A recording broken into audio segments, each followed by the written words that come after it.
Chapter 232. The food had been prepared a long time ago. Guasufei watched as her youngest son sat still and did not wake up.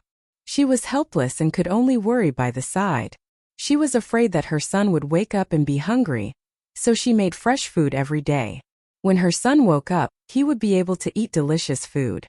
However, Zhang Xiaohua had not woken up these days, so Zhang Xiaohu took advantage of the pork belly. Zhang Xiaohua looked at the piping hot food in front of him and couldn't help but feel hungry.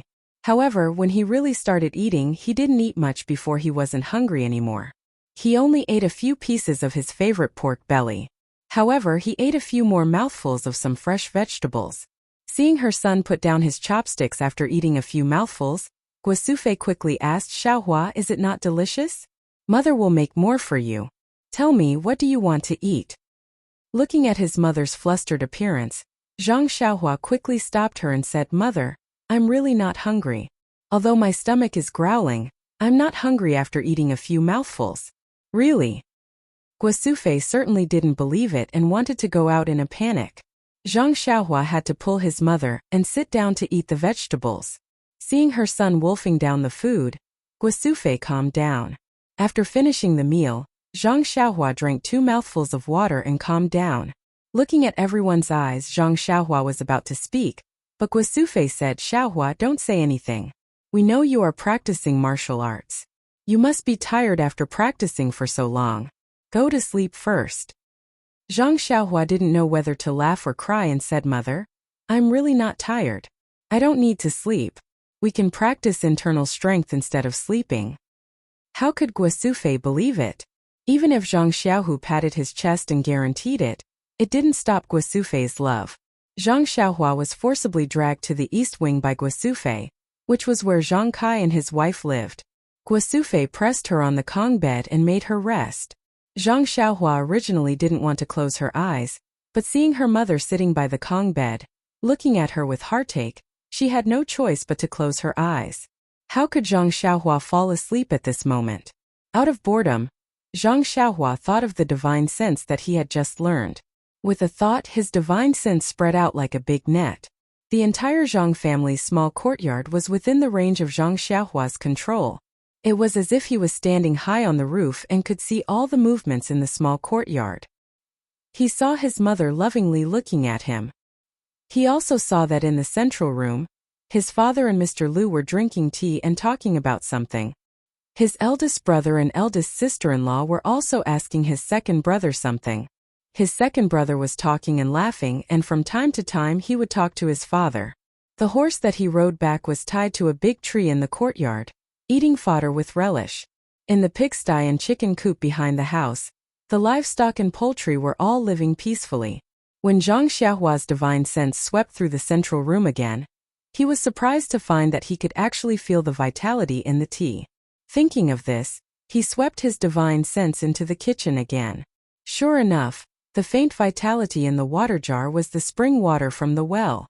This discovery made Zhang Xiaohua very happy. In the future, he didn't need to sit cross-legged and use the Carefree Heart Sutra to sense vitality. He could use his divine sense anytime and anywhere. After playing for a long time, Zhang Xiaohua really couldn't lie down anymore. She opened her eyes and sat up. Guasufei rebuked, "Xiaohua, why did you only sleep for a while? How can this be? Lie down for a while." Zhang Xiaohua said with a smile, "Mother, I suddenly thought of something. I can't sleep anymore. Let's go out. I'll tell father." Guasufei saw that Zhang Xiaohua insisted on not sleeping. She guessed that there really was something, so she didn't force him and led her son back to the central room. After entering the central room, Zhang Xiaohua took out her money pouch from her bosom and poured out some scattered silver.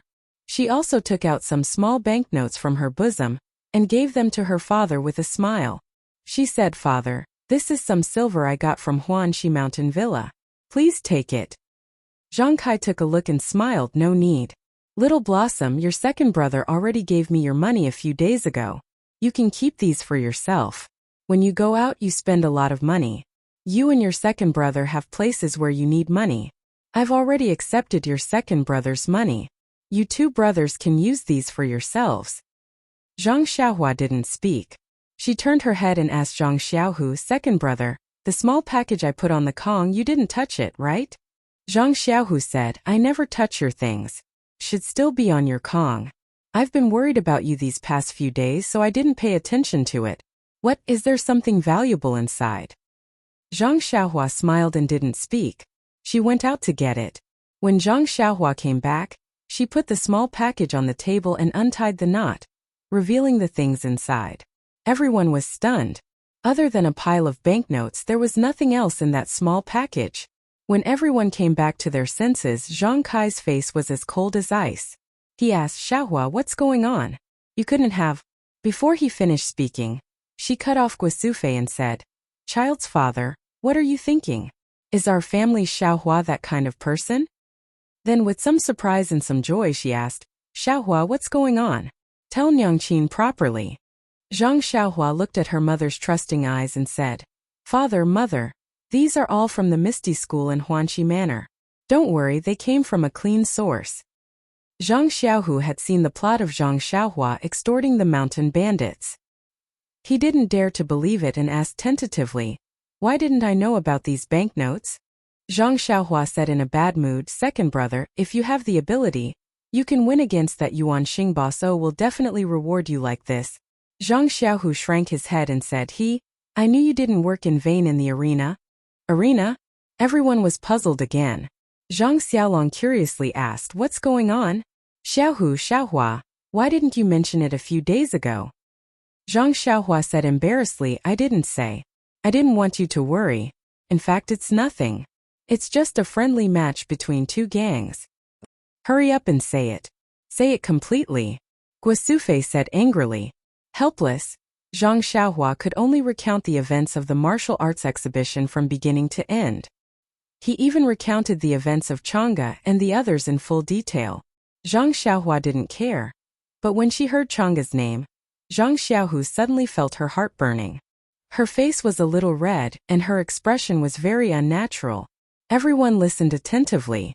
Only Lu Qian was very sensitive and felt Zhang Xiaohu's strangeness. It had to be said that a woman's sixth sense was very powerful.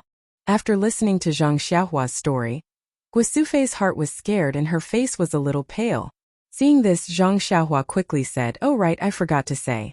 The people I fought with were all children around 10 years old. You guys can rest assured. Hearing this, everyone's hearts settled back into their stomachs. That's right, Zhang Xiaohua was already 14 years old. If he fought with him, wouldn't it be obvious that he was bullying him? They had directly forgotten that Zhang Xiaohua had just started learning martial arts. It was just that age was a problem. Guosufei probed. Just because you defeated 2 younger monks, the Misty School's gang leader rewarded you with so much money? Then she turned around and asked Zhang Xiaohu, what about you? Why didn't you win? Zhang Xiaohu scratched his head, thought for a moment and said, Mother, that monk is older than me. Guosufei suddenly said, oh, so it's like that. Zhang Xiaohua said with a smile, it's not like that. Mother, the Misty School rewarded me with 1,000 taels of silver. They are all 10 taels of silver for one. There are also 2,000 taels of silver from the Huanqi Manor. They are 5 taels of silver for one.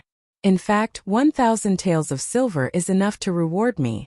According to the manor head, the key was that when I saved her last time, she felt that the 100 taels of silver I took was too little. She felt guilty, so she gave me an extra 1,000 taels of silver. 3,000 taels. Everyone was dizzy, including Mr. Liu. This was an incomparably huge sum. The shock that the Zhang family received from Zhang Xiaohua last time had not yet passed. This time Zhang Xiaohua brought back another 3,000 taels. This truly shocked the Zhang family to the core. After a long time, Zhang Kai finally came to his senses. This huge amount of money really belonged to his family. He indicated to Guosufei to put away the silver, but Guosufei hesitated for a moment. Then she trembled and tightly held the small package in her hands. She walked back to the east room and came out after a long time. At this time, Guosufei's expression had already returned to normal. She even held a few silver notes in her hand. She walked in front of Lu Qian and handed it to her, saying, Qian, you have been married into our Zhang family for so many years. It has really been hard on you. This is 200 taels of silver. Take it and buy some accessories. When Lu Qian heard this, her face flushed red. She hurriedly declined, "Mother, look at what you are saying. I came to our Guozhuang house not for money. You are treating me like an outsider." Zhang Kai also nodded and said, "Qian Qian, take it. Originally, these silver taels of silver should be kept by you. But Xiaolong's 2 younger brothers are not married yet. This silver taels of silver have to be kept. So, I let your mother keep it first. You can use it as pocket money." Lu Qian looked at Zhang Xiaolong and then kept the silver notes. When she heard this, Guosufei's face revealed a trace of gloominess. She asked with some worry, "Xiaohu, you are practicing martial arts in Pingyang City. When will you be able to return to the Guozhuang house?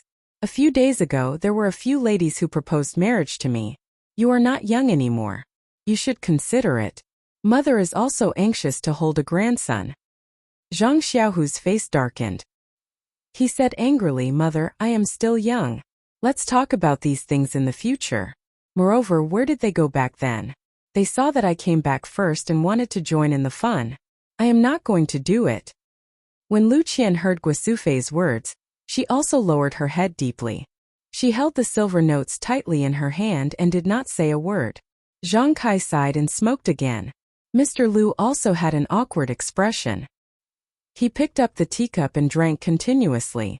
Zhang Xiaolong looked at Lu Qian lovingly. For a moment the whole house was silent. Even if a needle fell to the ground it would make a sound. Chapter 233. Zhang Xiaohua saw that the atmosphere in the room was very dignified. Naturally, he knew what had happened at home, but this kind of thing was not something he could control. Suddenly, his heart moved. He released his divine sense and scanned Lu Qian's body. Since his divine sense could pass through objects, he didn't know if he could feel inside his sister-in-law's body. The result was that Zhang Xiaohua didn't know how to explain.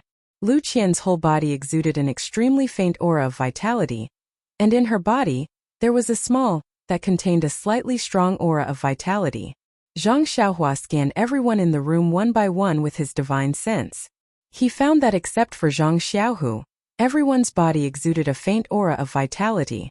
Zhang Xiaohua gradually understood that this vitality must be from the spring water that the family drank every day. The vitality in the spring water was introduced into the family's body, which caused their spirit and body to not age. The small dot of vitality in his sister-in-law's body must be his future little nephew. Thinking of this, Zhang Xiaohua coughed and said, "Mother, you don't have to be too anxious. Second brother is in the Misty School and is a direct disciple. He has a lot of things that are not up to him to decide. You should go back to the family as soon as possible. Moreover, isn't there big brother and sister-in-law here?" Guosufei listened and looked at Lu Qian. She opened her mouth but didn't say anything. Zhang Xiaohua continued to say, "Is it because sister-in-law's health is not good? She used to study at home, but now she is always working in the fields in the Guozhuang house.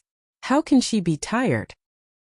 Hearing Zhang Xiaohua's question, Zhang Xiaolong said, "Your sister-in-law's health is very good. She used to work a lot and let the doctors in the medical hall see her. They all said that she was fine, and her period hasn't come for half a year. It's no wonder that mother is worried." Hearing this, Lu Qian's face became even redder. Zhang Xiaohua didn't understand the meaning of period. Seeing his sister-in-law so embarrassed, he knew that it was a woman's matter. Naturally, he wouldn't ask more. However, he smiled and comforted her. "Well, sister-in-law, if you don't worry, let me take a look. The internal strength I practice has the part of checking the meridians of the human body. I also have some small achievements in this internal strength practice, so I can see some clues. What do you think?" When he said this, most of the people in the hall believed him. Anyone who saw Zhang Xiaohua's closed-door practice for 9 days and 9 nights knew that he was very powerful. However, Zhang Xiaohu was not convinced. Martial arts were martial arts, and medical skills were medical skills. They were completely different. Even if the internal strength was profound, it could only check the meridians. He had never heard that the meridians had anything to do with pregnancy. Zhang Xiaohu opened his mouth and was about to say something. But when he saw Zhang Xiaohua's confident look, he didn't dare to say anything. His little brother had always been mysterious.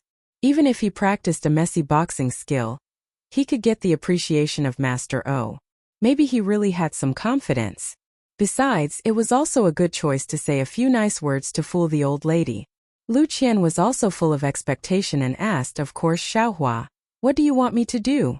Zhang Xiaohua smiled and said, "Just give me your hand. It's just like taking the pulse." When Lu Qian heard this, she quickly walked to the table and put her hand in front of Zhang Xiaohua. Zhang Xiaohua immediately stretched out 2 fingers and pretended to put it on Lu Qian's wrist. He released his divine sense again. In fact, he had already seen it just now. This time, he just wanted to confirm it. When his divine sense penetrated into the small point full of vitality, Zhang Xiaohua could actually feel the vitality inside. It was a kind of vitality that soared to the sky. At this time, Zhang Xiaohua was even more nervous about his guess. He closed his eyes like a doctor. After a while, when he felt that it was about time, he let go of her hand. Looking at everyone's expectant eyes, he said, "Congratulations, sister-in-law." Lu Qian didn't speak. Zhang Xiaolong asked Xiaohua, "Is it true? Why do I feel that you are not reliable?" Guosufei scolded, "Xiaolong, don't talk. Let's see what Xiaohua has to say." When Zhang Xiaohua saw that his mother supported him, he couldn't help but stick out his chest and said, "It's like this. Big brother and sister-in-law, our well water is very delicious, isn't it? But it's definitely not just delicious. It's a treasure. I won't say the specific details. Big brother, don't you see that father and mother haven't aged much in these few years? Even Mr. Lu has a strong character. Sister-in-law has been drinking this well water, so it has a little impact on sister-in-law. This impact is a very good impact. I have checked sister-in-law's body according to the secret method of my internal strength. Not only there is no problem, but I also want to solemnly announce that sister-in-law is really pregnant." "Really?" Guosufei was stunned. "It can't be?" Zhang Xiaolong didn't believe it. Zhang Xiaohu even curled his lips and said in his heart, "If it's about meridians, I can still believe it. But directly going to the main topic, I don't believe it no matter what." Zhang Xiaohua saw that her family members had different expressions. She clapped her hands and said, "I guarantee with my personality that what I said is absolutely true. It's just that this little thing is still very small now. It is trying its best to absorb the good things in the spring water. Maybe when it absorbs enough, it will grow up. At that time, you will see it." "Then do I still dare to drink the well water?" Lu Qian was a little skeptical and asked, "Of course you have to drink, and you have to drink more. If not, I don't know when my little nephew or niece will come out." Zhang Xiaohua said firmly, "So it's like this." Lu Qian was a little hesitant. She couldn't always drink water. Zhang Xiaohua saw her sister-in-law's look, and she seemed to understand her meaning. The vitality in the spring water was too thin. If the fetus really needed this vitality, it was really hard to say how much water it could drink.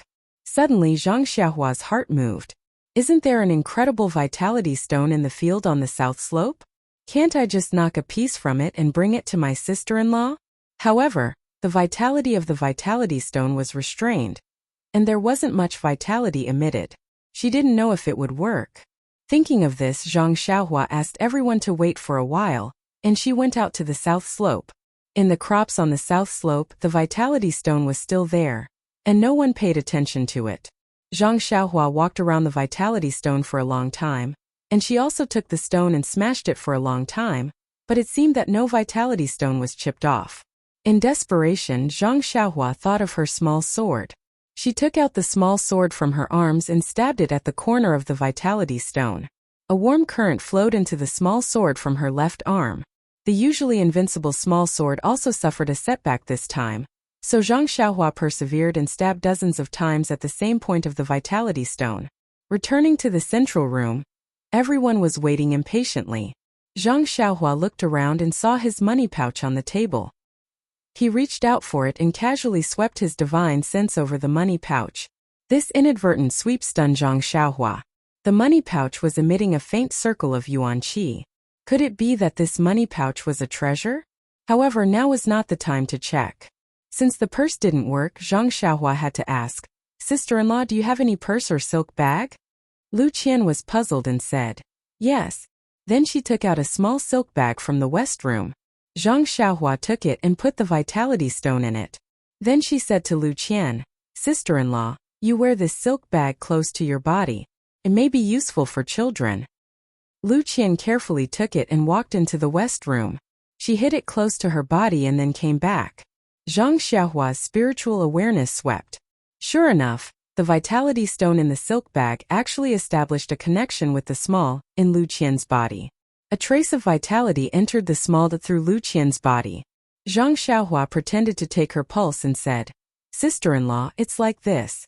It's really useful for the fetus. Don't leave this silk bag in the future." Lu Qian nodded solemnly. Zhang Xiaohua initially had the mood of watching the fun, but seeing Zhang Xiaohua become more and more serious, he was confused. This younger brother of his really has such a magical ability?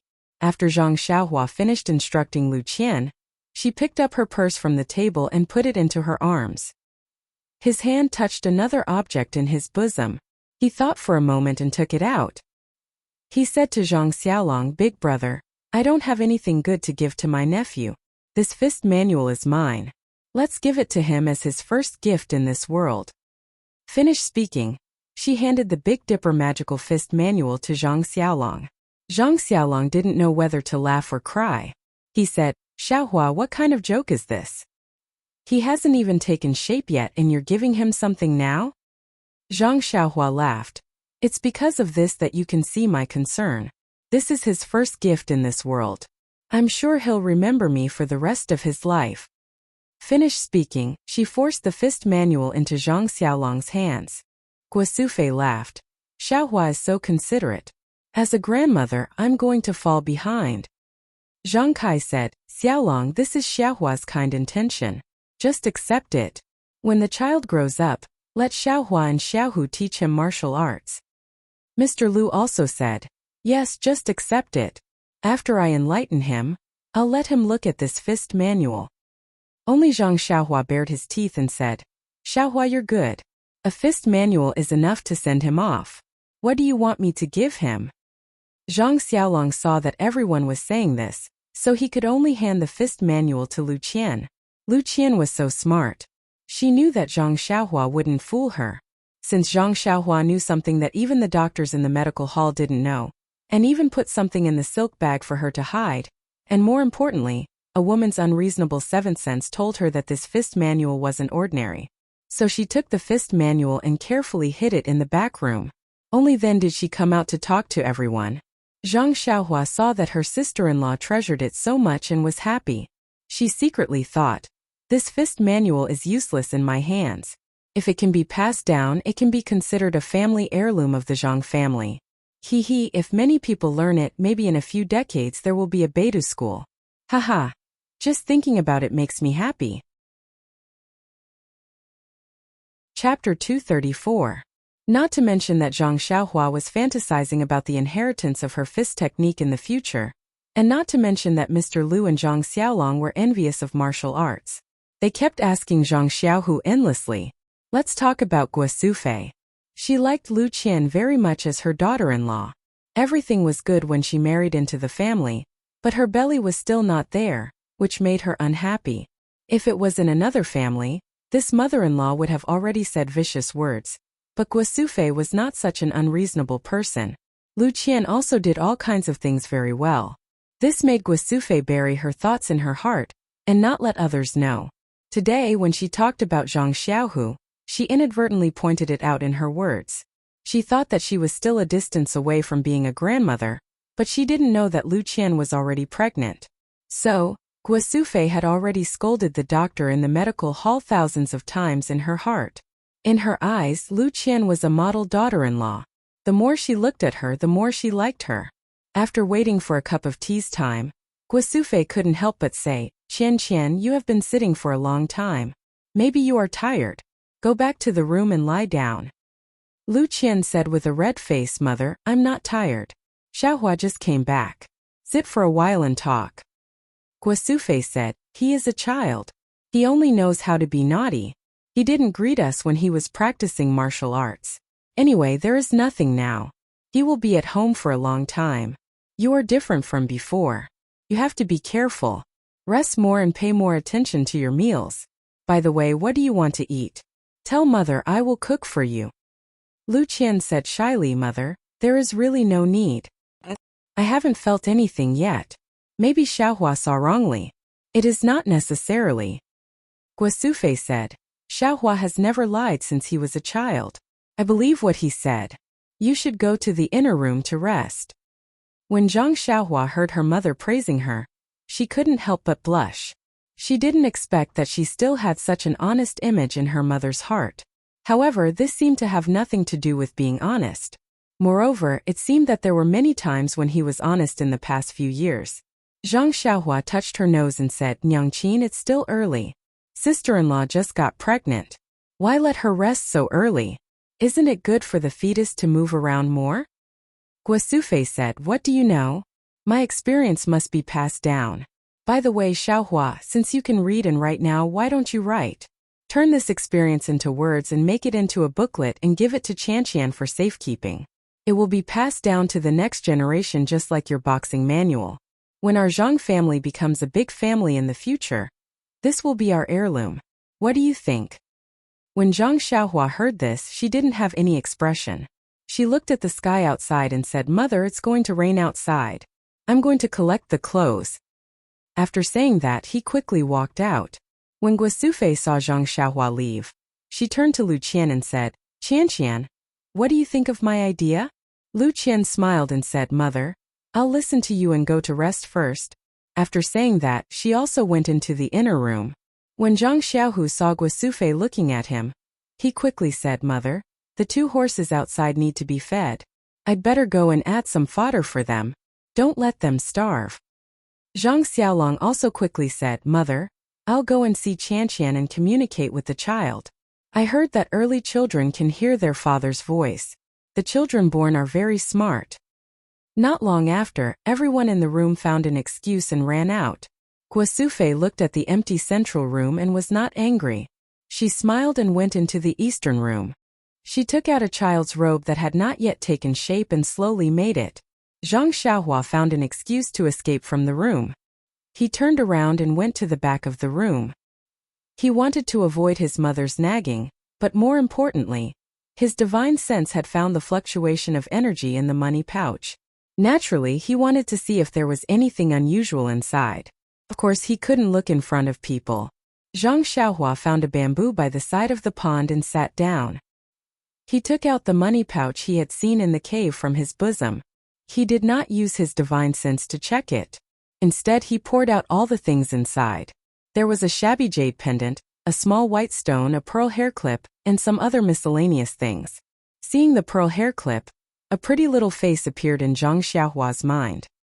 His face unconsciously revealed a smile, but then he was disappointed. He thought, I don't know what little Meng is doing now. Maybe I won't be able to see her in this lifetime. After pouring out the things inside the money pouch, Zhang Xiaohua turned the money pouch upside down. He didn't find anything unusual. Could it be the things inside the money pouch? Zhang Xiaohua first picked up the jade pendant and looked left and right. He didn't find anything strange about it. Then he picked up the small stone. This thing was strange, but he couldn't find any clues. Just as he was about to change to something else, Zhang Xiaohua suddenly became happy. He thought that because he released his divine sense, he found the difference in the money pouch. How could he just use his eyes to look at it? It seemed that he still couldn't adapt to the life of having divine sense. Thinking about it, he released his divine sense and wanted to sweep the small stone in his hand. Sure enough, the small stone emitted a faint yuan qi fluctuation. Zhang Xiaohua also saw the wonderful use of divine sense from the Carefree Heart Sutra. He tried to immerse his divine sense into the small stone according to the instructions of the Carefree Heart Sutra, but the stone unexpectedly didn't have any reaction. After a while, Zhang Xiaohua slightly frowned. He was about to give up. At this time, the stone suddenly emitted a faint white light. Zhang Xiaohua quickly increased the output of his divine sense. Immediately, Zhang Xiaohua felt as if his eyes were bright. He could actually see a lot of handwriting from the stone. It was as if he was reading a book. Zhang Xiaohua increased the output of his divine sense. The handwriting became clearer and clearer. When he saw it clearly, Zhang Xiaohua couldn't help but suck in a breath of cold air. These numerous handwriting were not the usual handwriting. It was actually the same handwriting on the waist tag of the Misty School. Fortunately, what kind of person was Zhang Xiaohua? He was the genius youth who used the Shuo Wenjie to enlighten himself. Although these ancient characters were not commonly used now, and not many people even recognized them, there were still many records in the Shuo Wenjie. It was just that everyone knew that these characters weren't used, so no one would really study them. No one would use the Shuo Wenjie to enlighten themselves and recite it from beginning to end. Therefore, even if Zhang Xiaohua didn't want to recognize them, it was impossible. Moreover, when Zhang Xiaohua was recuperating at the Lotus Flower Escort Agency, other than reading the Fist Manual, young Master Li Jinfeng often gave him those old books from the academy. Among them, there were 2 books written with these ancient characters. But to be able to see the handwriting on the stone as if he was reading a book, this was the first time Zhang Xiaohua encountered. He couldn't help but be surprised. When Zhang Xiaohua concentrated on reading, he saw a row of large characters in front of him. Elementary alchemy. He couldn't help but be stunned. Alchemy? What was that? Alchemy? Elementary? Zhang Xiaohua was confused. But when he continued to read, it seemed to be a general outline or preface. Looking at it, Zhang Xiaohua was even more confused. The things written in this preface Zhang Xiaohua had never heard of before. Moreover, the words were obscure and very different from the ancient book he had read before. The words used were very different, so he simply didn't know what was written. Zhang Xiaohua looked at it for a while and gave up. However, it seemed that in this preface, he saw the 2 words medicinal herbs, which attracted Zhang Xiaohua's attention. He decided to find some time to study it carefully. Putting away the small stone, Zhang Xiaohua used his divine sense to sweep the hair clip again. But he didn't find any fluctuations of primordial qi. Finally, Zhang Xiaohua looked at the broken jade pendant. Sweeping it with his divine sense, the jade pendant also had a very faint fluctuation of primordial qi. Zhang Xiaohua couldn't help but be surprised. The heaven and earth primordial qi was thin. Before he had his divine sense, he didn't find anything. Now that he had his divine sense, how could strange things appear one after another? Picking up the jade pendant, Zhang Xiaohua already had his previous experience, so he directly immersed his divine sense into it. After waiting for a long time, the jade pendant also flashed and Zhang Xiaohua saw the contents of the jade pendant. This jade pendant was different from the small stone. The records in the small stone were very complete, and not a single word was missing. But the records in this jade pendant were very incomplete. Only the first half of the picture was drawn, and the drawing was also very vague. No matter how Zhang Xiaohua looked at it, he couldn't understand what was drawn. When he looked down, there were only some words, and the words were vague and even more incomprehensible. Until the end, there was a passage of about 300 or 400 words, which was relatively complete. When he looked carefully, it was the earth escape technique. The ancient method of writing the word, escape, was very complicated. Zhang Xiaohua thought for a long time before he remembered it. But even if he knew how to read it and knew what was this earth escape technique? Zhang Xiaohua didn't know. Moreover, Zhang Xiaohua could also recognize the 300 or 400 words of the incantation. It seemed to be about how to operate and how to use it, but although he knew it, he didn't understand it. After looking at it for a long time, Zhang Xiaohua withdrew his divine sense from it and carefully put it into his clothes. When he had time, he would study it himself. Then Zhang Xiaohua used his divine sense to scan the rest of the scattered things one by one. There were no more fluctuations of primordial qi, so he wanted to put them all into the money bag. Coincidentally, when Zhang Xiaohua casually swept his divine sense over the money bag, he found that the money bag was still emitting primordial qi fluctuations. Zhang Xiaohua was stunned. He remembered that he had already taken out all the things in the money bag, and seemed to have turned the money bag upside down. How could there still be primordial qi fluctuations? After thinking for a while, Zhang Xiaohua understood.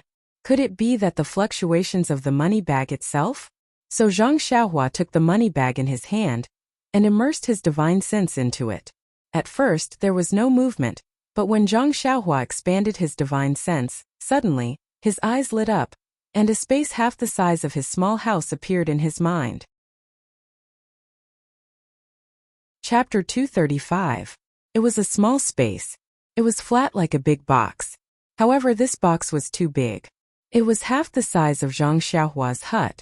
It was very neat and tidy. Besides a small three-tiered shelf, there was nothing else. On the shelf there were a lot of porcelain bottles very neatly arranged, and under the shelf there were a few crooked bottles.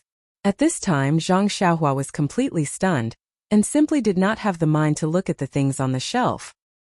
He just looked at the small money bag in his hand, and used his spiritual awareness to feel the space inside the money bag, which was almost bigger than the chicken coop in the Zhang family's small courtyard. He felt incomparably inconceivable. What the hell was going on? Was there another world hidden in this money bag? When Zhang Xiaohua withdrew his spiritual awareness, the money bag was restored to an ordinary money bag, and Zhang Xiaohua could not find any flaws, but when Zhang Xiaohua's spiritual awareness penetrated again, he once again saw the space inside the money bag. This was repeated several times and it never failed. Suddenly Zhang Xiaohua thought this money bag was used to store things, so was that space the place to store things? So he withdrew his spiritual awareness and put the pearl hair clip into the money bag. But when he released his spiritual awareness again, he did not see any pearl hair clip in the space. Looking again with his eyes, the pearl hair clip was still in the money bag. Zhang Xiaohua could not help but understand. This money bag seemed to have two places to put things.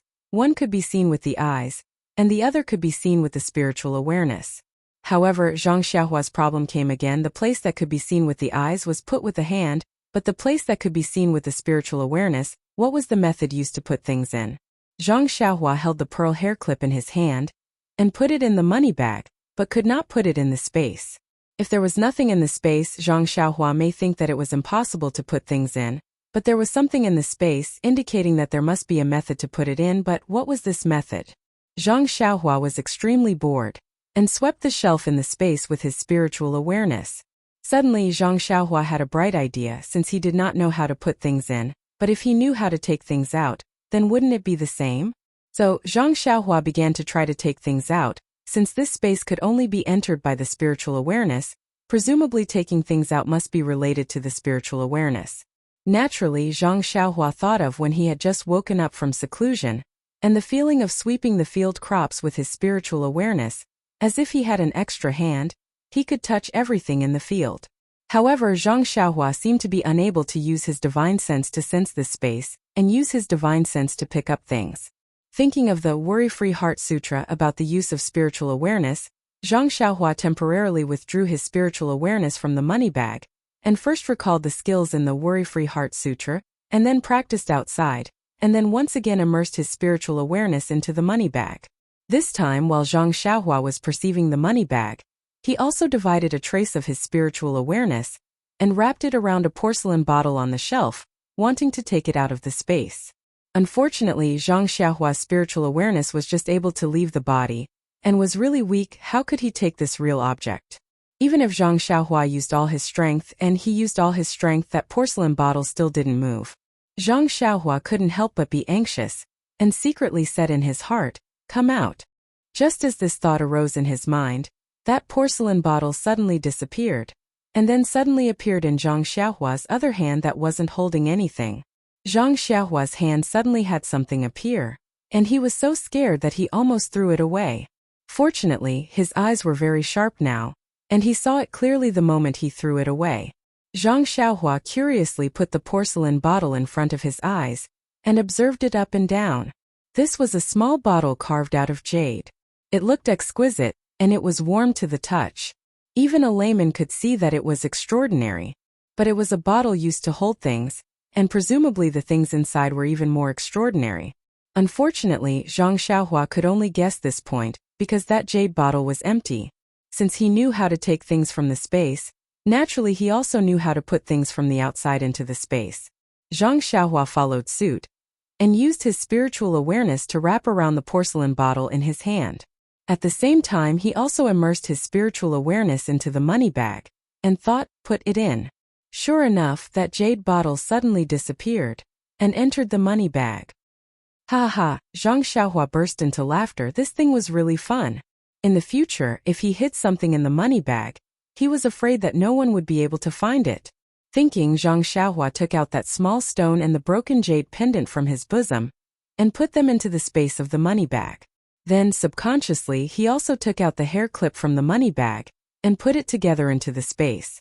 At this time Zhang Xiaohua suddenly thought, if there were people who could use their spiritual awareness, wouldn't this money bag become a public thing?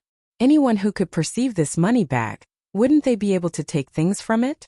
However, just as this idea just arose, Zhang Xiaohua laughed. If this money bag was really like that, who would put things inside? So Zhang Xiaohua put the money bag on the ground, and also wanted to try to take things from it. But his spiritual awareness could only sense the fluctuations of the yuan qi on the money bag, and couldn't immerse it. When Zhang Xiaohua took the money bag in his hand, he was able to perceive the space of the money bag. So it was like this. Since he knew that others couldn't casually take things from his money bag, Zhang Xiaohua felt relieved, and carefully counted the things in the money bag. Although his spiritual awareness couldn't move the jade bottles, but he could see the things in the jade bottles. Zhang Xiaohua looked at the jade bottles one by one, trying to find something from them, but when he almost finished looking at all the jade bottles on the shelf, he didn't find anything useful. Zhang Xiaohua was somewhat disappointed, and finally he saw a few crooked jade bottles at the bottom of the shelf.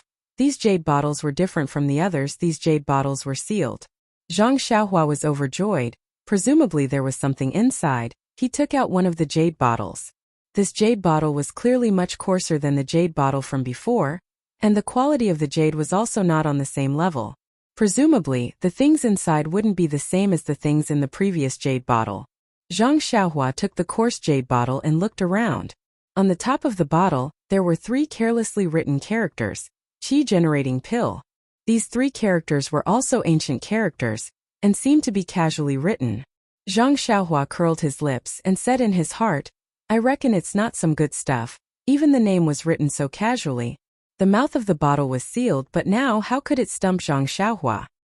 He swept with his spiritual awareness, and sure enough there were 3 medium-sized round things inside, which contained not weak yuan qi.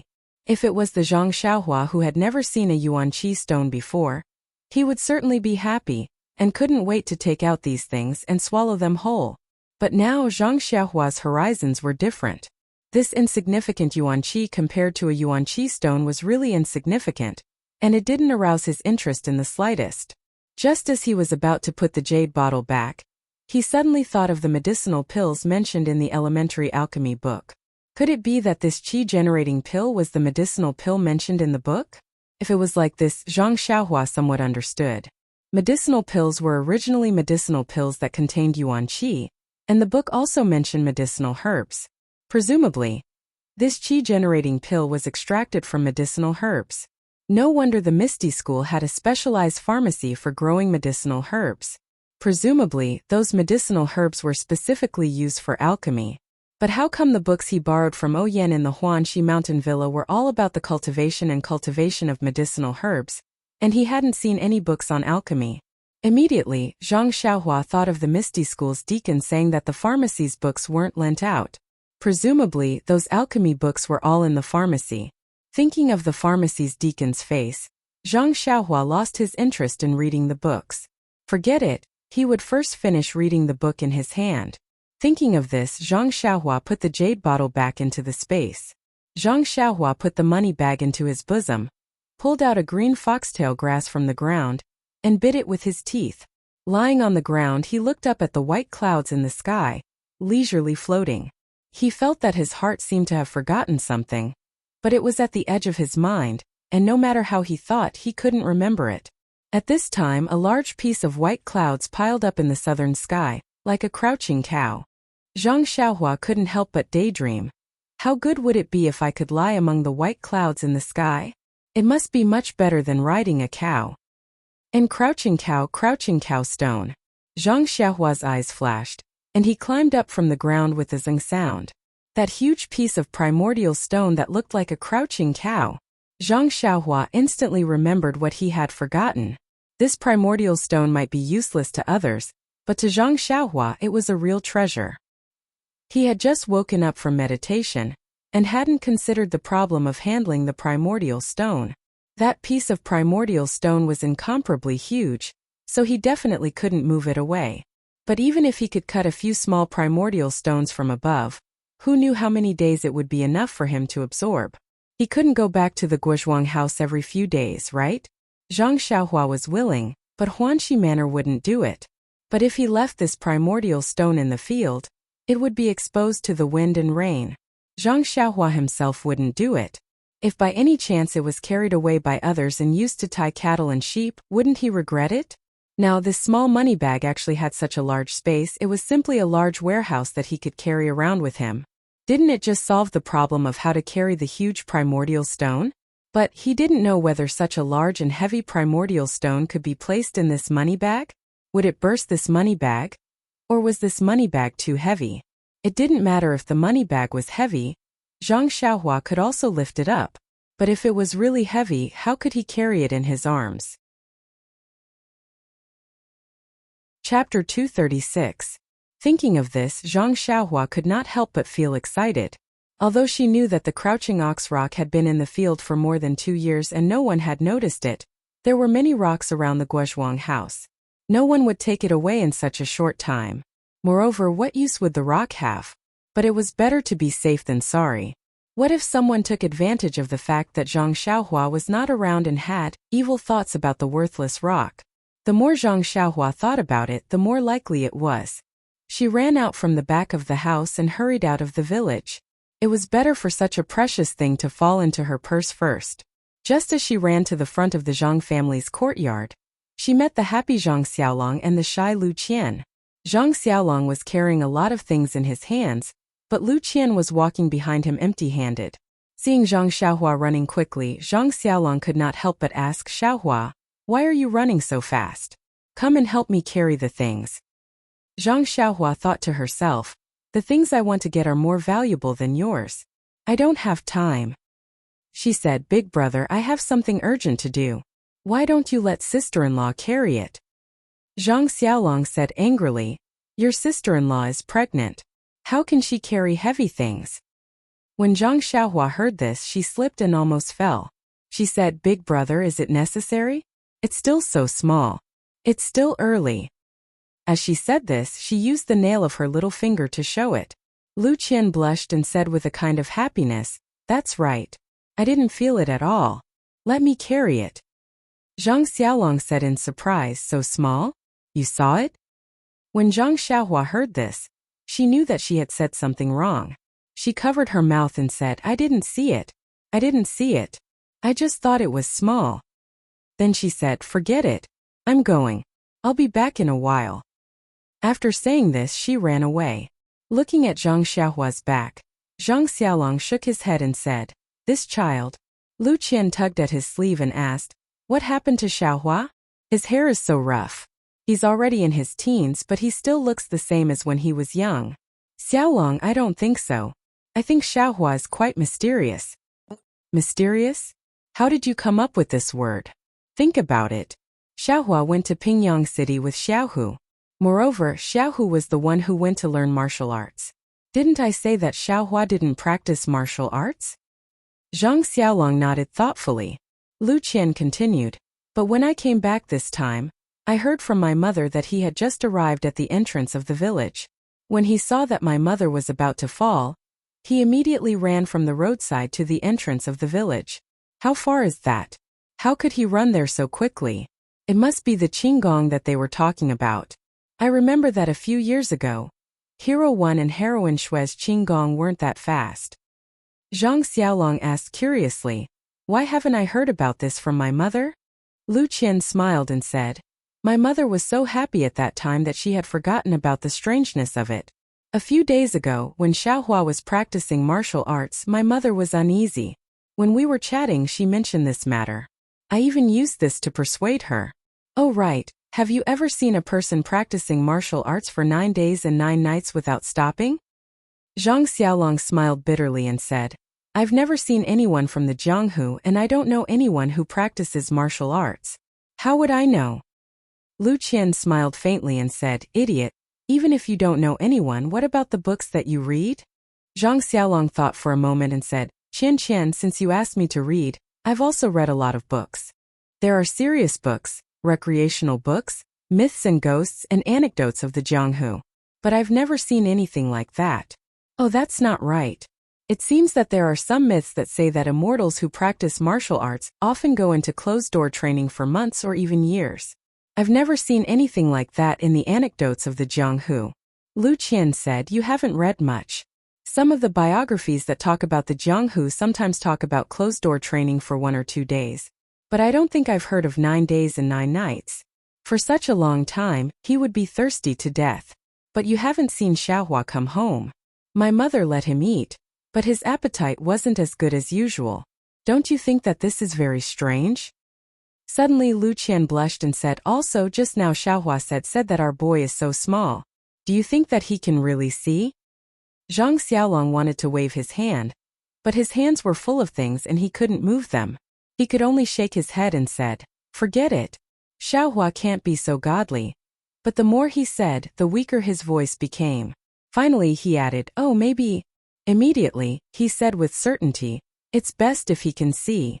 Let him see the child's situation every day and tell us about it. Moreover, Xiaohua is our biological brother. The more powerful he is, the happier we will be, right? Lu Qian said, yes, I really didn't expect that the little Xiaohua of the past would be so powerful now. Then I think that when our boy grows up, we must let him practice the martial arts manual that he gave to our boy. I think he will have a bright future. Zhang Xiaolong laughed and said, why? Not letting him study and become a high-ranking official? Lu Qian said, idiot, do you know anything about both civil and martial arts? Zhang Xiaolong smiled apologetically and said, I don't know. I only know about civil and martial arts and husband and wife. Lu Qian blushed and looked around. She said, you're not serious. Let's go. Look, mother is coming out. Fortunately, Zhang Xiaohua was not next to them. Otherwise she would have burst out laughing. That day at the village entrance she pulled her mother, but it was an unintentional act. In fact, Guosufei was exaggerating the distance. Zhang Xiaohua's qinggong had a breakthrough, but compared with when one hai and shui qing, there was still a big gap. At this time, Zhang Xiaohua had run out of the village entrance. After crossing the small bridge, she looked around and saw that there was no one. Then she immediately used qinggong to fly to her field. Before he even arrived, his divine sense had already swept in that direction like a waterfall. Fortunately, when his divine sense came into contact with the large amount of yuan qi contained in the primal stone, Zhang Xiaohua's heart was completely at ease. Arriving in front of the primeval stone, Zhang Xiaohua estimated the size of the primeval stone. She felt that it was more than enough to put it in the money bag. Only then did she take out the money bag. Just now it was very difficult to take out a jade bottle from the space. Such a large and heavy primeval stone, she did not know if she could put it in. Zhang Xiaohua first immersed her divine sense into the money bag and felt the space. Then she put her hand on the primeval stone. A wisp of divine sense wrapped around it. She used all her strength to put the primeval stone into the space. In fact, it was said that she used all her strength. How could Zhang Xiaohua know how to use divine sense to exert strength? Unsurprisingly, the primeval stone did not move at all. What was going on? Was it because the primeval stone was too big? But the space in the money bag was half the size of a house. Could definitely be put in. And it must be because the primeval stone was too heavy. But how could her divine sense move such a heavy thing? Thinking of this, Zhang Xiaohua slapped her forehead. She was really stupid. Just now, she used a wisp of divine sense to take the jade bottle. Now, she used another wisp of divine sense. How could it work? So Zhang Xiaohua left a wisp of divine sense to sense the space in the money bag. The rest of her divine sense was used to deal with the primeval stone. Zhang Xiaohua's divine sense was still very weak. It could just completely cover the entire primeval stone. After it was covered, Zhang Xiaohua manipulated her divine sense to move the primeval stone into the space. At this time, Zhang Xiaohua's heart moved again. It was so difficult for her to put the primeval stone into the space in the money bag.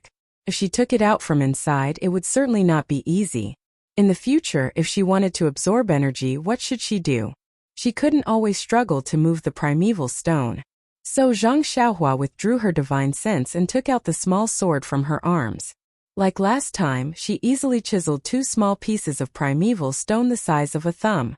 Zhang Xiaohua somewhat helplessly looked at the 2 small pieces of primeval stone. She didn't know how many times she could absorb it. Thinking about it, Zhang Xiaohua chiseled 2 more pieces and put them into her arms. Then Zhang Xiaohua once again wrapped the primeval stone with her divine sense. Imitating the way she put the primeval stone into the jade bottle, she put it into the space. Zhang Xiaohua felt a tingling in her mind. The huge primeval stone in front of her disappeared without a trace. Only a big shallow hole was left in the field, indicating that there was something here. Zhang Xiaohua involuntarily clenched her teeth and took a breath of cold air. She massaged her temples with her hands and secretly said, "This unexpected wealth is really not easy to get. I have to pay the price." Sad, such a big primeval stone was taken into her purse. She had a headache. She really took advantage of it and still acted innocent. Waiting for her head to stop hurting a little, Zhang Xiaohua swept out her divine sense. That huge primeval stone was quietly lying in her purse. But that purse's space was originally clean and tidy. Suddenly putting such a big primeval stone in it and also stained with mud, it was rather out of place. But this was Zhang Xiaohua's private space. Who could see it?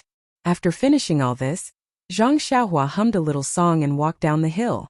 Just as she was about to turn, she suddenly thought of the spring water at the bottom of the hill. She walked to the well and still released her divine sense. Exploring the well for a moment, she knew the reason. Her huge primeval stone was originally dug out from this well. Some of the stones in the well were inevitably stained with primeval qi.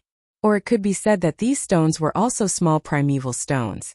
The spring water seeped into the well and soaked with the primeval stones. Naturally, it was rich in primeval qi. Zhang Xiaohua wanted to fish out some primeval stones from the well. But in her divine sense, those primeval stones were really small, comparable to grains of sand. It was not easy to get them. Moreover, Zhang Xiaohua knew that her family drank the water from the well. The primeval qi in the water was very good for their bodies. Why would they do such a desperate thing? Zhang Xiaohua was thinking when he suddenly felt someone coming from behind. She turned her head to look. It was her second brother Zhang Xiaohu. Zhang Xiaohu carried 2 buckets of water. It was obvious that he was here to fetch water. Seeing Zhang Xiaohua, he was very happy and said, "Xiaohua, why did you come here again? Just now when Big Brother came home, he said that you had an urgent matter. What is it? Could it be related to this well?" Chapter 237. Hearing this, Zhang Xiaohua said seriously, "It's like this second brother. I just received a pigeon message from our school, saying that Sister Chang'e will come here in a while. I ran away, but she couldn't find our home, so I hurried here." Hearing that Chang'e was coming, Zhang Xiaohu hurriedly asked, "Chang'e, is she really coming?" But as soon as he said this, he saw Zhang Xiaohua trying to hold back her laughter. He knew that he had been fooled by this little devil. He laughed and said, "Forget it. Which school are you from? Beidou School or Misty School? If you're from Misty School, why haven't I seen you take anyone as your teacher? If you're from Beidou School, it seems that your successor is still in my eldest sister-in-law's belly." Seeing that second brother knew that she had been fooled, Zhang Xiaohua was not anxious. She said with a smile, "I just didn't want to help my eldest brother carry things, so I made it up. Look at him. He carries everything by himself. My eldest sister-in-law is empty-handed. Why does she want me to carry things for him?" Zhang Xiaohu laughed and said, "You're wrong. Since you told mother and father this morning that my eldest sister-in-law is pregnant, she's now catching up with your status in the family. She's the first level of protection of our Zhang family. Not to mention carrying things, even drinking water has to be poured by mother herself. Even if my eldest sister-in-law wants to get up, mother will stop her. You see, didn't you say that the well water is good for the baby? Mother made another water tank and asked me to carry more water home." Zhang Xiaohua shrugged and said, "Anyway, we have to leave home in a while. My eldest sister-in-law can take my place. I don't care. But her position won't last long. Mother loves the house and its crow. When the baby is born, my eldest sister-in-law will be left behind. Oh, by the way, second brother, the spring water is better fresh. If it's left for a long time, it won't have any effect. You'd better not pick it." Hearing this, Zhang Xiaohu put the bucket on the ground and asked, "Xiaohua, is what you told us this morning true? I always feel that you don't have such great ability. Is the bull strength really so powerful? By the way, you've been practicing in seclusion for 9 days and 9 nights. To be honest, although I'm just a beginner in martial arts, when I was in the escort agency, I've heard a lot of things in Jianghu. Why haven't I heard of this? Zhang Xiaohua pondered for a moment. In fact, he didn't plan to hide it from his family. There was no harm in telling them. However, his second brother was a disciple of the Misty School. He knew it would be difficult. The Carefree Heart Sutra was definitely a treasure of the Misty School. If he secretly practiced it, even if Openg eventually investigated, his second brother wouldn't know about it. Perhaps he wouldn't be implicated. However, if he didn't report it, it would be a different matter. Thinking of this, Zhang Xiaohua said seriously, "Second brother, everything I said is true. However, it's hard to explain the reason. Also, second brother, about me practicing for 9 days and 9 nights without sleep and rest, you should go back and tell father and mother. Don't tell anyone else. Some things are better left unsaid." Zhang Xiaohu looked at his brother who was maturing day by day.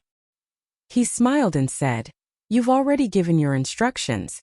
Father, mother, and Mr. Liu have already discussed it when you were in seclusion. When you went out just now, you warned us again. Even if you beat me to death, I won't say a word." Zhang Xiaohua looked at Zhang Xiaohu and didn't speak for a long time. In the end he said, "Thank you, second brother. Actually, I have some difficulties." Zhang Xiaohu smiled and interrupted him. He said, "Xiaohua, you're my biological brother. I've watched you grow up. How could I not know what you're like? If you don't want to say it, then forget it. I won't force you."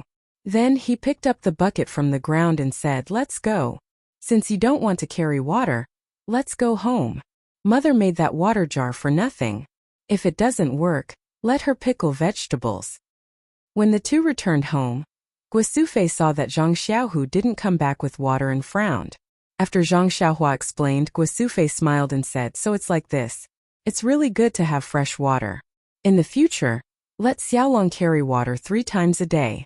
Our family's consumption will be changed to this well water." Zhang Xiaolong smiled bitterly. Zhang Xiaohua came out of closed-door training safely, and Lu Qian was pregnant. The Zhang family could be considered to have 2 happy events. Naturally, it was very lively at night. Mr. Liu usually ate at the Zhang family's house. Of course, he wouldn't miss out today. The whole family was full of joy and harmony. When it came to cooking, there were some problems. In the past, Lu Qian was the main chef and Guosufei was the assistant. Since the morning when she learned that Lu Qian was pregnant, Guosufei didn't let Lu Qian do anything. Of course, cooking was not allowed. Guosufei was used to cooking in the past, but it was extremely frugal. Now, the Zhang family could be considered to have more than 3,600 taels of silver. This was unimaginable in the past. Today, although it couldn't be extravagant, it couldn't be said to be simple. Therefore, the problem arose. How could Guosufei do it alone? Zhang Xiaohu and Zhang Xiaohua asked for help, but they were chased out by Guosufei. How could she bear to do it when she didn't come back for 2 years? When Lu Qian saw it, she just shook her head. Therefore, Zhang Xiaohua said to Guosufei, "Mother, it's better to let sister-in-law do it. In fact, the child hasn't formed yet. It won't affect anything. Moreover, isn't it good for the child to be more active? When her pregnancy becomes obvious in the future and it's really inconvenient for her to move, it won't be too late to let her rest. You're just a child. What do you know? When you're pregnant, you have to take care of yourself. Don't lose the child." Zhang Xiaohua's divine sense swept over Lu Qian. She smiled and said to her mother, "In fact, sister-in-law's child is already half a year old. It's already stable. Mother can let sister-in-law move around." Moreover, Zhang Xiaohua paused. Then she said, "Sister-in-law's child is different from ordinary people. We don't know when it will be formed. Mother, you have to be prepared. You can't be impatient." "I see." Guosufei felt a little unprepared. "How long will it take?" Zhang Xiaohua said, "How would I know? Maybe a year and a half. Maybe 3 to 5 years is also possible. You can't let sister-in-law not work for 3 to 5 years. This? Guosufei didn't say anything. Lu Qian took the opportunity to step forward and said, "Mother, who cares how long it will take? We'll still live as usual. I'll work as usual. It won't be too late to talk about it when the melon is ripe." Guosufei nodded hesitantly. Lu Qian smiled and hurried into the kitchen. The whole family was waiting to eat. How could they not be anxious? Although the food at home wasn't as good as at Huanxi Manor, the atmosphere was completely different. Zhang Xiaohua liked this kind of happy atmosphere very much. Although her appetite wasn't very good, she still ate a lot. After the meal, everyone drank tea and chatted. They talked about some interesting things. Zhang Xiaohu also shared his experience as a bodyguard. Although there were such opportunities a few days ago, Zhang Xiaohua was still meditating in the field. How could the family be in the mood today? Perhaps it wasn't until today that everyone was completely relieved. Late at night, everyone returned to their rooms. Zhang Xiaolong went out and sent Mr. Liu back. When they returned to the room, Zhang Xiaohua asked, "Second brother, do you sleep or practice at night?" Zhang Xiaohu said, "Usually I practice. I've just started practicing the art of ethereal magic. It's time for me to consolidate it, so I need to practice more. A few days ago I saw you meditating, so I didn't dare practice." Zhang Xiaohua nodded and said, "Then let's practice together."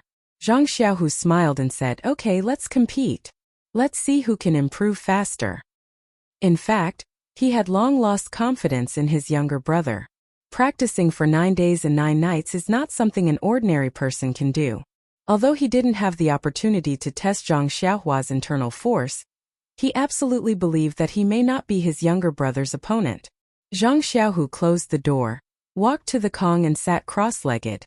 According to Wen Wenhai's teachings, according to the records of ethereal divine art, he practiced breathing and refined his internal force. Zhang Xiaohua wasn't in a hurry. He just sat cross-legged and released his divine sense to feel the energy around him. He sighed softly. How could these few strands of energy be enough for him to practice? He saw Zhang Xiaohu meditating and couldn't help but sweep his divine sense towards Zhang Xiaohu. However, he didn't feel any signs of energy. Zhang Xiaohua couldn't help but feel strange. Listening to second brother's tone, his ethereal divine art was already at the entry level.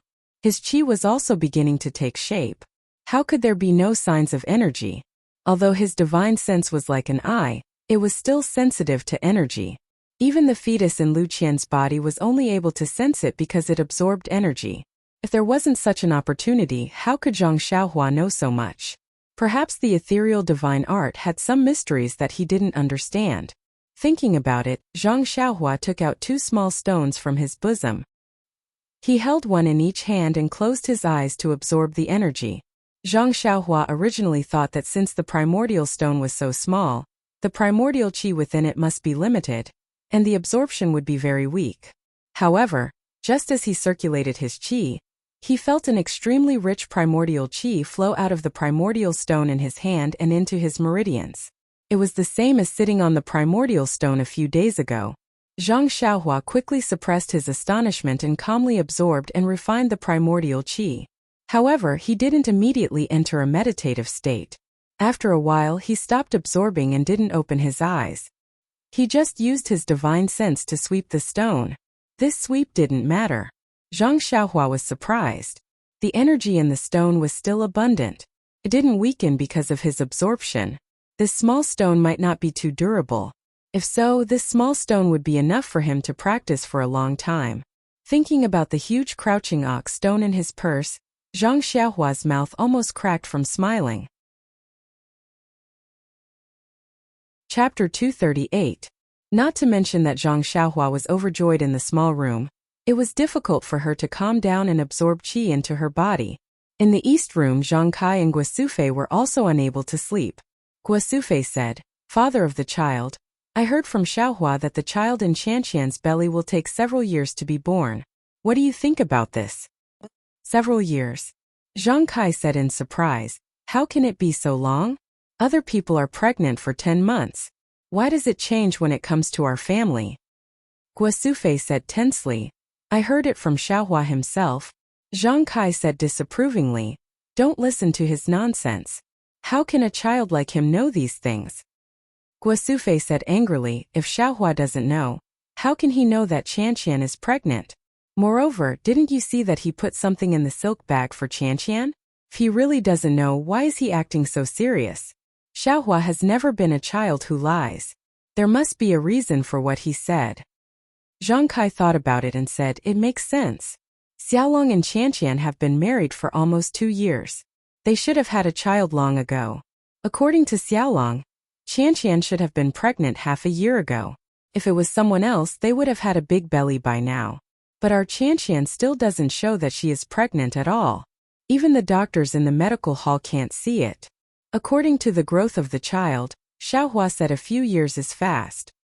Guosufei hesitated and said, but isn't this too scary? Who needs a few years to have a child? Zhang Kai was also silent. After a long while he said, didn't I hear the storytellers say that many immortals carry a child for decades? Some even carry it for hundreds of years or even thousands of years. We've only been pregnant for a few years, so it's normal. Pft. Guosufei laughed and said, that's all made up by others. Do you believe it? Whether I believe it or not is not a problem. The key is that there is no smoke without fire. Since there is such a saying, there must be a reason. Otherwise, no one would think of such a legend even if they cracked their brains. That's true. But even so, our Qianqian has been pregnant for such a long time. If others were to find out, who knows what they would say. They might even think that Guosufei couldn't bring herself to say the last word. Zhang Kai sighed and said, yes, it's unusual. If the villagers knew about it, they would definitely think so. By the way, you didn't tell anyone when you went out today, did you? Guosufei thought for a moment and said, I was busy at home today and didn't have time to go out. How could I have the chance to tell others? That's for the best. I'll tell them tomorrow morning, especially Mr. Liu. Don't tell anyone about this yet. We'll talk about it when Qianqian gives birth. Okay. Father of the child, I think so too. Xiaolong and Qianqian went out today. I don't know if they will tell anyone. Haha, they definitely won't. If Xiaolong went out alone, he might not say anything. But with Qianqian, this child has always been shy. Even if you give Xiaolong 2 times the courage, he won't dare to say anything. Well, that's good. Go to sleep. There are still things to do tomorrow. These days I've been worried about the child. The work in the field has been delayed. Let it be delayed. The child has brought back so much money. It's enough for us to live for a lifetime. Mother of the child, you're wrong. Money is just a worldly possession. No matter how much money there is, it's still a dead object. How can it be compared to the field? It's a living thing. We can rely on it for a lifetime. I know. Old man, go to sleep. We still have to go to the field tomorrow. In the west room, Zhang Xiaohua and Lu Qian also found it difficult to sleep. Not to mention the 3,000 taels of silver that Zhang Xiaohua had given to their mother, and the dozens of taels of silver that their mother had given to them. Just the fact that they were pregnant and the pregnancy might be very long was enough to make them talk nonstop. Zhang Xiaohua, who was cultivating, immediately fell into a deep sleep. Endless starlight shone on his body and lingered around the entire room. If it was before, Zhang Xiaohua would definitely open all the pores on his body and draw in qi into his body. But now that Zhang Xiaohua had reached the second level of the Carefree Heart Sutra, his cultivation method had also changed. The spiritual altar on top of his head opened wide, like a whale swallowing endless starlight into his body. In just 15 minutes he had absorbed more starlight than before. If Zhang Xiaohua was awake at this moment, he would definitely be able to clearly feel the starlight being absorbed into his meridians. It was no longer as indiscernible as before. Moreover, a portion of the starlight flowed into his meridians and was refined into them. A portion of the starlight was absorbed by his jade-like white bones, and even more of it flowed into a mysterious place in his mind. On the other side of the room, Zhang Xiaohu was also sitting cross-legged. According to the internal strength cultivation method of the art of ethereal magic, he did not stop breathing. Although martial arts and the way of immortality were completely different, they both refined and used the meridians of the entire body. The meridians were ordinary. Zhang Xiaohu was now at the first level of the art of ethereal magic. From time to time, he would feel a warm current flowing into his forehead. Usually, he would only feel the qi of his internal strength and would not be able to truly draw in the warm current. But today was different. Zhang Xiaohua was cultivating in the room and had drawn in an endless amount of qi. This endless amount of qi had already filled the entire room. Although he was absorbing it like a whale, he could not use it all for himself. Zhang Xiaohu's body was also enveloped in a large amount of qi. Just as Zhang Xiaohu was thinking, He suddenly felt a cool qi seeping into his body from his forehead and flowing into his meridians. He could not help but be shocked, thinking that he had suffered from qi deviation. He opened his eyes and moved his hands and feet, but there was not the slightest bit of difference. Thinking that it was his own environment, he began to think again. But just as he entered a meditative state, the clear qi was still seeping into his body. Zhang Xiaohu did not dare to continue cultivating and got off the bed. At this time the small room was filled with starlight, but starlight was the most mysterious and also the smallest. Even if the room was filled with starlight, it was not as brilliant as the night sky. It was just a layer of faint white light that could not be seen with the naked eye. Zhang Xiaohu got up and walked around the room for a while, but did not feel anything wrong. He only saw that Zhang Xiaohua was also sitting cross-legged, peacefully sleeping. He smiled. He originally wanted to put his little brother down and cover him with a quilt, but his hand stopped halfway. Looking at Zhang Xiaohua's posture, it was the posture of someone cultivating internal energy. It was difficult to guarantee that there was no zhenqi flowing in his body. If he casually disturbed him, it would inevitably affect his little brother's cultivation. Thinking of this, Zhang Xiaohu returned to the Kong bed. He closed his eyes and thought for a while, then lay down on the Kong bed, preparing to sleep. Today's cultivation was different from usual, and he did not dare to cultivate again. If he took a wrong path, it would be bad. But when he lay down, tossing and turning, he was unable to fall asleep. There was always a thought in his mind. He closed his eyes and thought that there was qi coming from the sky. Of course it was because there was no qi that he thought about it. But today there was such an opportunity. There was actually qi coming from his forehead. Was this a blessing or a curse? Zhang Xiaohu faintly felt from the bottom of his heart that this was definitely a great opportunity. It was definitely beneficial without any disadvantages. After thinking for a while, Zhang Xiaohu sat up on the Kong bed with a hu sound. If there was a blessing, then it was not a curse. If there was a curse, then it could not be avoided.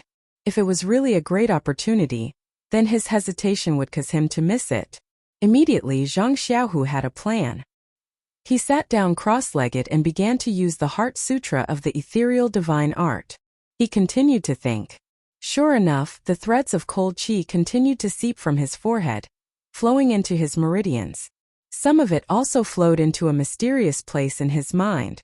Zhang Xiaohu was not like Zhang Xiaohua. He did not go through a systematic internal force study.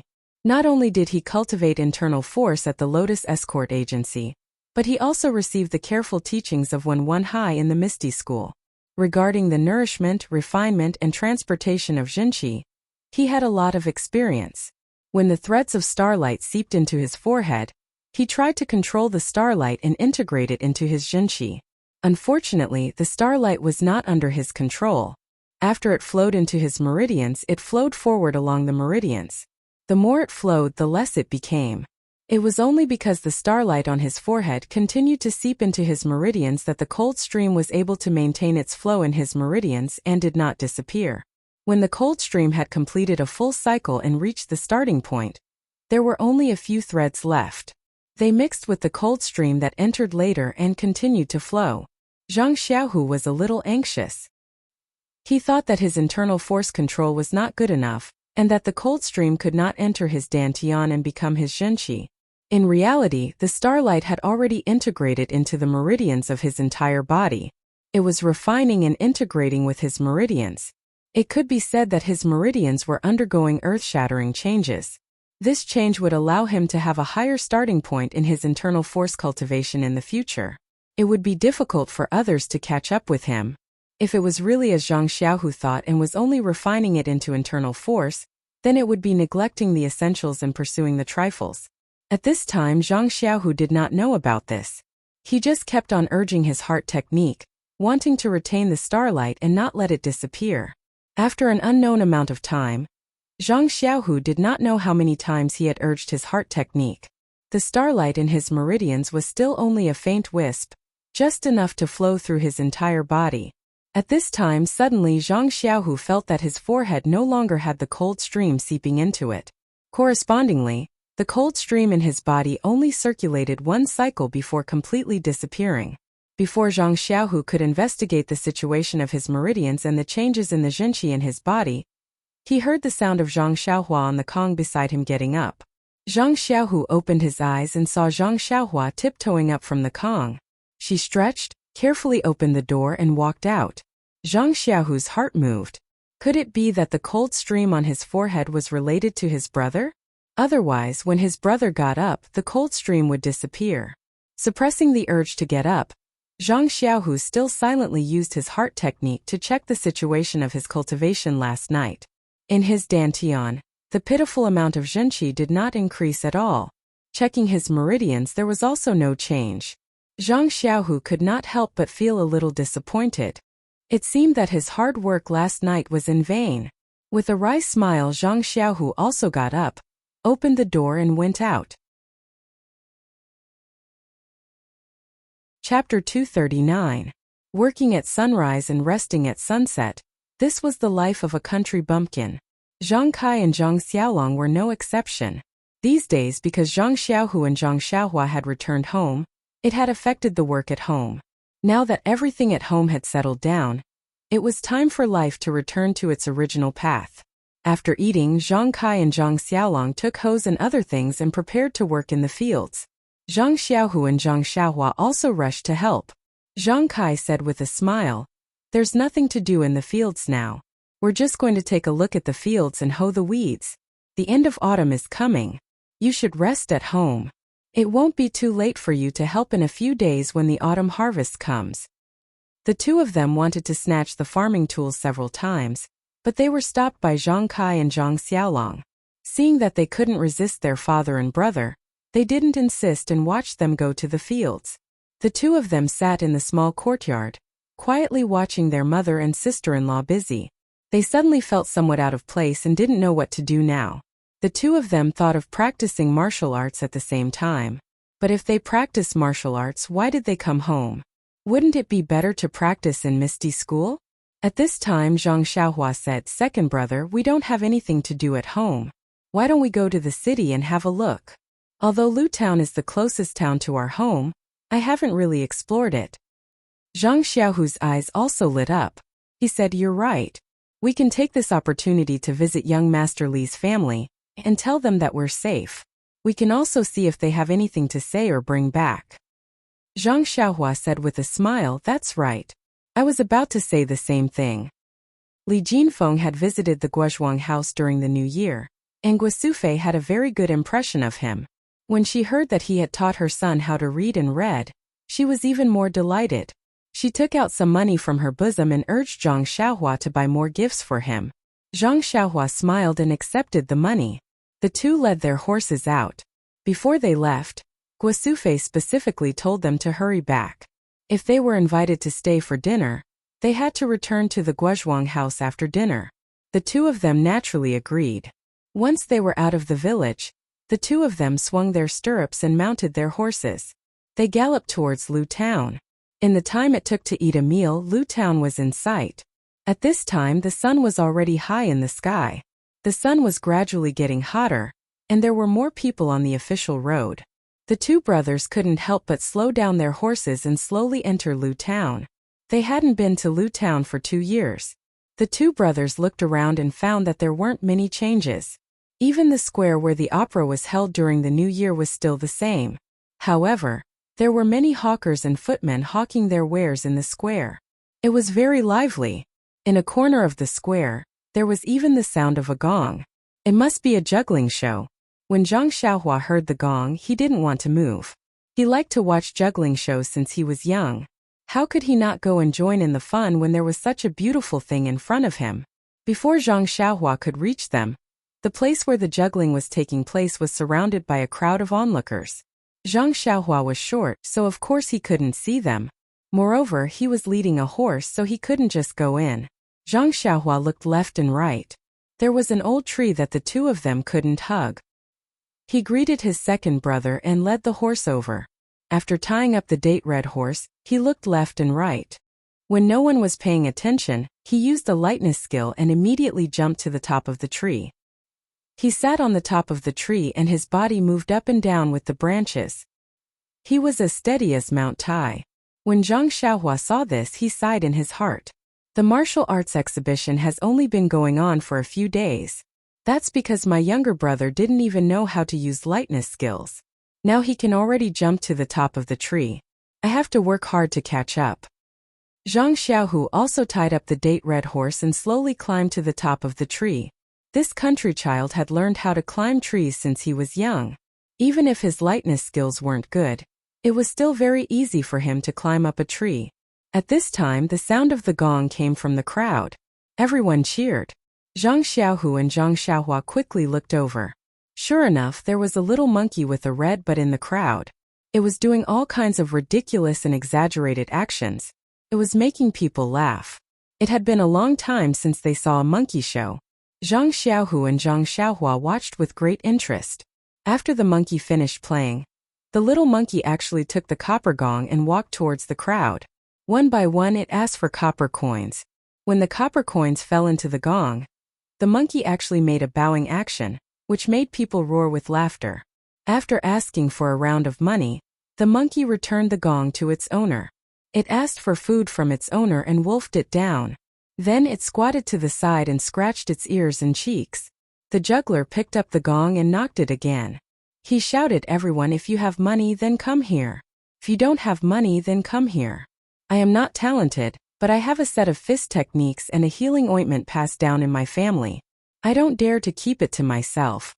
Now I will take them out for everyone to appreciate.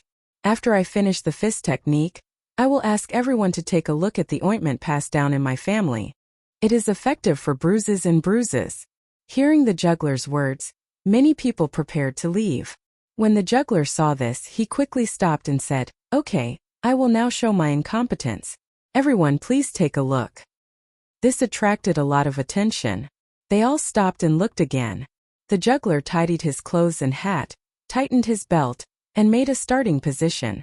He began to perform the fist technique in the open space.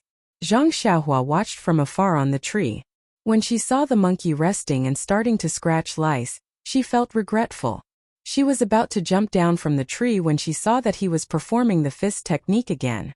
It was a fist technique passed down in her family. She stopped and looked at the arena. The juggler was tall and muscular.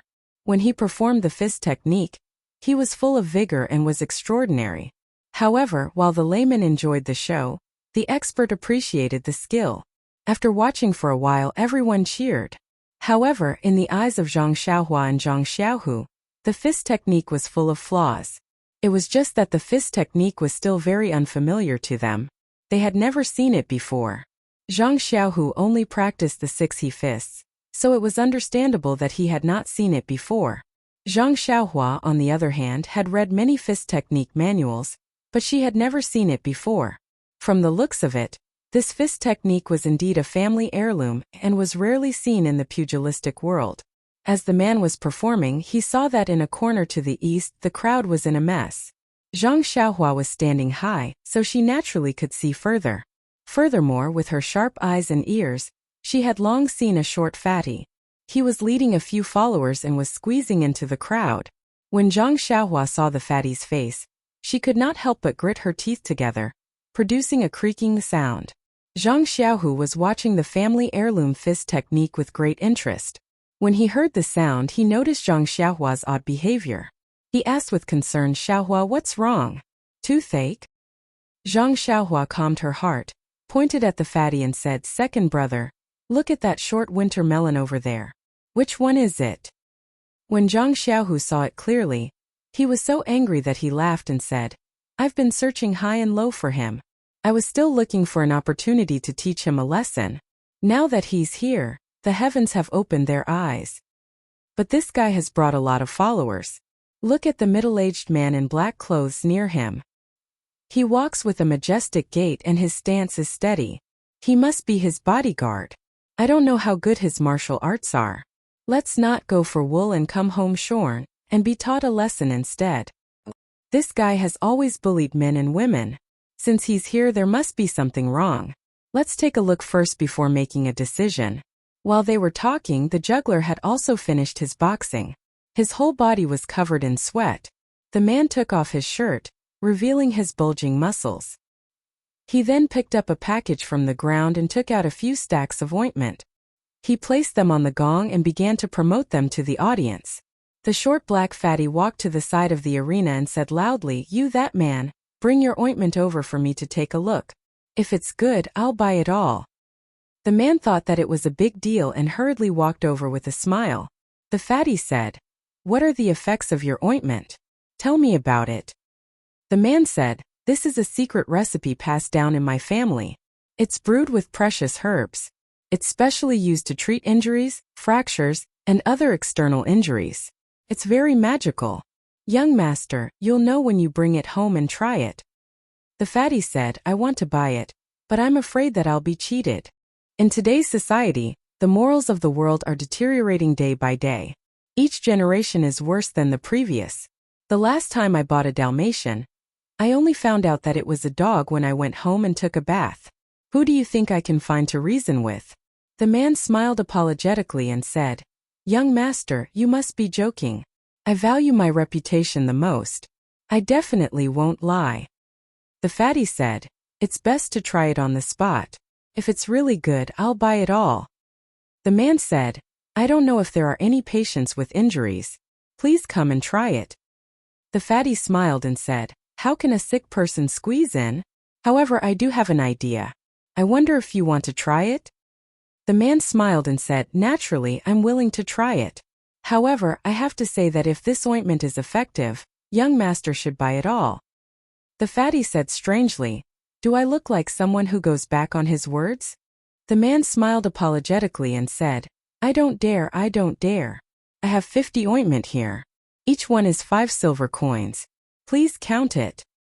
After saying that, he went to take more ointment from his bag. The fatty waved his hand and said, "No need. It's too troublesome. I believe you." After saying that, he took out a stack of banknotes from his chest and said, "I have 30 silver coins here. It's more than enough to buy your ointment. If your ointment is effective, I'll naturally buy it all." The man was overjoyed and said, "Young master, please tell me how to test the efficacy of this ointment."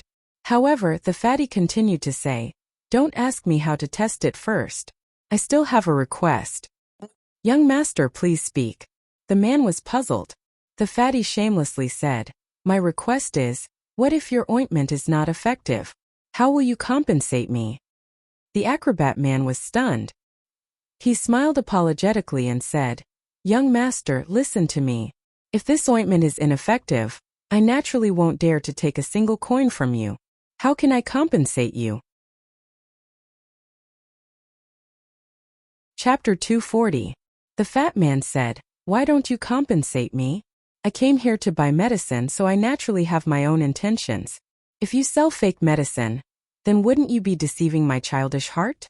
Leaving an indelible shadow on my path of growth? This is a problem that will affect my entire life. Do you think I won't take it seriously? Can I not compensate you for mental damage?" Zhang Xiaohua watched from afar and couldn't hear clearly. Otherwise, wouldn't she have fallen from the tree?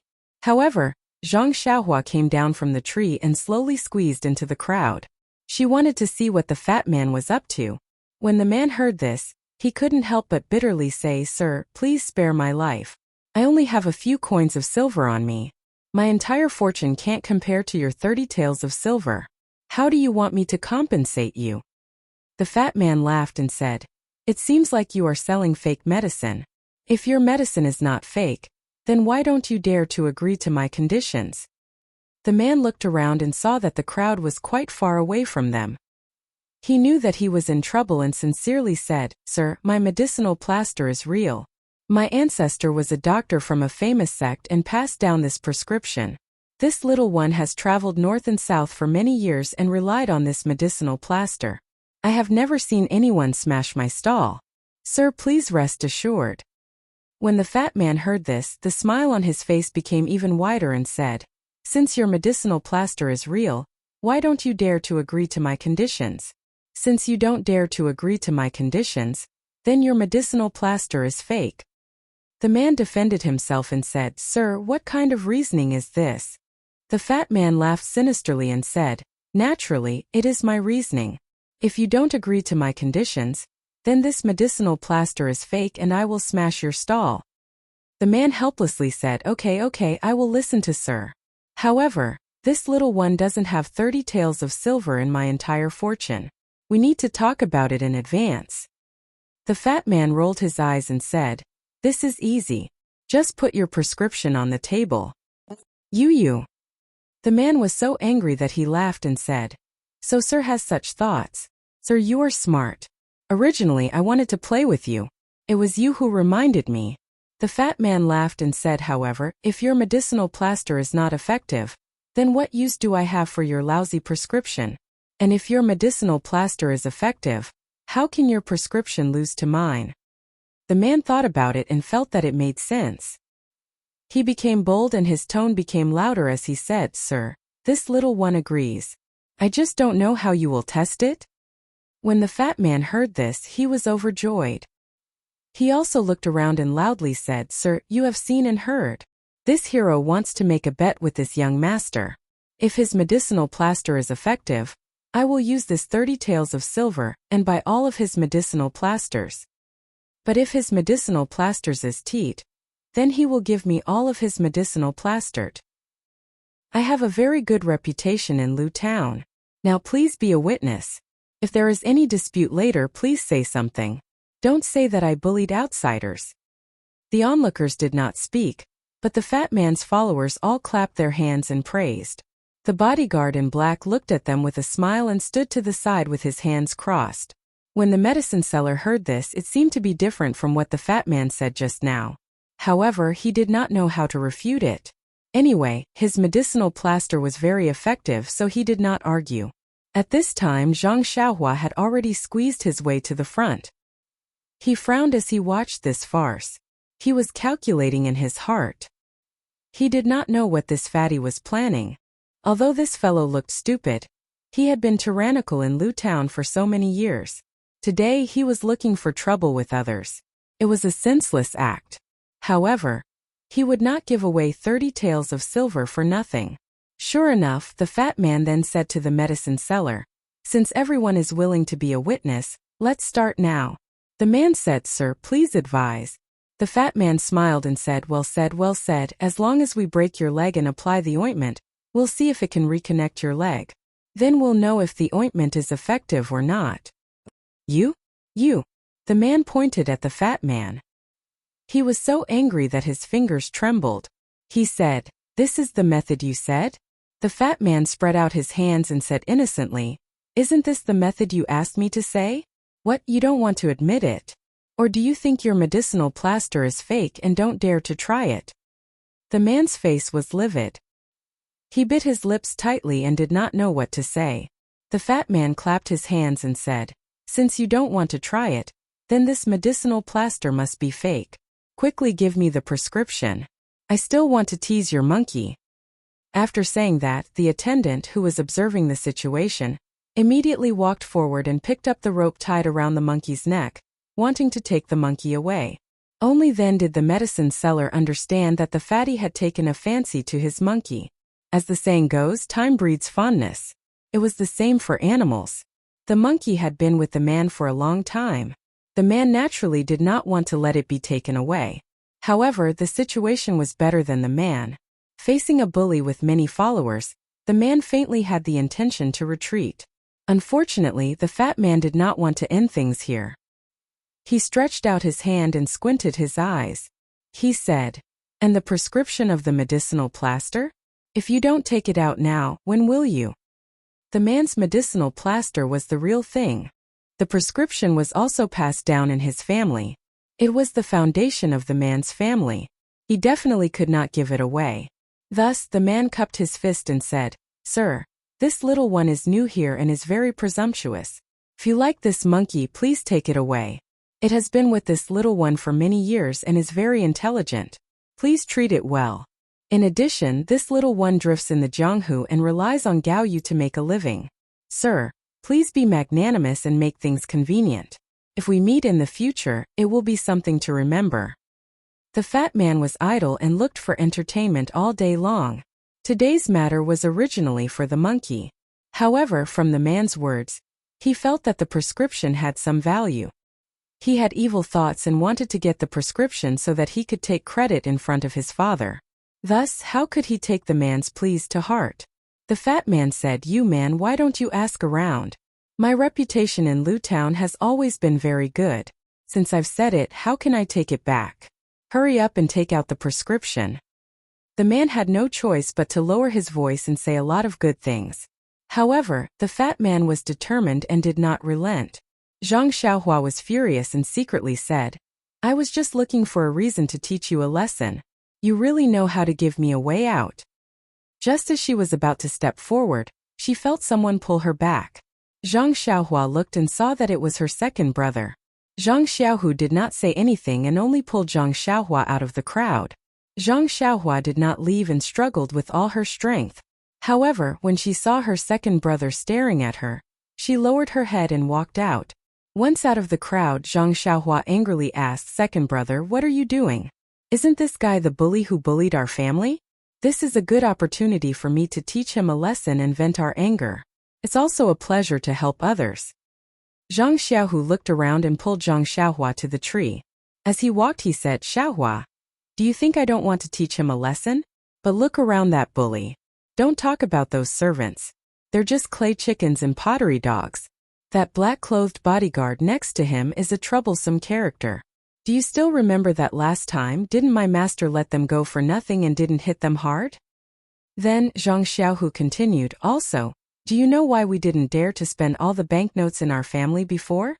Zhang Xiaohua said, "Wasn't it because we were afraid that people would come to our door and cause trouble? But now that we've learned martial arts, why should we be afraid of him? Moreover, you're also a disciple of the Misty School. How can you shrink your neck like this?" Zhang Xiaohu smiled and said, "Don't try to provoke me. Let me ask you, we're not afraid of you, but mother, father, big brother, and sister-in-law all live in the Guozhuang house. If they find us, how will you deal with them?" This, Zhang Xiaohua didn't know what to do. If it's because of our impulsive actions that bring disaster to our family, then the gains won't make up for the losses, Zhang Xiaohu said earnestly. Zhang Xiaohua thought for a moment and her pupils suddenly shrank. She coldly said, "Second brother, that's also fine. If they find our family in the Guozhuang house, not to mention a disaster, even if they hurt a single hair on father, mother, brother and sister-in-law, I'll kill my way to their door and exterminate their entire family." These words were full of murderous intent. If it were said by a Jianghu hero, it wouldn't be strange. However, Zhang Xiaohua had just entered the Jianghu, so how could she have such murderous intent? Zhang Xiaohu didn't understand. However, this kind of situation that involved family, even if it were Zhang Xiaohu, he would also do the same. He just nodded to show that he understood. In fact, Zhang Xiaohu didn't know that the attack on the rainy night had already shown Zhang Xiaohua the bloody side of the Jianghu. He could decisively take out the small sword and kill the black-clothed old man. This was the embodiment of his unswerving determination. Although Zhang Xiaohua was young and hadn't truly stepped into the Jianghu, his temperament was already mature. Although human life was precious and blood was glaring, if it could be exchanged for justice and the health of his family, he would naturally do it without hesitation. Zhang Xiaohu said again, "Although we're not afraid of trouble, if there's a way to avoid trouble, wouldn't that be better?" Zhang Xiaohua didn't understand and said, "Second brother, you have a lot of experience. Just say it, I'll listen to you." Zhang Xiaohu took out a large handkerchief from his bosom and covered his face. He smiled and said, "Look, do you know who I am?" Zhang Xiaohua was overjoyed and said, "It should be like this. These two date red horses are also very eye-catching. Second brother, you stay here and help me hold the fort. I'll go find that guy to satisfy my craving. What do you think?" Zhang Xiaohu thought for a while and said, "Okay, you go and try. If it doesn't work, then use Qinggong to escape." Zhang Xiaohua was displeased and said, "Second brother, don't look down on me. Qinggong is not used to escape." Chapter 241. When the medicine seller saw that his coaxing and pestering had no effect, he said, "Since Master Zhao insists on this prescription, please wait for a moment. I will go and get it for you." The fat man smiled and said, "Seeing that you are so tactful, I will not make things difficult for you. Quickly give me the prescription and I will let you live." When the man saw this, he turned around and walked to the package. After dawdling for a long time, he walked over with the package. When he got close, he put his hand into the package and said, "Master Zhao, take it." Fatty Zhao smiled and stretched out his hand. Who knew that the man would take out a sharp dagger from the package and stab at his heart? Fatty Zhao was in the middle of a beautiful dream. He did not expect that danger would flash in front of his eyes. He was immediately frightened and his face turned ashen. He did not know how to dodge. He covered his head with his sleeve and shouted, "Fugue, quickly come and save me." Who do you think Fugue is? It was the leader of the servants. At this moment, he was commanding his subordinates to make the monkey do somersaults. In fact, it was not that he was not doing his job. It was just that when he saw that the man was only begging for mercy, he thought that he was the same as the victims he met in the past. There was no challenge at all. Therefore, he left his master and came to have fun. At this time, he heard the fat man's cry for help. When he looked up, the man had already rushed to the front of the fat man. The dagger flashed and blood splattered. When Fugue saw this, his liver and gallbladder were torn apart. He complained in his heart. He could not watch over the fat man for a while and such a thing happened. Not to mention the fat man losing his life. Even if he lost a hair, he would lose a layer of skin. Looking at the fat man's towering figure, Fugue complained in his heart, "Young master, you should hide first." When a person was in a critical situation, who would not have a natural reaction? When others saw the life-threatening dagger, they might have screamed and dodged far away. At the very least, they would have jumped to the side. However, Fatty only covered his eyes. Out of sight, out of mind. He was like an ancient animal called an ostrich. It only buried its head in the sand, but its butt was raised high up in the air. When the man saw that the fatty didn't dodge, he was both surprised and happy. He was surprised because he originally had a backup plan. He took out the dagger to scare the fatty away so that he could find a way out and escape. No one wanted to have their hands stained with blood. He was a fugitive, but this fatty didn't dodge. Wasn't that just pushing him to his death? Once he took out the dagger, regardless of whether he could injure the fatty or not, the authorities would not let him off. He was happy because this fatty was really too much of a bully. He had no choice but to take out the dagger. The hateful fatty was right in front of him. He just had to stretch out his hand and he would be able to vent his feelings and vent the humiliation just now. Therefore, when faced with the fatty who reacted faster than others, the man's dagger hesitated for a moment. However, in that moment of hesitation, the opportunity slipped away. The fatty seemed to have been pulled by a rope, and he instantly retreated. When the man realized what was going on and wanted to chase after him, a black-robed man suddenly appeared in front of him. The fatty came out to bully people. Naturally, he didn't rely on wealth alone. He needed a bodyguard, and this person in black was one of them. Just now, when the man suddenly took out the dagger, the person in black was also caught off guard. He immediately rushed over, but the dagger was already close to the fatty's body. He might not be able to kill the fatty. Fortunately, the man hesitated for a moment. He barely managed to reach behind the fatty and reached out to grab the fatty's collar, pulling him out of danger. When the man saw the person in black blocking in front of him, he knew that today's matter would not be settled peacefully. He didn't say anything and stabbed his head. When the person in black saw this, he didn't dare to be careless. He dodged while drawing his sword from his waist and fought with the man. As the saying goes, the shorter the weapon, the more dangerous it is. The dagger was already at a disadvantage against the sword. Moreover, the black-clothed man seemed to have a wealth of fighting experience. His martial arts were obviously superior to the man's. The man's several attacks did not pose any threat to the black-clothed man. Instead, the black-clothed man's sword left shallow scars on his body. It wasn't that the person in black couldn't seize the opportunity. It was just that his duty was to protect the fatty's safety. When the fatty bullied others, he only treated it as watching the show. The man who sold the medicine was obviously a person of the pugilistic world. The person in black wanted to protect him and didn't want to hurt his life. At this moment, the frightened fatty once again commanded loudly, "Master Sun, stab him to death. Stab him to death with one sword. I'll take responsibility for this matter. This bastard actually wanted to take my life just now. We're just defending ourselves." Quick, stab him to death. It was common for people of the pugilistic world to kill people. However, this was Lu Town. Under the watchful eyes of everyone and the protection of the government, if they really killed someone, there would be a lot of trouble. The person in black hesitated. The fatty said again, Master Sun, I know you're just protecting my safety. It's fine. If you help me with this matter, I'll talk to my father. Just based on his prescription, I'll be able to exchange it for 1,000 taels of silver. Moreover, I'll definitely have my father put in a good word for you in front of Hall Master Zhao. I guarantee that your future in the evil tiger gang will be boundless. These two conditions made the person in black's heart itch. Although money was tempting, a future was even more important. The current evil tiger gang's leader hadn't returned and had long been divided into two factions. He didn't have any backing in the gang and was often bullied. If he could gain Hall Master Zhao's favor with this, it would be a wonderful thing.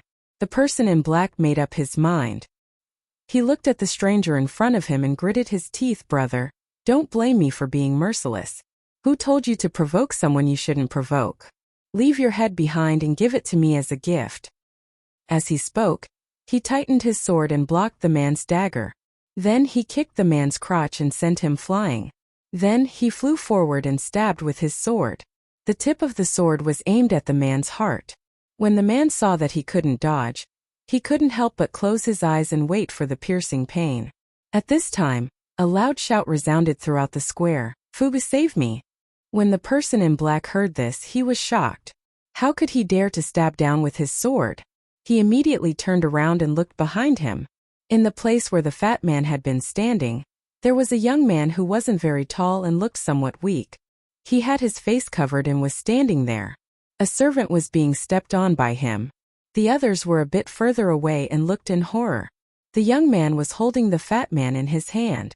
Fatty Zhao was being held upside down by the young man by the neck. His feet had long since left the ground and he was constantly kicking. The fat man's hands were covering his eyes as he continuously shouted, Fugui, save me! A skinny young man was actually lifting a fatty who was much bigger than him with ease. This scene was very funny. Many of the onlookers were laughing so hard that they covered their mouths. The black-robed man was shocked, but he didn't dare to move forward.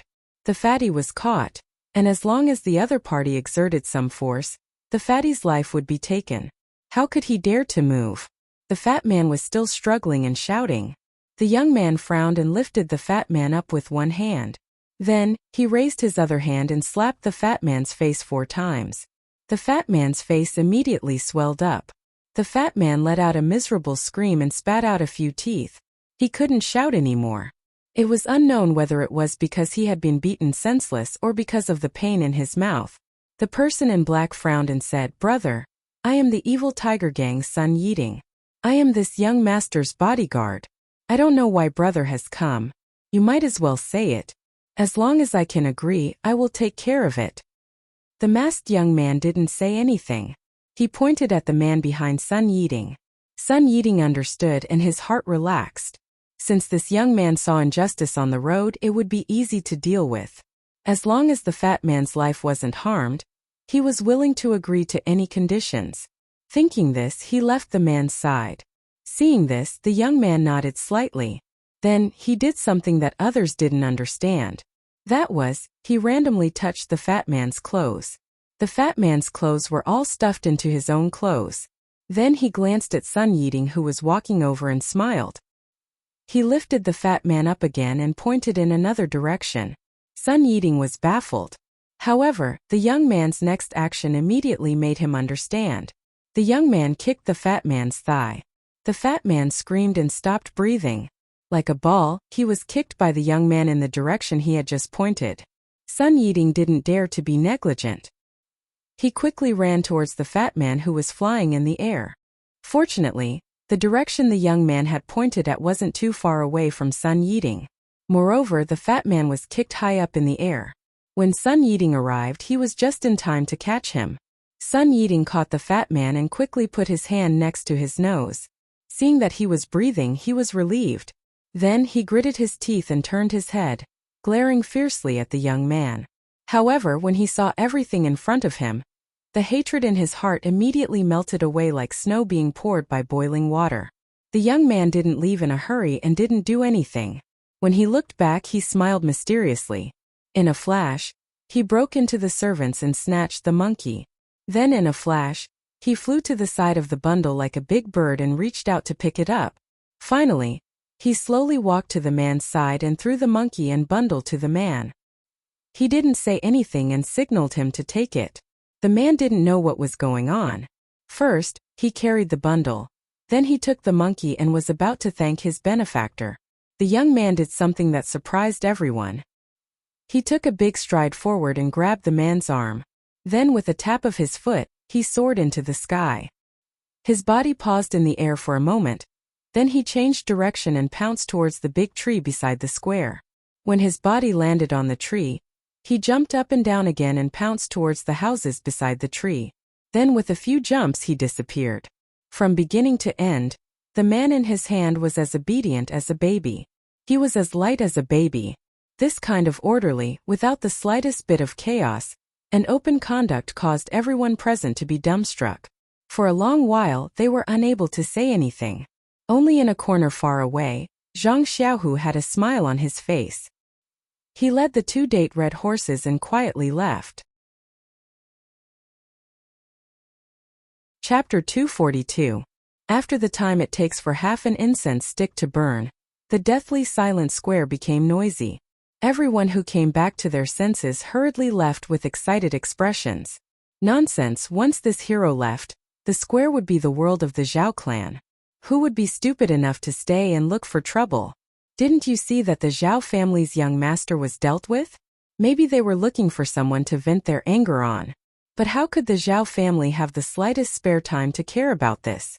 A group of servants, represented by Fu Gui, immediately surrounded them and expressed their concern and loyalty. Sun Yiding put the fat man down and carefully examined him. He was both happy and worried.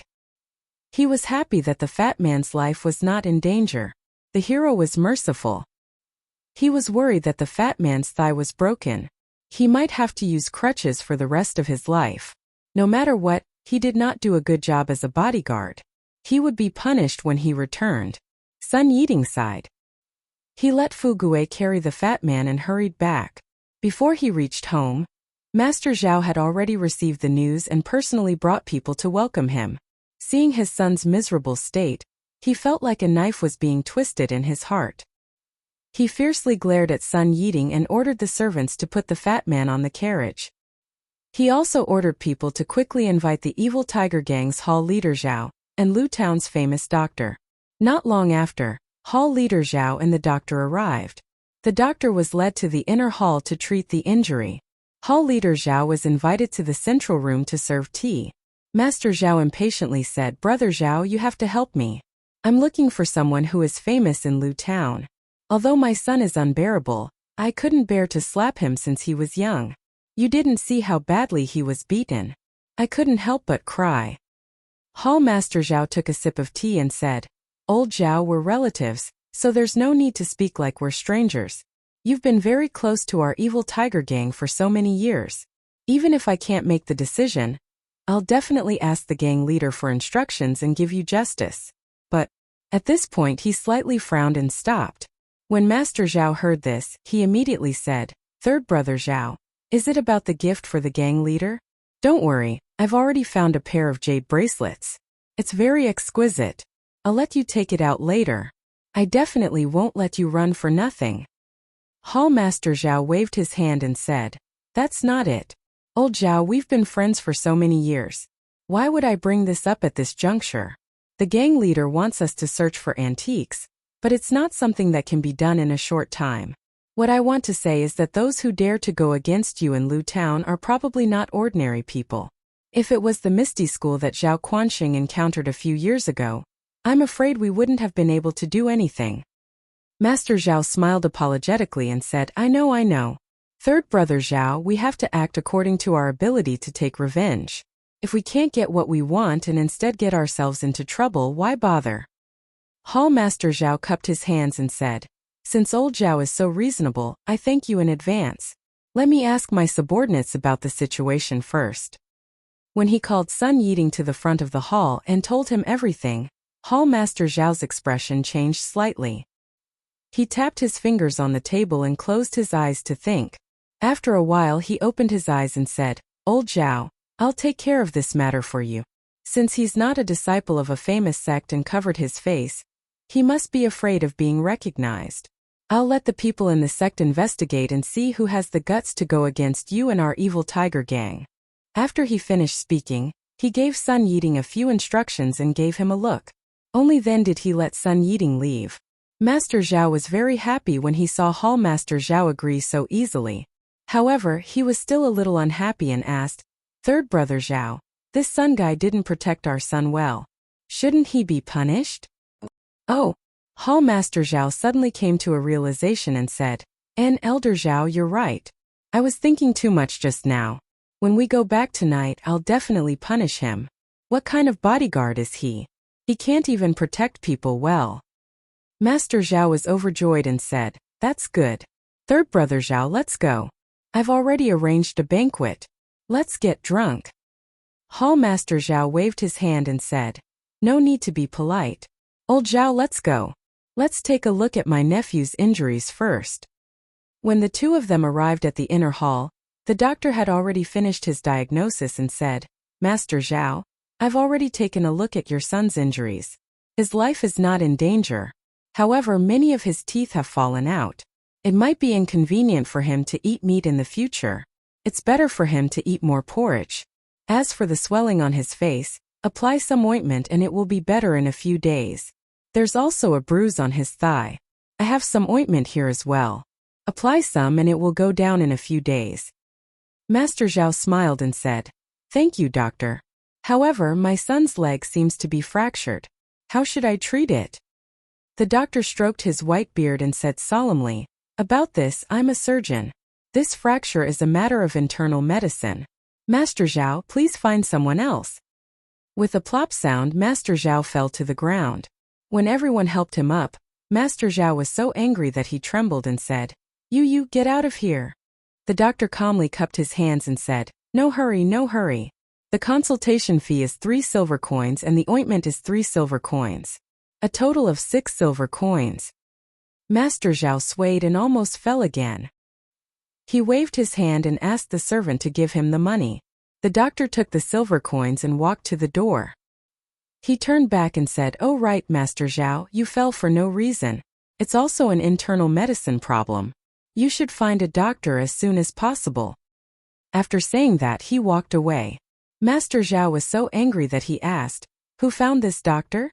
Fu Gui walked out trembling and said, "Master, it's this little one. Why did you find him?" That, the young master's usual syphilis and gonorrhea were all treated by him. Master Zhao kicked Fu Gui's face and said angrily, "Why aren't you going to find the medical saint?"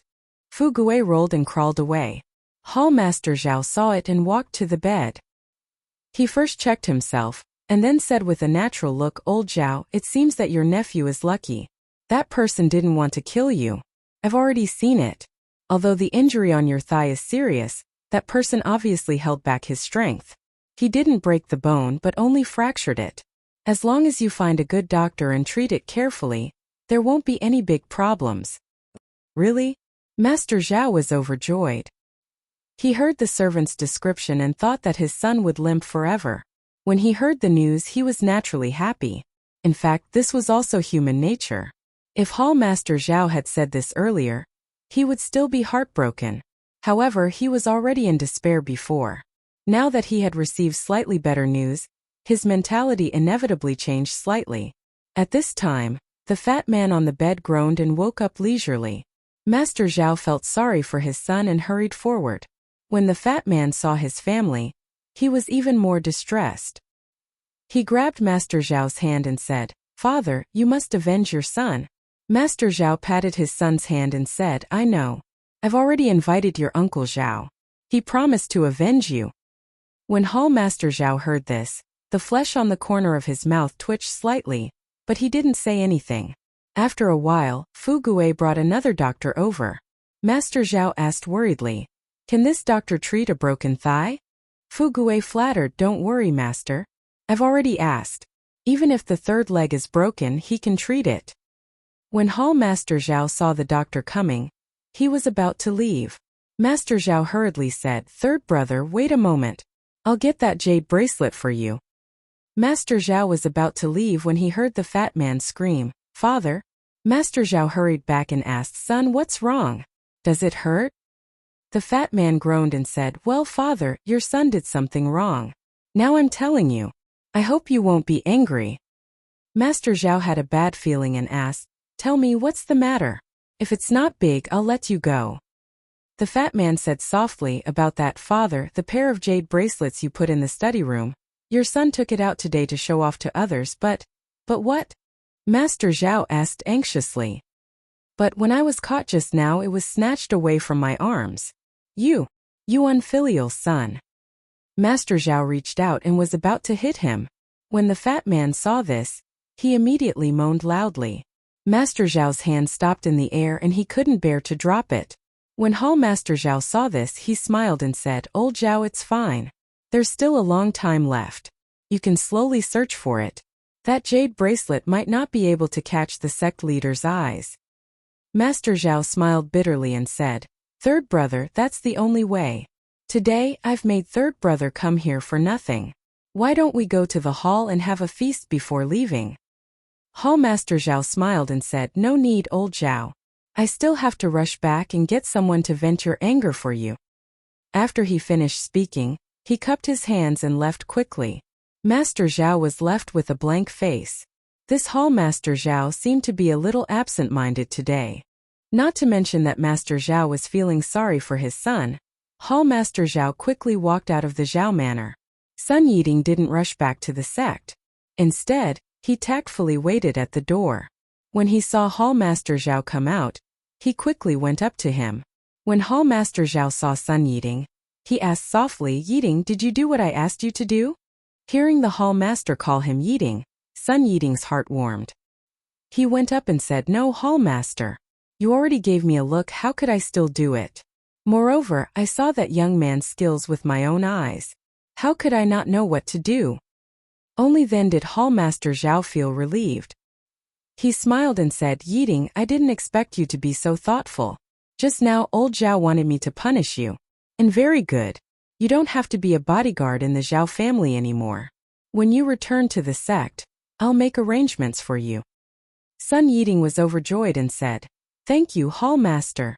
Hall Master Zhao waved his hand and said, "You're welcome. From now on, you're one of my people. Just be careful when you do things." "That's right, although you didn't fight with him, can you tell which sect he's from? Although our evil tiger gang isn't a big sect and can't afford to offend a big sect, we can't just suffer in silence. We have to figure it out. Who knows, we might even have to go to their sect to seek justice." Chapter 243. Sun Yiding smiled apologetically and said, "Great Hall Master, I really couldn't tell. I only know that his qigong is very exquisite. His body can change directions in the air, and his internal energy is very deep. Young Master Zhao is like a hen in his hand, and that Jianghu man is like a little chick." He didn't say anything, nor did he exchange blows with me. I'm guessing that he's a young disciple from a large sect who came out to gain experience. It's not that he's afraid of others seeing his true face, but that he doesn't want to cause any unnecessary trouble, so he covered his face. Hall Master Zhao nodded and said, "What you said is what I thought. His martial arts are so high, there's no reason for him to be afraid of us. Moreover, for a disciple as young as him to have such martial arts, he must be a disciple from a large sect. Think about it, although our evil tiger gang has many disciples, which young disciple has such cultivation? Even if it's you, you're probably not his opponent." Sun Yiding said with shame, "Hall Master Zhao's insight is like a torch. That's indeed the case. I didn't dare to go forward to protect young Master Zhao.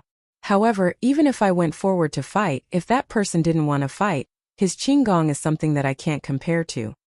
Hall Master Zhao smiled and said, "You don't need to belittle yourself. Which disciple from a large sect hasn't been carefully nurtured from a young age? It's just that you and I don't have such conditions. Looking at the Qinggong you're talking about, it seems a bit like the Dalan temples crossing the river on a reed. It also seems a bit like the Righteous Alliance's cloud ladder. It also seems a bit like Yiyu Xiao Xiao of Ba Mountain's Yiyu Xiao. In short, they're all people that our evil tiger gang can't afford to offend. Cough cough, we still have to investigate more. We can't wrong a good person. Sun Yiding understood and said, Hall Master is wise. I understand. Hall Master Zhang smiled and said, that's right. There's also the matter of Shichui Mountain. What are those country bumpkins doing these days? Why did they all run to Lu Town? We have to quickly investigate. Not to mention the discussion between the two from the evil tiger gang. The masked young man grabbed the medicine man's arm like a chick and ran along the roof of a house for a long time.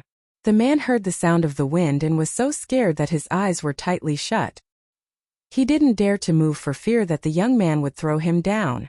On the contrary, the monkey's face was full of curiosity. It was in the man's embrace, and it stuck its head out of the man's embrace. It looked around, and occasionally it would squeak squeak. After a while the man stopped.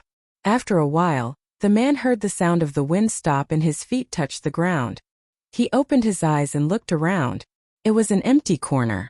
The man knew that he had escaped with his life, so he immediately lowered his head and kowtowed. Seeing this, the masked young man took a step forward and held the man's arm. It was like an iron clamp. The man used all his strength, but he still couldn't kowtow. The man smiled bitterly and said, Benefactor, you saved my life. No matter what, you should let me kowtow and thank you. If not, I will feel guilty even in my dreams. After he finished speaking, he kowtowed again. Sure enough, the young man didn't stop him this time. After he finished kowtowing, the man said, I know that Benefactor has his own reasons, so I covered my face. I am Chu Zhigao from Dragon Mountain. My family has long since fallen, so Benefactor might not know. However, Benefactor, please remember my name. In the future, if fate wills it, please come to my home for a chat. The young man nodded slightly. Then he took out a pile of things and placed them in front of Chu Zhigao. When Chu Zhigao looked at them, it was a pile of scattered silver, a stack of silver notes, a sweat towel and other odds and ends. These were the things that the young man had taken out from the fat man's arms. When the young man took out the things from the fat man's arms, Chu Zhigao had already stood up from the ground. Of course, he didn't understand the man's intentions. Now that he saw the money in front of him, he couldn't help but burst into tears. He threw himself on the ground again and kowtowed fiercely a few times. The young man wanted to stop him, but it was too late and he could only let him kowtow.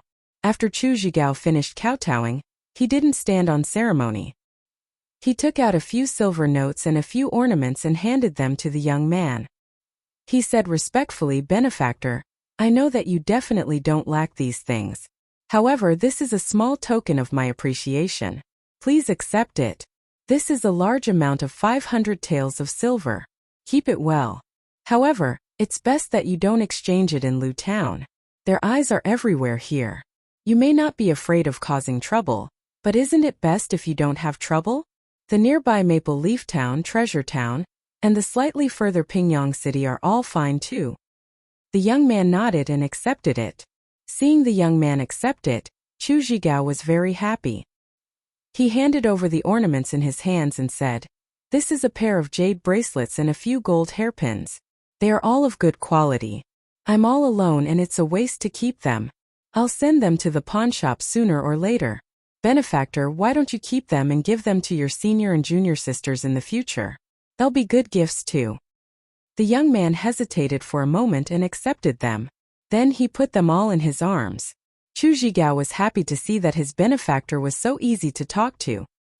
He cupped his fists at him and said, The green mountains will not change and the green rivers will flow forever. Benefactor, please take care of yourself. See you again in the future. After he finished speaking, he picked a direction and turned to leave. However, just as he turned around, the young man strode forward and pulled him back. Chu Zhigao smiled and said, Benefactor, do you have any other orders? The young man still did not speak and pointed in another direction. Chu Zhigao suddenly understood and turned to walk in another direction. However, after taking 2 steps, he stopped and turned back to look at the masked young man. He lowered his head in thought for a moment, then walked back. Chu Zhigao walked up to him and said, "Benefactor, you saved my life and gave me money. I am very grateful. I always feel that I owe you too much, but I really have no way to repay you. You are a man of Jianghu, and also a disciple of a famous sect, so you must not lack anything. I am from the Dragon Mountain, and my family has declined early. Now I rely on buying medicinal plasters to make a living. My medicinal plasters are really good, but compared to the things in your sect they are much inferior. I have a medicine book passed down in my family. I have read it for many years, but I still can't understand it. Perhaps it will be of some use to you, so I hope you will kindly accept it." After he finished speaking, he took out a small bag wrapped in oilcloth and handed it to the young man. The young man hesitated and was unwilling to take it. Chu Zhigao knew that the young man was unwilling to take what he liked. He smiled and put it in his hands and said, "Benefactor, please take it first. If you can understand it one day, you can teach it to me. Moreover, if you can really understand it, there is a mysterious place in my family. One day, I would like to invite you to Dragon Mountain. Perhaps there will be another opportunity." Seeing this, the young man nodded and put the small bag into his arms. Chu Zhigao looked at the small bag reluctantly. Finally, he saluted the young man with his fists and walked quickly in the direction pointed out. When he turned the corner, he saw a small city gate of Lu Town. He looked around and did not dare to stay any longer. He followed the crowd and left the city. When the young man saw Chu Zhigao turn the corner, he also looked around and walked to a corner. He took off his clothes and wrapped it in a bag. He held it in his hands and then took off the cloth on his face, revealing his young and childish face. Wasn't that the adorable Zhang Xiaohua? Zhang Xiaohua looked around and saw that there was no one around. She put the cloth in her arms and wrapped the clothes into a bag under her arm. She walked along the alley in another direction. After turning a few corners, she saw Zhang Xiaohu leading 2 juju-bred horses. He looked anxious. When he saw Zhang Xiaohua appear, he quickly looked back and said, "Zhang Xiaohua, why did you take so long? I thought something happened to you." Zhang Xiaohua smiled and said, "How could something happen to me? Let's go. Let's leave the city first. We can talk later." After that, the two of them got on their horses and rode out of Lu Town. When they reached a secluded place, Zhang Xiaohua told Zhang Xiaohu what happened just now. Zhang Xiaohu smiled and said, "You are really cautious. You didn't even say a word?" Zhang Xiaohua said, "Yes, we must be vigilant. We can't leave any clues for others, even if they are the people we just saved. However, this Chu Zhigao is really generous. He left most of the things I gave him to me." After that, she took out 500 taels worth of banknotes and a few ornaments. Zhang Xiaohu took them. He first took out 4 banknotes and kept them in his arms. He then looked at the other ornaments and handed them back to Zhang Xiaohua. Zhang Xiaohua said unhappily, "Second brother, I put in a lot of effort this time. Why did you take so much?" Zhang Xiaohu smiled and said, "We have given all the banknotes to father and mother. No matter what, we have to keep some for ourselves. As the elder brother, I spend a lot, so I won't stand on ceremony with you. Chu Zhigao is right. We can exchange these banknotes when we reach Pingyang City. Although these ornaments look good, we can't let mother and sister-in-law wear them. If others recognize them, we will be in trouble. We should pawn them in Pingyang City." Zhang Xiaohua felt the same and wanted to keep them in his arms. However, when his eyes swept across a pair of jade bracelets and a few golden hairpins in front of him, his eyes were attracted by the jade bracelets. It seemed that there was something inside that attracted his attention. Zhang Xiaohua's mind was stirred and her consciousness swept out. As expected, the jade bracelets had a faint fluctuation of vital qi. Zhang Xiaohua was overjoyed and sent her consciousness into the jade bracelets. However, the jade bracelets were not like the small stone or the jade pendant previously. They did not have any reaction. When Zhang Xiaohua increased the strength of her consciousness, the jade bracelets had a repulsive force. In an instant, Zhang Xiaohua's consciousness was ejected. Zhang Xiaohua was so surprised that she almost cried out. She thought to herself, "What kind of strange thing is this jade bracelets?" After Zhang Xiaohua carefully kept the jade bracelets and the golden hairpins in his arms, he took out the medicine book that Chu Zhigao gave him. Looking at the item wrapped in oilcloth, Zhang Xiaohua frowned slightly. Actually, he did not want to accept the family heirloom at that time. However, he did not want to talk about it. Hence, he forced her to accept it. Seeing this, Zhang Xiaohu said with a smile, Xiaohua, the price of your help is really high. Not only did you get a lot of money, but you also accepted the family heirloom. Zhang Xiaohua said with annoyance, you said that I wanted it, but Chu Zhigao insisted on putting it in my hands. I had no choice but to accept it. Otherwise, I'll give it to you now. After that, she was about to hand over the small bag. Zhang Xiaohu quickly waved his hand and said, forget it, forget it. I don't know many words. Why should I look at it? Anyway, you can go back and give the herbs to Huanqi Villa. This medicine book may be useful. Please collect it, please tip it. Thank you. Chapter 244. When Zhang Xiaohua heard this, his heart was moved. He felt that it was very reasonable, so he carefully opened the oilcloth bag. The oilcloth bag was tightly wrapped. After opening it for a long time, he finally revealed a thin booklet. The booklet was very thin. It was not even half as thick as the books that Zhang Xiaohua usually read. Moreover, the paper was strange. It was not ordinary paper. Seemed to be a kind of silk. When Zhang Xiaohua opened it, he was even more shocked. There was actually an ancient text written on it. On the first page, there were 3 big words. Bone solidifying pill. Pill? Why was it a pill again? Could it be related to alchemy technique? Zhang Xiaohua could not help but feel suspicious. However, since he didn't understand the alchemy, he naturally wouldn't understand the things in this booklet. Zhang Xiaohua thought for a while and felt that he should wait until he finished reading Beginner Alchemy first. Why did it say beginner too? It should be the simplest. Zhang Xiaohua put away the booklet and wrapped the oilcloth bag again. She thought for a moment and saw that her second brother was standing guard at the side. She took out the money pouch again and used her divine sense to put the oilcloth bag and jade bracelet into the pouch. Then, she put the banknotes and other items into the usual space in the money pouch. Zhang Xiaohua saw Zhang Xiaohua put the banknotes into the money bag and said with a smile, this money bag is not bad. It was just empty for half a day and now there are banknotes inside. Zhang Xiaohua smiled and did not say anything. He put away the money bag. After tidying up, Zhang Xiaohua looked at the sky and said, second brother, it's already noon. Are we still going to young Master Li's house? Why not? Young Master Li's house is in the southwest of Lu Town. You were causing trouble in the east, so it's quite far away. This time we'll go in from the west gate. You've already changed your clothes. Who would know that it was you? Besides, isn't there a saying that the most dangerous place is the safest place? They would never think that we're still in Lu Town visiting relatives and friends. Zhang Xiaohua beamed with joy and said, that's great. However, I'm already hungry. Why don't we find a restaurant to eat first? They rode their horses and entered Lujian's west gate. They found a restaurant nearby and ordered a bowl of noodles and a few side dishes to appease their hunger. It was true that good news never left the house, but bad news spread far and wide. Although Lujian was not a small town, the news that the fat man of the Zhao family was beaten up and his leg was broken had spread all over Lujian.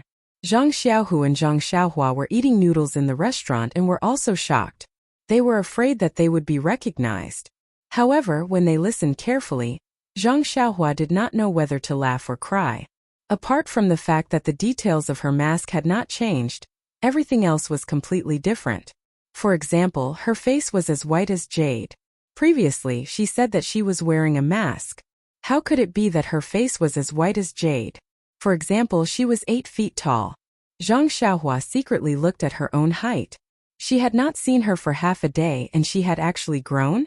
Also, the voice was loud and clear, like a god descending to earth. Zhang Xiaohua did not even need to speak half a word. As she listened, Zhang Xiaohua straightened her back. How was this talking about her?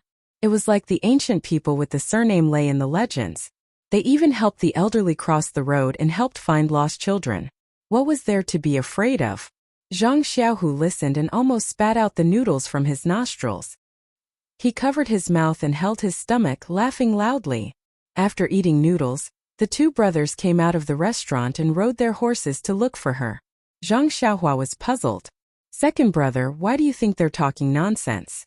Am I like that? Zhang Xiaohu said, "Of course it's not you. This time you are no longer you.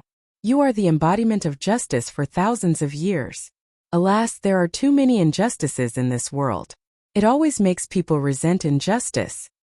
Zhang Xiaohua also praised, "Yes, if there were no injustices, how could we be chivalrous? If every government official was an honest official, then there would be no such title as the Master of Justice in this world." Zhang Xiaohu sighed, "Our strength is still limited. It's already good that we can protect our families. Look at those people just now. Which one of them did not have grievances in their hearts and wanted to find you, the embodiment of justice, to go and save them?" Zhang Xiaohua gritted her teeth and said, "I hate that I don't have thousands of embodiments. I can't be chivalrous in this world and chase away all demons and monsters." Zhang Xiaohu clapped his hands and said, "Don't talk about national affairs. Don't talk about national affairs."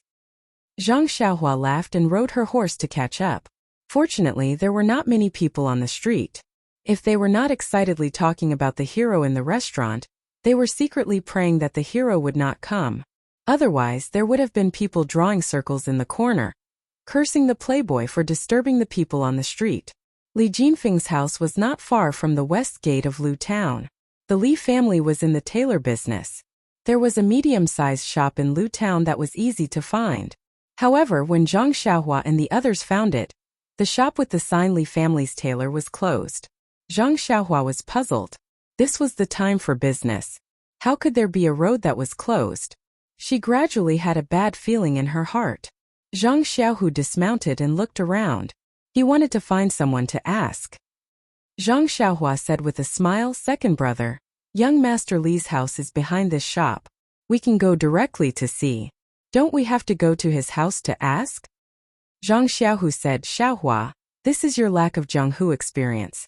You can see the real situation if you go directly to his house, but after all, you are not prepared. If there is an accident, you will be caught off guard. It is best to ask around first and have a general understanding of the situation. Only then can you calmly deal with it." Zhang Xiaohua nodded. Second brother's words were very reasonable. This kind of experience that was exchanged with blood was not something that could be easily understood by people who had not experienced it. The street where Li family's tailor was located was a commercial street. There were many shops of different sizes. Zhang Xiaohu first found a small shop and went in. Zhang Xiaohua led the horse and waited outside. Not long after, she saw Zhang Xiaohu come out with a livid face. Zhang Xiaohua saw this and hurriedly asked tentatively, "Second brother, why did you come out so soon? Did you hit a snag?" Zhang Xiaohu bit his lip and did not speak. He waved at Zhang Xiaohua and signaled her to follow. Then, he came to a large jade shop and said, "Tie the horse there and go in with me." Zhang Xiaohua was stunned. She felt that something was wrong. Seeing that second brother did not say much, she did not dare to ask more. She tied the horse and followed second brother into the jade shop. When they walked into the jade shop, they saw a few shop assistants whispering to each other. When they saw that there were guests, they didn't welcome them as warmly as expected. Instead, they were hesitant. It wasn't until Zhang Xiaohua and Xiaoyu walked into the hall that a slightly older shop assistant, who looked very experienced, walked up to them and said with a forced smile, "Sir, are you looking to buy jade? Please come this way." Zhang Xiaohua saw that they did not greet the guests at the door. She already felt strange. Now that they were acting like they were reluctant, she was even more surprised.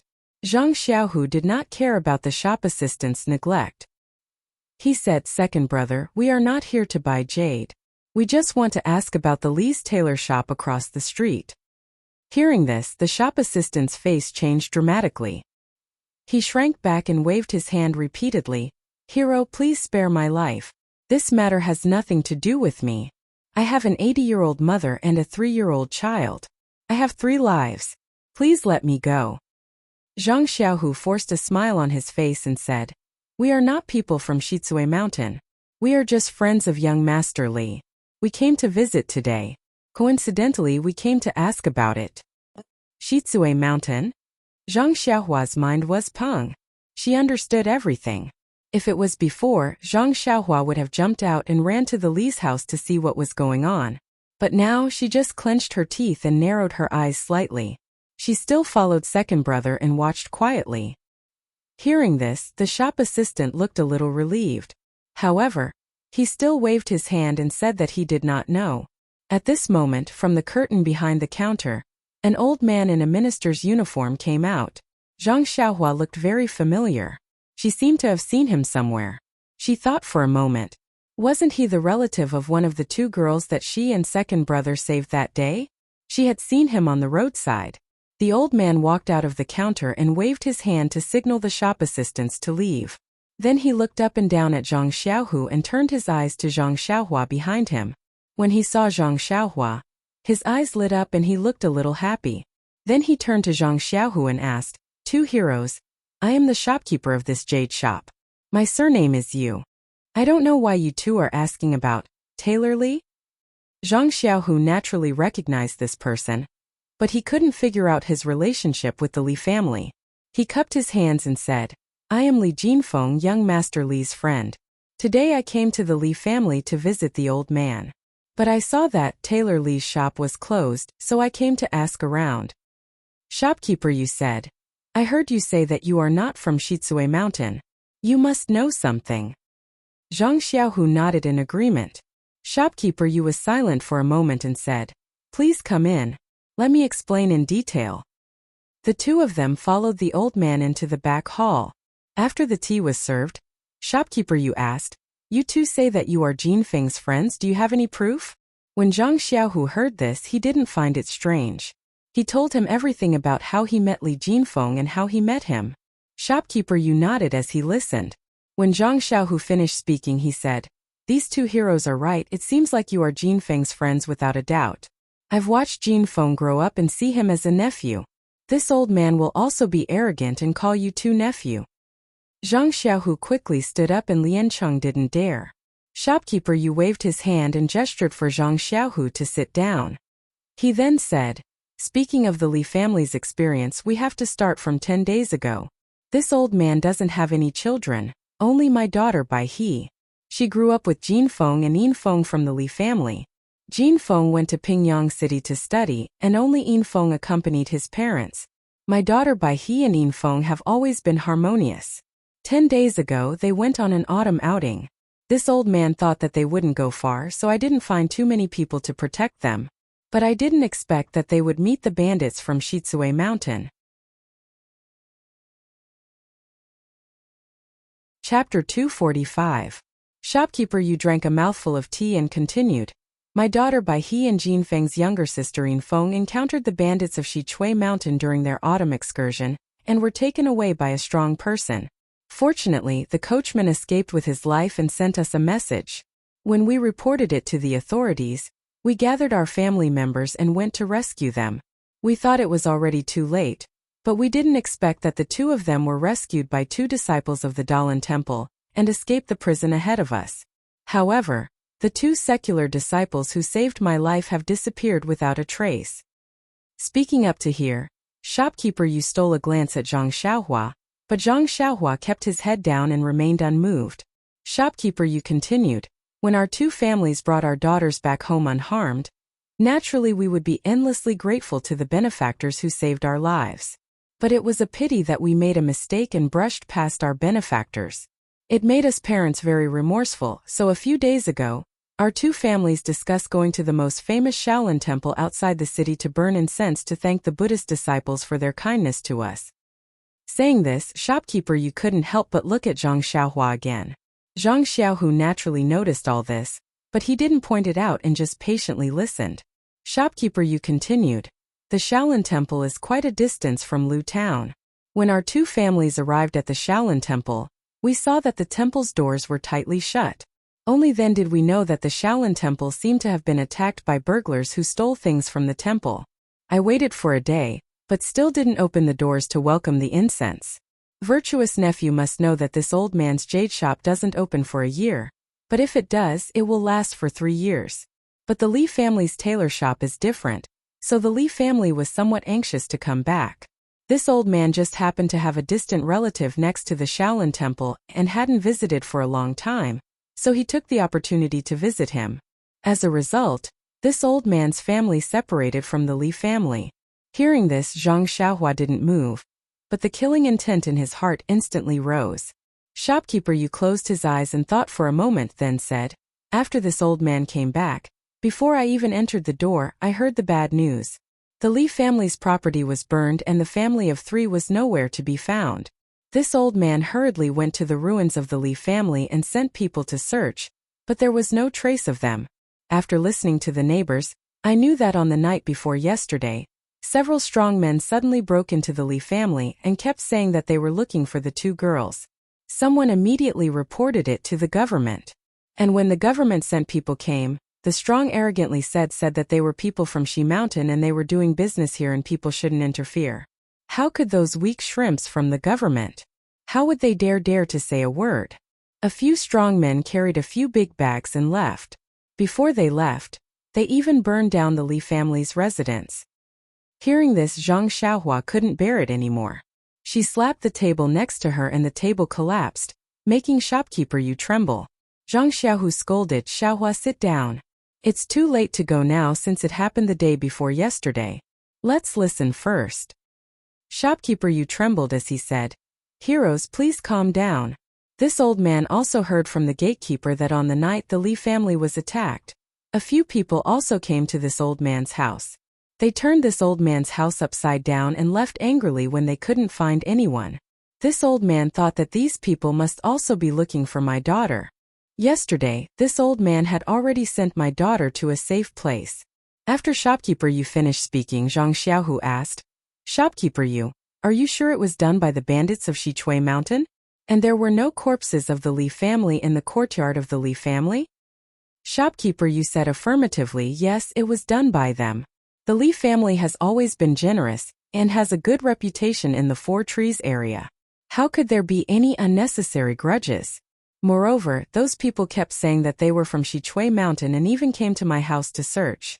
Comparing it with the encounter 10 days ago, the result is self-evident. In addition, I have already searched the ruins of the Li family more than 3 times, but I really didn't find any corpses. Presumably, the bandits took away not only money but also people." Zhang Xiaohu thought for a moment and asked, "There is one more thing. Shopkeeper Yu, may I ask how to get from Lu Town to Shichui Mountain?" Hearing this, Shopkeeper Yu quickly shook his head and said, "2 heroes, I heard that there are hundreds of bandits in Shichui Mountain. If you go there rashly, you will definitely suffer losses. It's better to be prepared. It's better to gather the brothers in your sect and go there together. If you can cooperate with the government and send soldiers, you will be more confident." Zhang Xiaohu said with a smile, "Shopkeeper Yu, you worry too much. We are just curious. Maybe the bandits in Shichui Mountain will leave the Li family on the way. We will look for them along the way and try our luck." Seeing this, Shopkeeper Yu didn't say much and told them in detail. Then the Zhang brothers said goodbye and were about to go out. At this time, Zhang Xiaohua suddenly turned back and asked, "Shopkeeper Yu, may I ask why you call this place 4 Trees?" Shopkeeper Yu was stunned. After a long time, he came to his senses and said, "It seems that a long time ago, before Lu Town, there were 4 trees here. This is also what I heard from others." Zhang Xiaohua laughed and said, "Well, not bad, a good place, a good name." Shopkeeper Yu was even more surprised. Why was this boy's thinking so strange? He didn't know that Zhang Xiaohua had already made up her mind at this time. Shopkeeper Yu sent the 2 of them out, but he didn't leave. Instead, he took the 2 of them to the Li family's house. Sure enough, it was in ruins. Even some of the neighboring houses had been destroyed. Since Shopkeeper Yu had already searched, Zhang Xiaohu and Zhang Xiaohua didn't delay any longer. After saying goodbye to Shopkeeper Yu, they rode the date red horse and left. When Shopkeeper Yu saw the date red horse that the 2 of them were riding, his heart was even more tense. He secretly thought that perhaps Old Li still had hope. Of course, he was also a little relieved. If the Li family could come back, his daughter could also return home with peace of mind. She didn't have to be worried outside. Then, he thought of his daughter by he and Li family's Jin Feng. They were childhood sweethearts. But when they grew up, why couldn't they be innocent? Seeing that Li Jinfeng had 2 friends with such strong martial arts, he wouldn't be bullied in the future. He was really a good candidate for a son-in-law. But why didn't his daughter and Li Jinfeng meet each other's eyes? If not, he was the shopkeeper of a jade shop. His thinking wasn't just for show.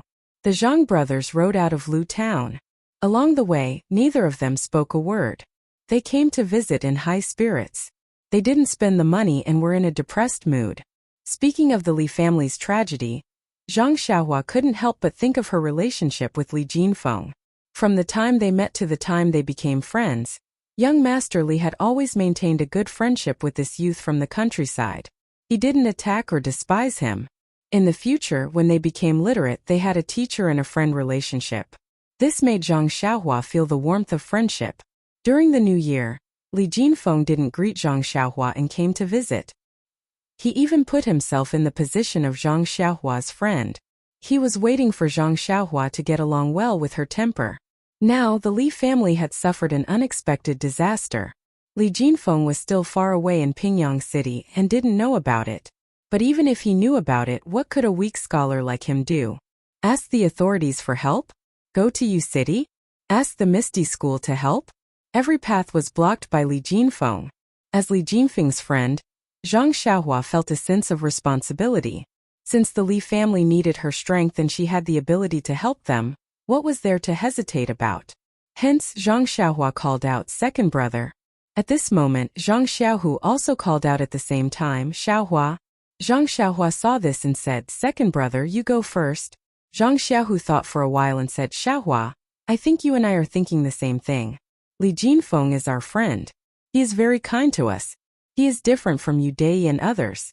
His family is in trouble. If we don't help, not only will we be wronged as friends, but even our martial arts will be in vain." Zhang Xiaohua nodded and said, "That's exactly what I'm thinking. Second brother, since that's the case, let's split up. You go home and inform your family. As for me, I'll catch up with Shichui Mountain and see if I can save the Li family." "Don't." Zhang Xiaohu stopped her and said, "You said the opposite. You should go back to the Guozhuang house and tell them the news. I will go to Shichui Mountain." Zhang Xiaohua smiled and said, "Second brother, I will naturally listen to you on normal matters. However, today you have to listen to me on the matter of saving someone. You have just started cultivating your internal energy, so how can you be my match? It will be more convenient for me to go." Zhang Xiaohua's words were very true. In the morning in the square, although Zhang Xiaohua did not fight with Sun Yiding, the martial arts he showed was not something Zhang Xiaohu could compare with. Even if Zhang Xiaohu knew that his ethereal magic was definitely better than the reckless bull strength, he had just started practicing it. Distant water could not cure present thirst. But if he let his brother go to Shichui Mountain like this, he would not be at ease even if he gave 10,000 reasons. In his eyes, Zhang Xiaohua was still a child who needed his protection. The two argued for a long time. Zhang Xiaohua said angrily, "Second brother, what are we doing? Li Jinfeng's parents and sister are still alive. Time is very precious. We should go to Shichui Mountain as soon as possible. How can we face Li Jinfeng if we keep wasting time here?" Later, Zhang Xiaohua said again, "Since second brother is not at ease, I will go. Second brother, your martial arts are limited. To be honest, with your current martial arts, you can't even go up Shichui Mountain. What are you going to do? Forget it. Let's go together. You can keep watch outside. I will use my lightness skill to go in and see what the situation is like." Zhang Xiaohu also thought for a moment and said, "That's the only way. Anyway, we have big brother and sister-in-law at home. We also left enough money for them. They won't have to worry about food and clothing for the rest of their lives. Besides, big brother has a descendant now. The Zhang family will continue to have descendants. Let's go to Shichui Mountain together." Chapter 246. His words were resolute, as if the wind was blowing and the water was freezing. Zhang Xiaohua was also moved when she heard it. She stuck out her small chest and said, "Okay, second brother. Now I know the meaning of sacrificing myself for a friend. Presumably, if young Master Li Jinfeng was in our situation, he would also sacrifice himself." "Him," Zhang Xiaohu said with a smile. "He is just a weak scholar. He has some skills in calligraphy. In this kind of matter, even if he stands out, he will be the first to be killed. It's better not to stand out." After that, he said, "Moreover, if it weren't for your good skills, I feel that even if you don't succeed in going to Shitsue Mountain, your life may not be in danger. If so, I wouldn't let you go. Zhang Xiaohua said with a smile. Second brother, you said it very righteously just now. Why are you so petty now? You should know that it doesn't matter if a man does things beautifully or not. When speaking, he must be dignified and beautiful. Otherwise, he can only do things in front of and behind the scenes. He can't even be a deacon. What kind of logic is this? It sounds very empty. Zhang Xiaohua said. The book that young Master Li gave you explained it clearly. Second brother, when you go back, you must read the book carefully. It's terrible to have no knowledge. Zhang Xiaohu said. It's better not to talk nonsense. It's all scholars who harm the country. Isn't it? You're wasting time. Zhang Xiaohua patted her horse and shouted, let's leave these words for young Master Li. I'm just using it as a reference. The Juju-bred horse was hurt. It neighed and galloped away. Zhang Xiaohu shook his head and looked at his brother's back with a smile. Then he also chased after him. Shitsue Mountain was some distance from Lu Town. It was in the northwest of Lu Town. It was a road between Guozhuang House and Balagu. On the way, Zhang Xiaohua also passed by the place where Zhang Xiaolong met the bandits during his wedding. She couldn't help sighing in her heart. In these 2 years, she had grown from a person who couldn't fight back to a person who had the ability to save others from the tiger's den. Moreover, it could be said that she had avenged the robbery in Shitsue Mountain. The cycle of cause and effect and nature playing tricks on people were really wonderful. Just the moment he passed by that place, Zhang Xiaohua's mind spun with countless thoughts. He gained some understanding of the karma of the world and the changes of fortune. This training of the mind and comprehension of cultivation increased by quite a bit. The gap between Zhang Xiaohua's mind and his inner qi cultivation widened again. Along the way, the two of them discussed in low voices. They sorted things out a little and assigned tasks. Then they thought about the details in detail. It was only when dusk came that they stopped thinking about it. They could no longer see the distant Shichui Mountain. Zhang Xiaohu was cautious. He dismounted and asked someone before continuing to move forward. When night fell, the two arrived at the foot of the mountain. It was not a desolate place.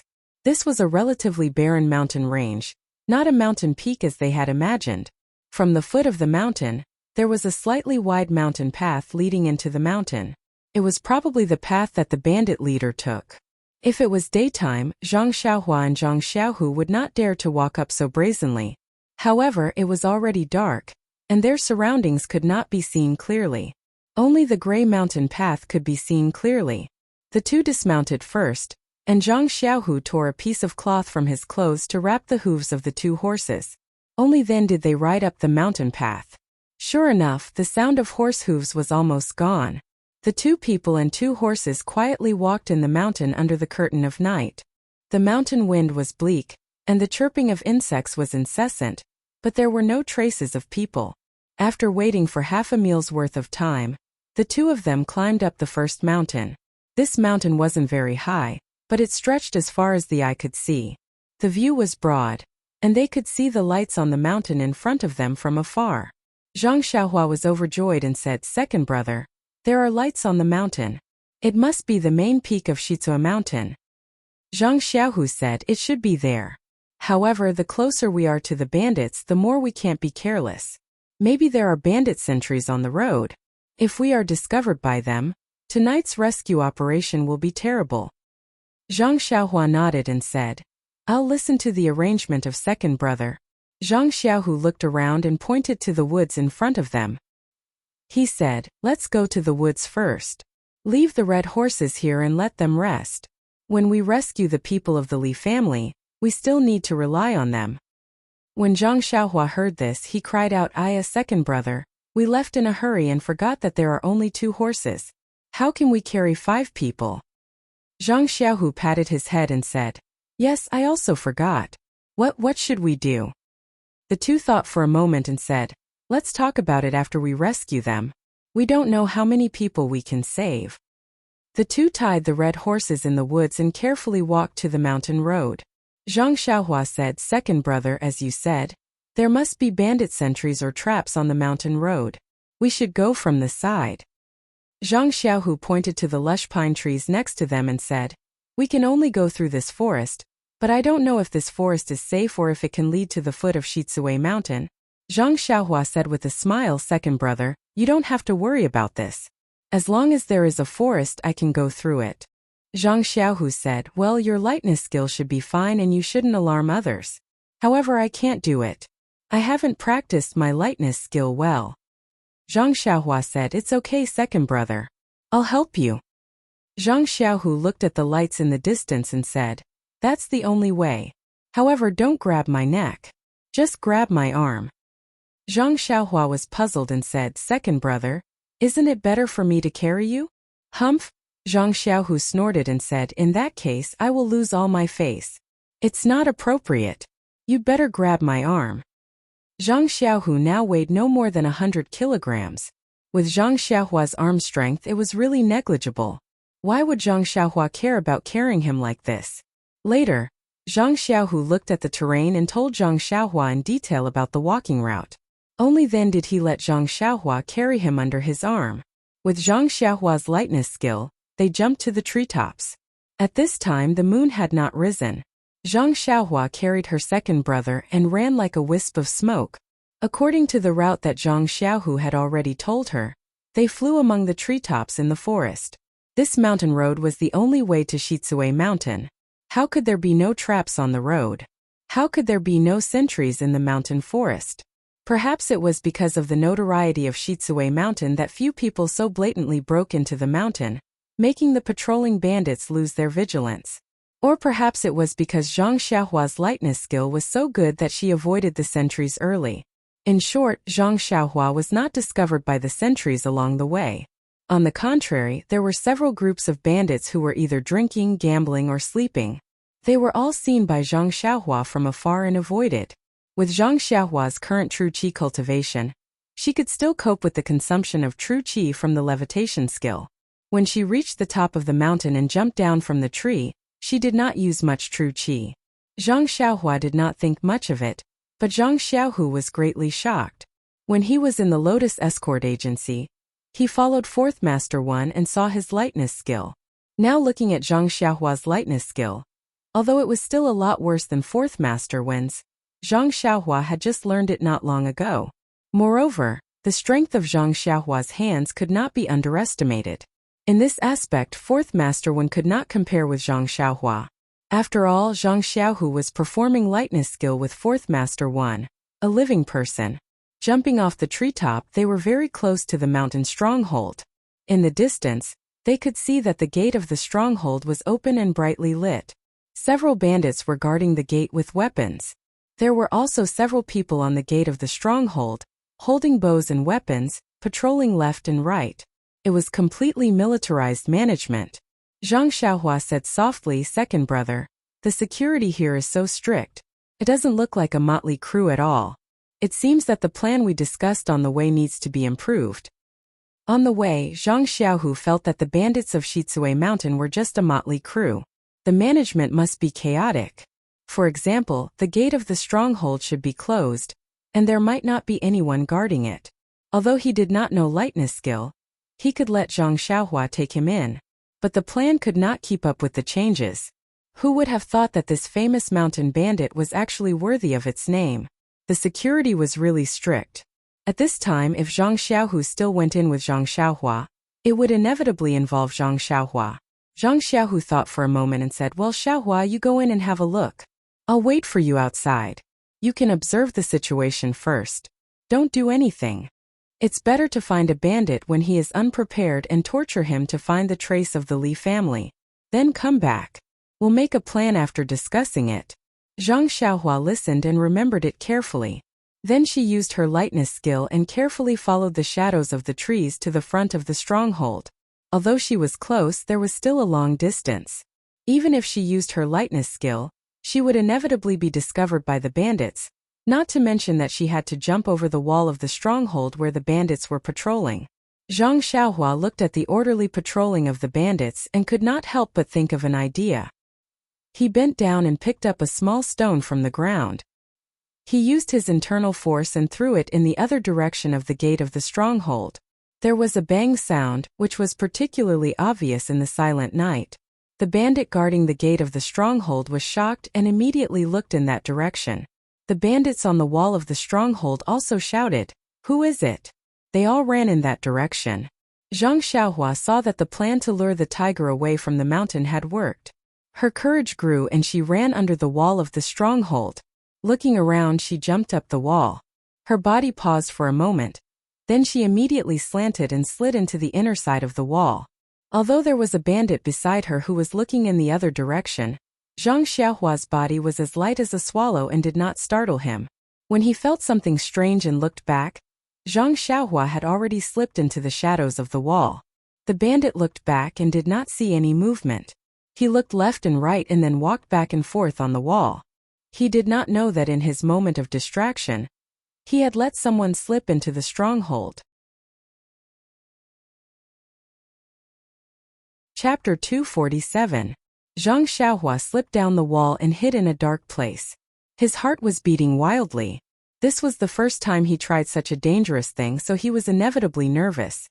After calming down a little, Zhang Xiaohua carefully looked at everything in front of him. This was a chaotic place. Behind the wall was a large open space with many things thrown in a mess. It was hard to see what they were in the dark. On the other side of the open space were some messy houses built. The fire on the wall was bright, but it only illuminated the edge of the open space. The houses in the distance were faintly lit. Zhang Xiaohua could hear the noise coming from there from afar. It must be very lively there. Looking at the open space that he had to pass through, Zhang Xiaohua frowned. How could he pass through here without attracting the attention of others? Moreover, what was the situation on the other side of the house? Suddenly, Zhang Xiaohua had an impulse to slap his own face. He just remembered that he could use his divine sense. Why did he rush up the wall without investigating? Alas, he was still not used to it. It seemed that he had to practice this skill more in the future. Thinking of this, he immediately released his divine sense. Sure enough, the movement on the wall behind him was clear at a glance. This divine sense was really a necessary weapon to kill and set fire on a moonless and windy night. Then he swept towards the house. Unfortunately, the distance was too far. His divine sense could not detect it. However, Zhang Xiaohua secretly thought, the house is unusually noisy. There must be something lively. How could someone sneak out for no reason? Moreover, looking at the inside of the mountain stronghold, it is orderly and disorderly. There is no one patrolling. It seems that the focus of the mountain bandits is outside the stronghold. The inside of the stronghold is sloppy and ordinary. Zhang Xiaohua finished thinking. His divine sense swept the wall again. Sure enough, there were many guards on the wall. They were walking back and forth, but their faces were facing outside. Very few people paid attention to the situation in the stronghold. Zhang Xiaohua laughed in his heart. The real guards were really useless. Then he found a gap and flashed out of the black shadow. Using his lightness skill, he drifted towards the house like a faint shadow. At the same time, he released his divine sense to observe the house closely. Sure enough, as soon as he got close to the house, he sensed a person walking around unsteadily. Zhang Xiaohua was shocked. He immediately stopped and lay on the ground. There were a lot of things in the square, and he couldn't find any firelight. He wasn't afraid of being seen. As soon as Zhang Xiaohua bent down, the door of the house in front of him opened. A man in disheveled clothes yawned as he walked out. He looked around and muttered, "A bunch of idiots. How dare they imitate other people's formations and patrol the night? Bandits will always be bandits. What kind of militarized management is this? Even if they've replaced their shotguns with cannons, they're still bandits?" After saying that, he actually took off his clothes and started urinating in the square. Zhang Xiaohua was not far away, so she heard the man's words. She could not help but think, learning military management from others? What did that mean? Is there any change in this mountain village? When the man came back, Zhang Xiaohua got up again and quickly went to the house. She flew up to the roof and then quietly bent down to rest for a while. Thinking of her series of actions just now, Zhang Xiaohua was secretly proud. Could it be that she had the potential to travel at night? When she was satisfied, Zhang Xiaohua released her divine sense again to explore the house. It was not until then that Zhang Xiaohua found that there were still quite a lot of houses in this area. The houses on the edge were indeed messy and were built randomly. Looking at the center, there were also stone houses, mud walls, pavilions, and small courtyards. The planning was very standard. Even if it was not as large as Huanqi Villa, it was more than enough to compare with a village in the countryside. Seeing this, Zhang Xiaohua knew that the people living on the edge of the house were small bandits. If she wanted to know about the Li family, she had to go inside. Making up her mind, Zhang Xiaohua once again used her lightness skill and walked all the way along the roof. There were many houses in the mountain village. They were built in rows and were close to each other. Zhang Xiaohua walked on the roof. Her footsteps were very light and did not make any sound. Not long after, she had already arrived at the center. Here Zhang Xiaohua was more careful. The small bandits on the periphery had limited martial arts, so of course they could not find her. The deeper she went, the higher the status, and the more profound her martial arts and experience would be. If she was careless, she would inevitably be found. The bandits in the house were active and noisy. Zhang Xiaohua did not know where to start for a while, so she had to walk slowly and pay attention to the sounds everywhere. Just as she was walking, a rough voice came into her ears. Damn it, that beauty was handed over just like that? Brother Su, tell me, what is this? We worked so hard and risked our lives to get this beauty from the evil tiger gang's territory. Originally, we wanted to go back to the mountain village and have some fun, but before we even reached the village gate, we were seen by the master. If this is the case, we might as well have some fun at the foot of the mountain. Another voice sounded. When Zhang Xiaohua heard it, her heart was shaken. Wasn't this voice the slightly older bandit, Brother Su, whom she had met in the forest that day? That voice said, "Old Chow, you should be content. Didn't those valuables from the Li family also get divided among us? Usually the master doesn't care about this, but now it's different. The divine sect has people in the village, and the master is trying his best to please them. If the divine sect can favor our Shitsue mountain, won't we be able to ride on their coattails in the future?" Old Chow shouted, "Brother Su, you're really open-minded. Didn't you see that the divine sect's people don't like to talk to us? Even if they want to support us, they should go to the evil tiger gang. We're just a mob." Brother Su smiled and said, "That's not necessarily true. The evil tiger gang has its disadvantages, but our Shitsue mountain has its own advantages. Didn't you see that the divine sect's people have already given us advice? They're doing some militarized management, patrolling at the foot of the mountain, and guarding at the gate of the village. It's completely different from before. Presumably, they'll give us some benefits in the future. If it weren't for the fact that the evil tiger gang is hard to control, would they have chosen us?" Old Chow said, "What militarized management? It looks neither fish nor fowl. It looks like it on the outside, but isn't it the same inside the village? Moreover, Shitsue Mountain has been here for so many years. Who dares to come up the mountain? What kind of people are they?" "Groundless fears." Brother Su corrected him and said, "Forget it. We're just minions. We'll just follow the chief to make a living. If the chief hadn't come to the village this year, we would probably still be hungry. Okay, let's drink, let's drink." Then there was a burst of toasting sounds. Zhang Xiaohua was puzzled when she heard this from the roof. The divine sect? What kind of sect was this? Why hadn't she heard of it? However, she had heard about Li Yinfeng from these bandits. She just didn't know if she had come too late. After thinking about it, she scanned the room with her divine awareness. There were 5 or 6 people in the room. They must be the group of bandits in the woods that day. Zhang Xiaohua thought, there are so many of them. I may not be able to kill them all at once. It's difficult not to disturb others. Did I save Li Yinfeng before? At this moment, another wretched voice rang out. I don't know what the stockade master is thinking. He actually didn't throw those 2 old farts off the cliff and even wanted to serve them well and treat them like his own parents? Brother Su laughed and said, "You don't know. In the afternoon, I peeked at the man from the divine sect. He looked romantic and elegant. This kind of person is the most romantic. The chief let us offer the beauty to him because of his temper. I'm just afraid that the beauty really suits his taste. If we throw her parents to death, won't our village be blown down by the beauty's pillow wind? Anyway, it's just a few meals. Let's just treat it as feeding pigs." Now the chief is accompanying her, and will enter the bridal chamber in the evening. If the people from the divine sect don't say anything, It won't be too late to kill them then. Brilliant, Brother Su, you're the leader of our group. You're really amazing. You're simply a roundworm in the chief's stomach. Come, us brothers propose a toast to you. We hope you can continue to grow under Brother Su's care in the future. Well said, well said. Brothers, let's drink. In a few days we'll go down the mountain and take a look. I heard that Bali Valley, Guizhuang House, and Guanyin Temple have a lot of good stuff. Let's go take a look. That's true. A few years ago, the chief also went there with the former chief. At that time, the chief even brought back a chief's wife from there. When we have time, we really should go take a look. Hearing this, Zhang Xiaohua was even more delighted. It seemed that she had come in time.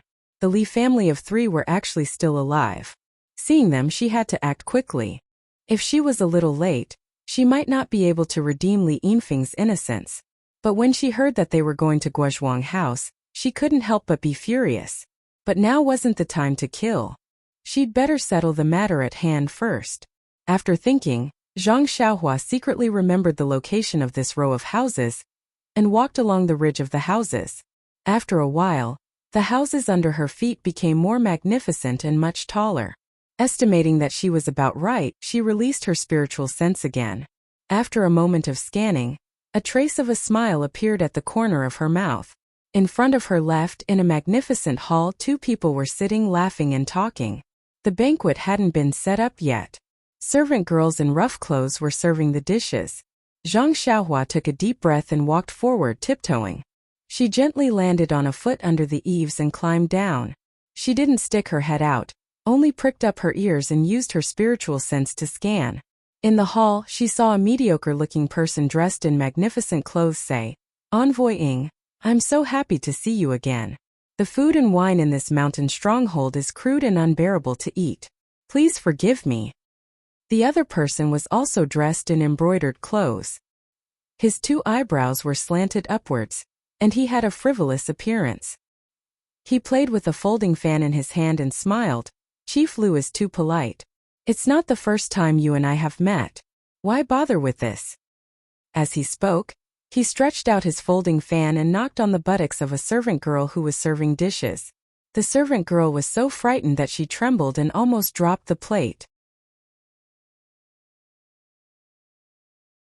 Chapter 248.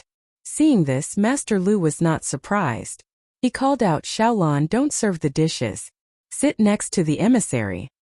Xiaolan was not bashful at all. She put down the plate and moved closer to the emissary. The emissary waved his hand repeatedly and said, "Master Lu is overthinking. I'm just having fun." Master Lu laughed and said, "Like I said, why did the emissary's taste suddenly change? Well, Xiaolan, you can leave." Xiaolan was a little disappointed. She saluted and left. Master Lu said, "Emissary, please have some wine. I have already found you a pretty girl from a humble family in the VIP room in the back hall. I guarantee that you will like her." The emissary raised his eyebrows and said, "Is that so? Master Lu is so courteous that I feel ashamed to receive you. Come, Master Lu. Let's have a toast." Master Lu quickly raised his cup. When Zhang Xiaohua heard about the VIP room in the back hall, he frowned. The pretty girl from a humble family must be Li Yinfeng.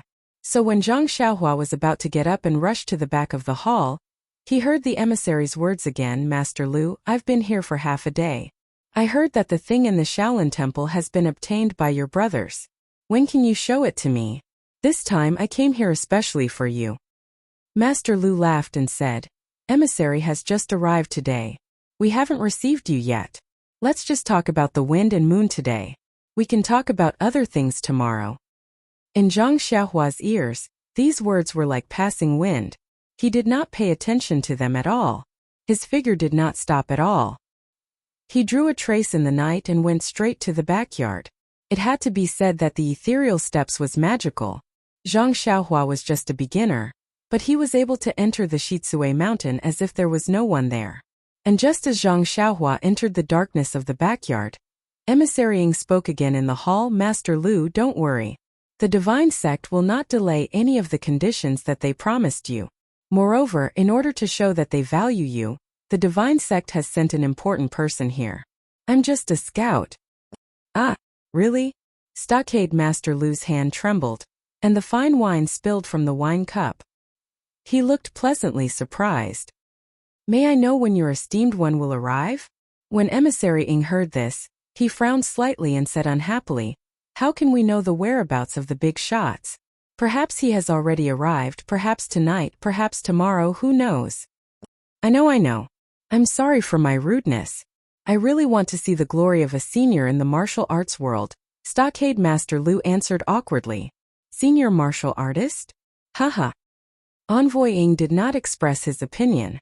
Moreover, Zhang Xiaohua had already entered the rear courtyard.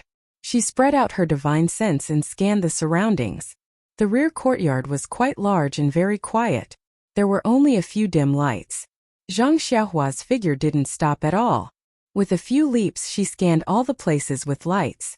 She didn't see Li Yinfeng's shadow. At this time, two maidservants came out from a room with lanterns in their hands. As they walked they said, what a pity. She's as beautiful as a flower and as exquisite as jade. She hasn't even enjoyed life and is about to leave this world. What nonsense are you talking about? Sister, weren't we like this in the past? Once you get used to it you'll be fine. Stockade Master Lu is not very lecherous at all. Perhaps he will take her into his room? Sister, you're wrong. This time she doesn't serve people from the stockade. I heard that she is from some divine sect. I heard from the stockade people that this divine sect is the best at gathering yin to nourish yang. After tonight, she will be a skeleton. Ah, so powerful. Alas, this morning, I was ordered by the stockade master to persuade her in the embroidery house in the garden. It's a pity that such a pure and beautiful body is wasted. If only she was given to me. The two maidservants walked away while talking. When Zhang Xiaohua heard this, he used his spiritual awareness to scan the distance. Sure enough, there was a garden in the southwest corner. There was no light. He immediately used his lightness skill to fly over. When he was near, he scanned the small buildings. There was really a person lying there quietly on the building in the middle. It must be the her that the maidservant mentioned.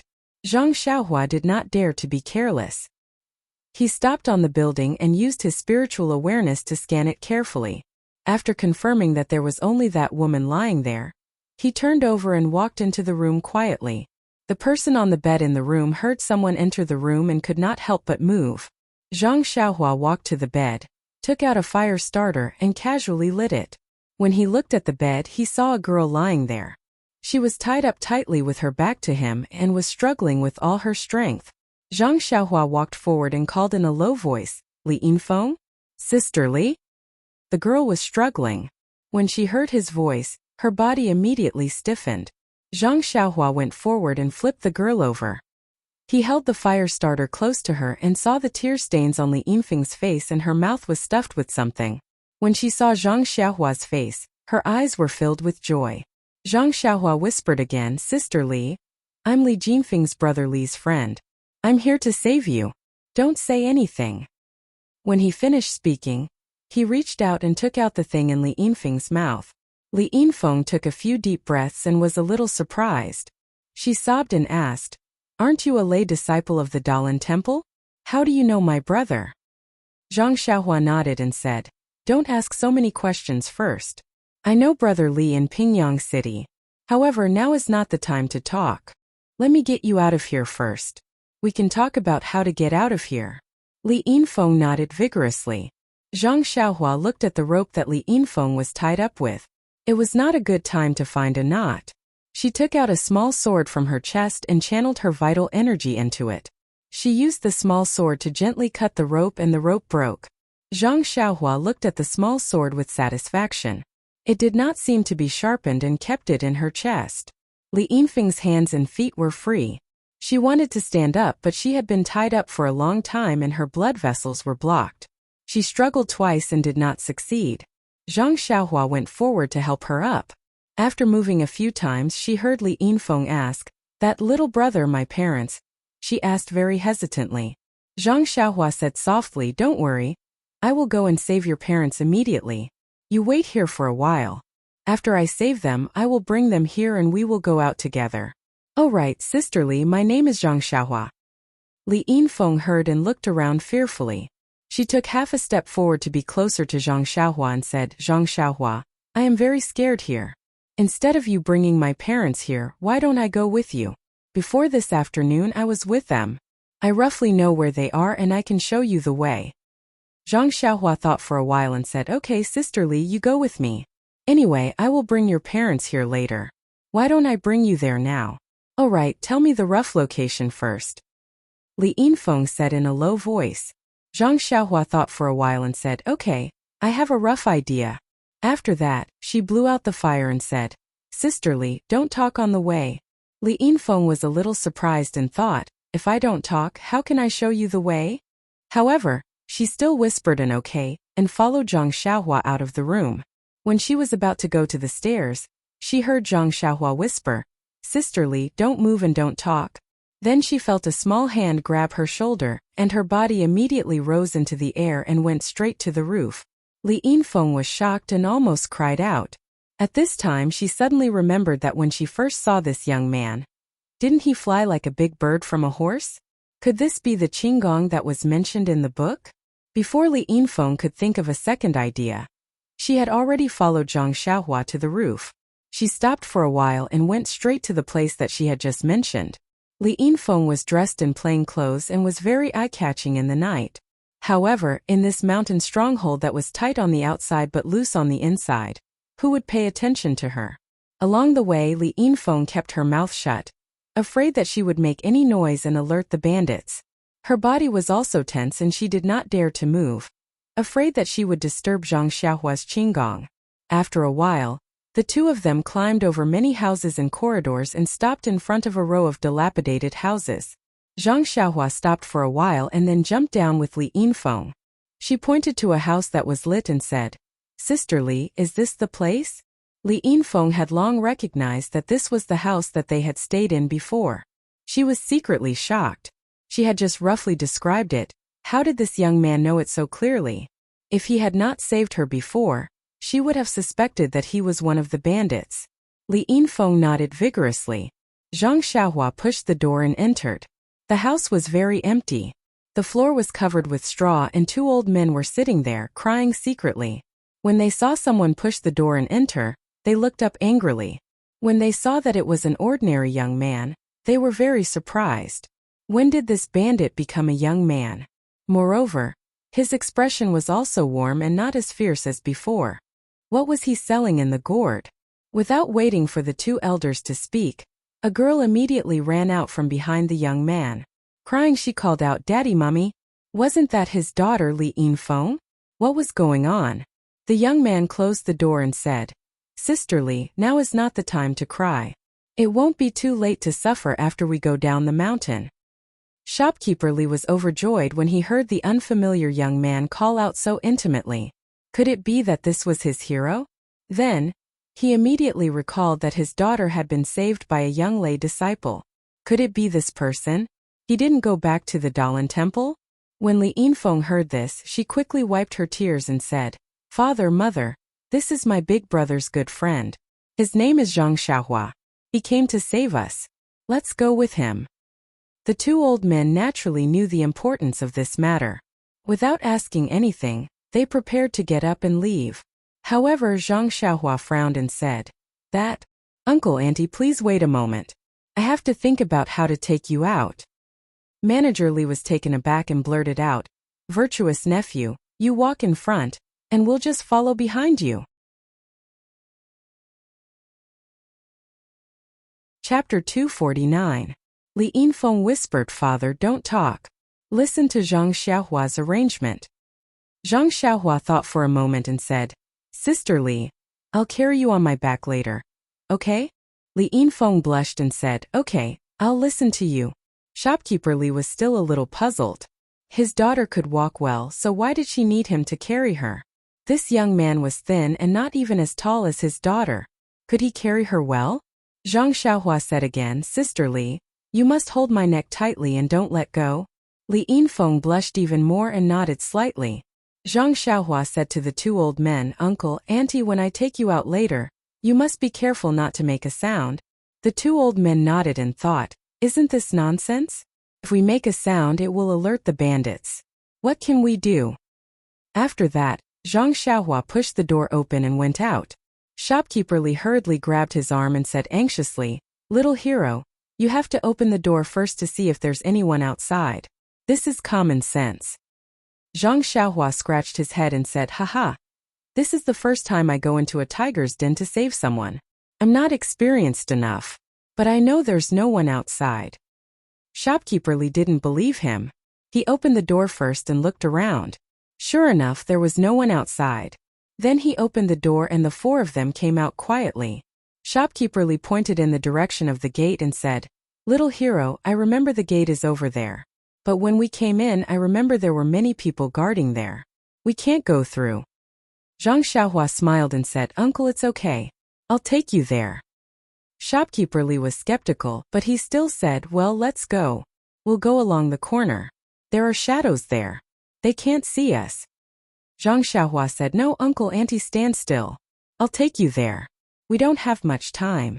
I'm afraid we'll be seen if we walk there." After he finished speaking, he gestured for Li Yinfeng to lie on his back.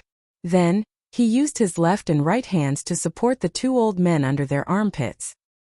He circulated the true energy in his entire body, and his figure suddenly flew up, heading straight for the roof in front of him. The two old men were still pondering over the sentence, "Stand still, I'll take you there." They thought strangely, if you don't let us walk, if you let us stand still, how are we going to get there? Although it wasn't very high, it was their first time, and they couldn't help but feel dizzy. Before they could wake up, their bodies followed Zhang Xiaohua to the roof. Then they heard a few people talking and laughing as they walked past them. After waiting for a while, they felt as if they were riding on the clouds, flying from one roof ridge to another. Sometimes they would hide in a corner, and sometimes they would hide in an abandoned house.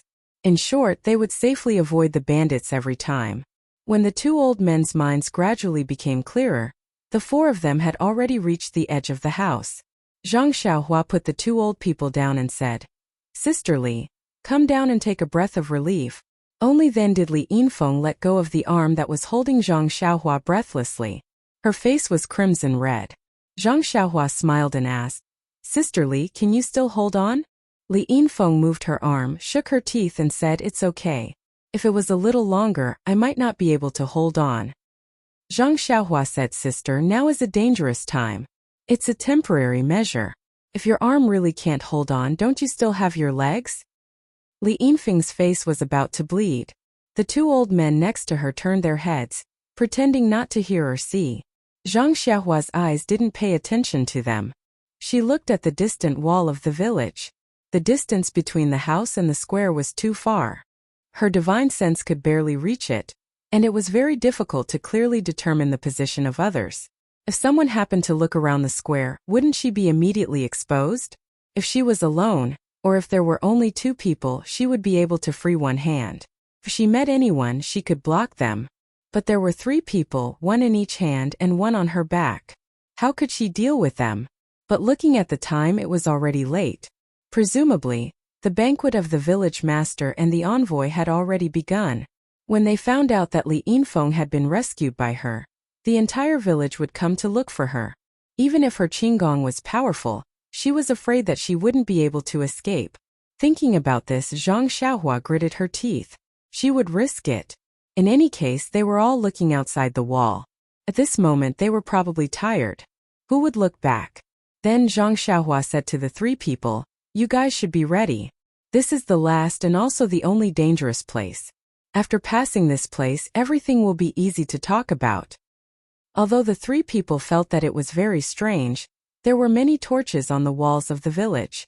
They guessed that there were many bandits patrolling. How could there be no danger? But they still nodded obediently. Zhang Xiaohua's divine sense stretched out towards the village wall. She roughly saw a vague outline. Feeling that this was a good opportunity, she immediately carried Li Yinfeng on her back, grabbed the two old people, and flew towards the empty square. Less than half the distance, Zhang Xiaohua's divine sense could already touch the village wall. At this moment, someone happened to be bored and turned around. Zhang Xiaohua immediately crouched down. That patrolling bandit seemed to have seen a huge black shadow, but it disappeared immediately. He rubbed his eyes hard. When he looked carefully again, he didn't see anything. He pulled the person next to him and asked, "Brother, I just saw a wide and big black shadow in the village. It was in the square. Do you think an outsider came in? That person laughed and said, Brother, did you drink too much last night? Our village gate is unprecedentedly tight. Even a fly can't fly in. How could someone come in? Moreover, what did you just say about a wide and big black shadow? A person's shadow is long and narrow. Could it be that you saw wrongly? If you don't, then you must have seen a ghost. That person shrank his neck and shivered. How could a normal person have such a shadow? Could it be that he really saw wrongly? It was better that he saw wrongly. If it was a monster, then it would be troublesome. Thinking of this, that person didn't dare to look anymore and hurriedly patrolled elsewhere. Seeing that no one was paying attention, Zhang Xiaohua quickly got up and rushed down the village wall. Only when she entered the shadow of the wall did she breathe a sigh of relief. She put down the two old people in her hands. Li Yinfeng also quickly let go of her hands and feet and jumped down. Well, it wasn't jumping but straightening up.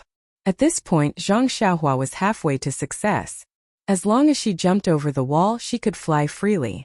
However, the other three people didn't understand. They were still nervous. There were bandits constantly passing by above them. How could they get past them? Zhang Xiaohua looked at the movement on the wall. She still picked up a stone from the ground and took the opportunity to throw it to her right. Zhang Xiaohua's strength was now very strong. After a while, she heard the sound of roosters and dogs barking from the other side. The people on the wall naturally ran in that direction. Zhang Xiaohua took the opportunity to take the three people and jumped up the wall. Without hesitation, they flew down and landed in the forest. Behind them, they heard a hoarse voice resounding through the square. That bastard threw a stone. Does he have any morals? He smashed the back of my head. Who will pay for the medical expenses? In the forest, Zhang Xiaohu was restless. His brother had been gone for a long time and still hadn't returned. However, the patrols on the village wall were still there. There was no abnormality. Presumably, his brother hadn't been discovered. If it wasn't for his poor lightness skill, Zhang Xiaohu almost wanted to go and take a look himself. Just as Zhang Xiaohu was feeling anxious, he saw a huge shadow appear on the wall and quickly rushed towards him. Zhang Xiaohu was shocked. Where did this monster come from? Just as he was about to dodge, he borrowed the light from the torches on the wall and vaguely saw a few human figures. Only then did he realize. Could it be that Xiaohua had brought people out? When he looked again, it was indeed the case. Both hands were holding two old men. Their eyes were tightly closed. In the darkness, he couldn't see clearly. Both hands were tightly clenched. Why were there two more hands and two legs in front of Xiaohua? When he looked carefully, there was actually a long-haired girl on her back. Zhang Xiaohu was overjoyed. He wanted to go forward to welcome her, but Zhang Xiaohua's speed was extremely fast. Just as Zhang Xiaohu was hesitating, she had already flown into the forest. Zhang Xiaohu whispered, Xiaohua? Is that you? Second brother, it's me. Zhang Xiaohua replied and placed the three people on the ground. Zhang Xiaohu looked at the three people in disbelief and said, Xiaohua, how did it go so smoothly? Could it be fake? Zhang Xiaohua rolled her eyes at him and said, How difficult did you think it was? This is just a bandit's lair. I am the dignified founder of the Fist of the North Star. Saving people is as easy as flipping my hand. Zhang Xiaohu saw that his younger brother had safely come out. His heart was also relieved. He smiled and said, You keep bragging. Let's hurry up and leave. If we don't get discovered, all our previous efforts will be wasted. Zhang Xiaohua's heart also trembled. She said, Second brother is right. But how do we go down the mountain? That was because when they arrived, he was carried up by Zhang Xiaohua. When they came out of the stronghold, Zhang Xiaohua had one person in each hand and one on her back. If they were to go down the mountain now, unless Zhang Xiaohua grew a third hand, the path from the stronghold to the outside of the mountain naturally could not be taken. They could only let Zhang Xiaohua carry the four people through the forest. If they were to pass through the forest, the mountain was so high, it was probably impossible. When Zhang Xiaohua was at her wit's end, Li Yinfeng said tiredly, Isn't this big brother Zhang Xiaohua's senior brother? Can't you bring one person? Zhang Xiaohu smiled and said, Miss Li, my name is Zhang Xiaohu. I'm also Li Jinfeng's friend. However, I'm not Xiaohua's senior brother. But her biological brother. I want to bring one person. I have enough strength, but I don't know Qinggong. I can't go up and down the mountain. I can only use my feet step by step on the road down the mountain. Li Yinfeng thought for a while and said, Then please bring my father and let Zhang Xiaohua bring you. Won't that be fine? However, Li Yinfeng said in distress, It's too difficult for Zhang Xiaohua to bring the four of us. It's better to do it twice. When Zhang Xiaohua heard this, she shook her head and said, Forget it. Don't come twice. Time waits for no one. If you're not careful and get caught by the bandits, it'll be too late to regret. Come on. Everyone was puzzled and asked why. Miss Li, come up. Zhang Xiaohua said with a smile. Chapter 250. Coming out of the village, although Zhang Xiaohua was carrying 3 people, Li Yinfeng and her mother were light as a feather and did not expend much effort. This time, with the addition of Zhang Xiaohu, his weight was equivalent to 2 people. Zhang Xiaohua carried Li Yinfeng on his back, with his right hand supporting Li Yinfeng's mother, and his left hand supporting Zhang Xiaohu. Zhang Xiaohu did not have the strength of his younger brother, so he could only ask for forgiveness and use his arms to clamp onto Li Yinfeng's father. He was just using all his strength to clamp onto them, but the one who exerted most of the effort was still Zhang Xiaohua.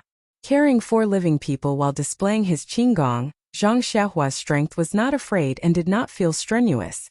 However, the zhenqi in his body was greatly depleted. Just now when he went in to search for Li Yinfeng, he had already used up some. Bringing the 3 of them out, he had used up several times more. It seemed that the amount of zhenqi consumed when using his Qinggong was related to the weight. Zhang Xiaohua estimated that with the amount of zhenqi in his body, it should not be a problem to bring the 4 of them to the other mountain. Thus he took a deep breath and secretly activated his heart sutra. The zhenqi in his body circulated wildly, and with a tap of his foot, he executed the ethereal steps. His body floated up and landed on a treetop. Following that, he released his divine sense to the maximum and quickly rushed down the mountain. Although there were hidden sentries in the forest, it was already late. The entire mountain was only filled with the sound of the wind, the rustling of leaves and the occasional howling of animals. How could the people in the hidden sentries think that someone would pass over their heads? If not for the village chief repeatedly emphasizing the need for militarization and to strengthen the execution, they would have already run back to the village. Why would they be obediently looking at the somewhat white path in a daze? Thus, Zhang Xiaohua very easily led the 4 of them and avoided several hidden sentries. They safely arrived at the place where the date-red horse was placed. Seeing that they were about to reach the place, Zhang Xiaohua was about to circulate his zhenqi, when he suddenly discovered that his meridians were empty. There was not the slightest bit of zhenqi left. He could not help but be shocked. At this moment his body was in midair. In a hurry, he said in a low voice, "Second brother, get down." He casually threw Zhang Xiaohu to the ground and his own body fell to the ground. Zhang Xiaohu was also a martial artist and his skills were naturally strong. Being in midair was actually the height of a tree, so of course it was not difficult for him. With a single stride he jumped to the ground. Although the forest was pitch black, he was able to stand very steadily. At the same time there was a sound next to Zhang and Zhang also very easily to the ground. Zhang landed on the ground. Zhang Xiaohu asked in a low voice, "Xiaohua, why aren't you walking? Have we arrived at the place?" Zhang Xiaohua bitterly smiled and said, "It's right in front of us. Right now I don't have any zhenqi left, so I can't use Qinggong. I can only put you guys down." Li Yinfeng came down from Zhang Xiaohua's back and quickly asked, "Then is your body okay?" Zhang Xiaohua said, "It's okay, big sister Li. After a while I'll be fine. Let's go, the date-red horse is not far ahead. We should quickly leave the mountain." Zhang Xiaohu asked curiously, "The night is pitch black. How do you know that the date-red horse is just ahead?" Zhang Xiaohua smiled and said, "Feeling second brother. A man's sixth sense." Thus Li Yinfeng supported her mother and Zhang Xiaohu supported shopkeeper Li. Under Zhang Xiaohua's lead, they walked forward for half an hour before they found the date-red horse. 5 people and only 2 horses. This made things a little difficult for Zhang Xiaohu. Manager Li said, "Nephew, this old man knows how to ride a horse. Why don't you let me and my family ride one, and you two ride the other?" What do you think? Zhang Xiaohua shook her head and said, this place is very far from Lu Town. If the three of you ride together, the horse won't be able to withstand it. How about uncle and auntie ride one, and second brother and Li Yinfeng ride the other? Is that okay? Li Yinfeng was a bit embarrassed. Shopkeeper Li thought for a bit and said, this matter is urgent and is also forced by the situation. We can only do this. Feng, let's do as nephew says. Li Yinfeng didn't know if she nodded or shook her head. It was too dark to see clearly, but she didn't say anything. Naturally, she agreed. Shopkeeper Li asked again, nephew Zhang Xiaohua, will you ride with us or with your second brother? Zhang Xiaohua smiled and said, I won't ride with you. I know Qinggong. I'll use it to catch up with you. Zhang Xiaohu said strangely, how can that be? Your body is very light. You can ride the same horse as us. Why do you have to use Qinggong? Besides, you don't have any true qi in your body. How can you use Qinggong? Zhang Xiaohua said, second brother, time is tight now. Why are you so wishy-washy? If I ride the horse, it will definitely be slower. Besides, if the people from the mountain village catch up with us, they will definitely catch up with us. Won't I be working in vain tonight? Besides, if I wait here for a while, maybe I can block them and let you run farther. Forget it. Who do you think you are? You're not a real hero. Why do you stay here? Brother Li's family has been rescued. Let's go back together. It's fine, second brother. I have my own plans. Besides, even if they see me, they won't think that I'm the one who saved them. Also, don't forget that I'm a disciple of the Dalan Temple. How would they dare to touch a single hair on my head? Oh well, forget it. I won't go. I'll go with you. If I go back like this, I won't be able to explain it to my parents. Don't, second brother. Sister Li can't ride a horse. Even if she can, the road from here to Lu Town is not very safe. It's late at night. Don't you worry about them traveling alone? Well, Zhang Xiaohu was a little hesitant. Second brother, get on the horse quickly. Listen to me. I'll rest in the woods for a while. When there's no movement in the mountain village, I'll go back tomorrow. If we hesitate for a while, they'll really catch up with us. Hearing this, Zhang Xiaohu gritted his teeth and said, Xiaohua, second brother knows that I'm not good at martial arts and can't help you. But you must be careful. When we leave, quickly recover your martial arts and catch up with us with your Qinggong. I know, second brother. Don't worry.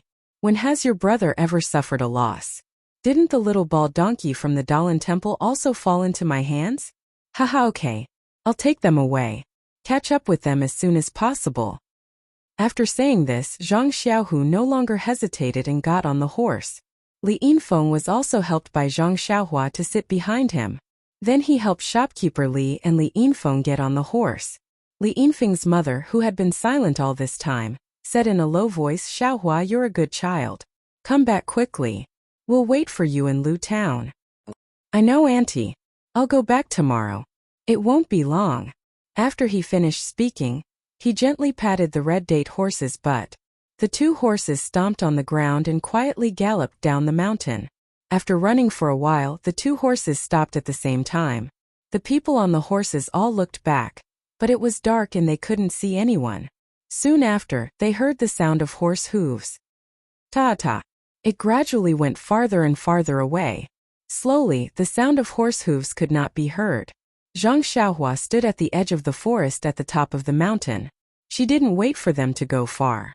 She took out the primordial stones from her arms and absorbed them with all her strength. Instantly, a long and vigorous stream of primordial qi rushed from the meridians in her hands to her dantian. Zhang Xiaohua felt her whole body was incomparably comfortable. After the time it took to burn a stick of incense, Zhang Xiaohua stopped absorbing the primordial qi. She secretly circulated her qi, and hurriedly improved her cultivation a little. She used her spiritual sense to examine the two primordial stones. The primordial qi inside did not seem to show any signs of decreasing. Zhang Xiaohua couldn't help but think that her cultivation was really weak. According to the records in the Heart Sutra, this kind of primordial stone would be discarded after being absorbed a few times. She had already absorbed it twice and still hadn't absorbed much. Zhang Xiaohua put the primordial stones away and got up to stretch his body.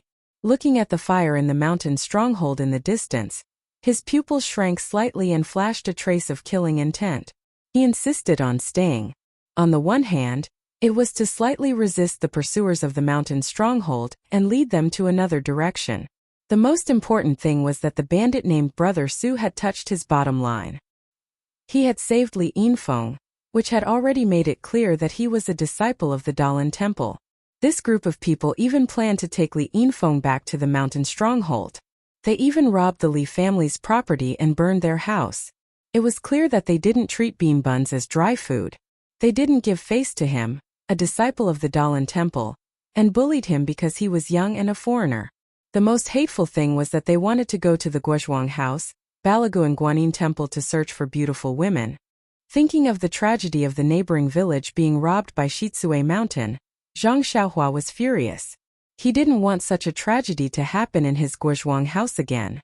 He didn't want the bandits to disturb the peaceful life of his family. For his parents, for his brother and sister-in-law, he had to stay. He had to stay and take the lives of those who had eaten the courage of the leopard. Zhang Xiaohua didn't even intend to let go of the head of the mountain stronghold and the messenger. If it weren't for his limited martial arts, he even wanted to destroy Shitsue Mountain. Of course, he couldn't tell his second brother about his thoughts and words. He knew that his second brother wouldn't let him take the risk alone. Perhaps he would stay or perhaps he would take him away. However, neither choice was his own. He was more willing to destroy any enemies that threatened his family before they sprouted.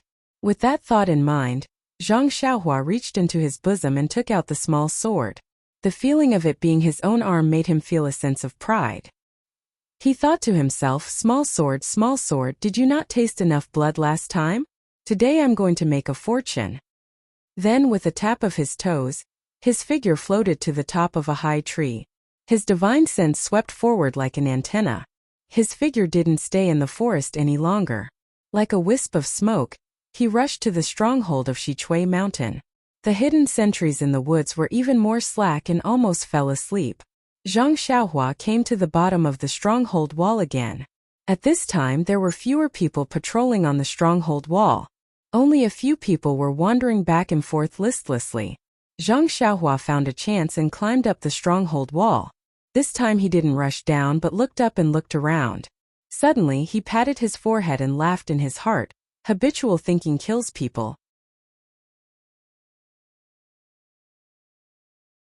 Chapter 251. The wall of the bandit stronghold of Shitsue Mountain was a small semicircle. In the middle of the wall there was a square between the house and the wall. It was easy to be discovered from the square, but the wall was connected to the house. The left and right ends of the wall were built on the mountain rocks, and the houses of the stronghold were built against the mountain. As long as one walked to the end of the wall, one could walk to the house along the shadow. When Zhang Xiaohua went in, she didn't pay attention. In order to save time, she crossed the square at the risk of being discovered. And when she came back, she didn't think much.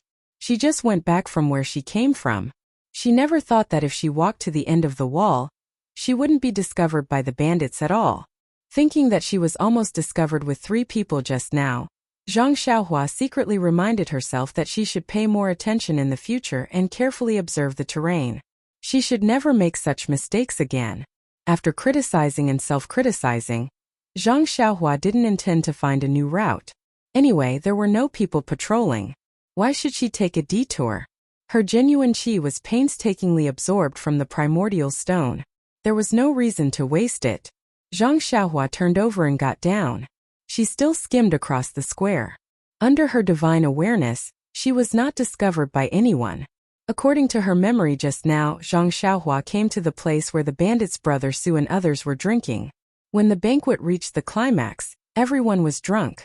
She heard old Chow say, Xiaoshunzi is so scheming. He actually sprinkled the 1,000-mile incense on that girl's car. Otherwise, we wouldn't be able to find that girl in a short time. Another voice sounded, Brother Chow, didn't I tell you not to mention that girl again?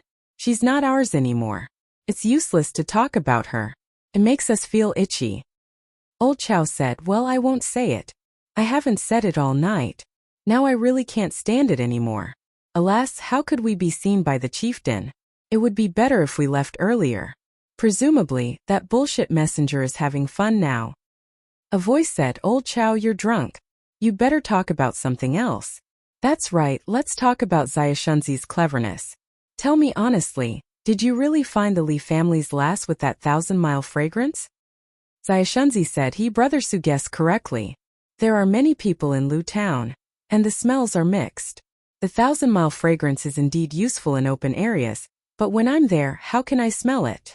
I don't have a dog's nose. Ah, Old Chow said, you actually lied to me and made me envious of your intelligence. Oh right, without the 1,000 miles incense, how did you find the Li family's door? Xiaoshunzi chuckled and said, in this world there are many people who like to gossip.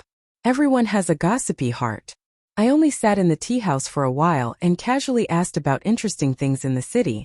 Someone who likes to show off told me about the robbery of the Li family and the Yu family's daughter from 4 trees. It only cost 2 copper coins for the tea.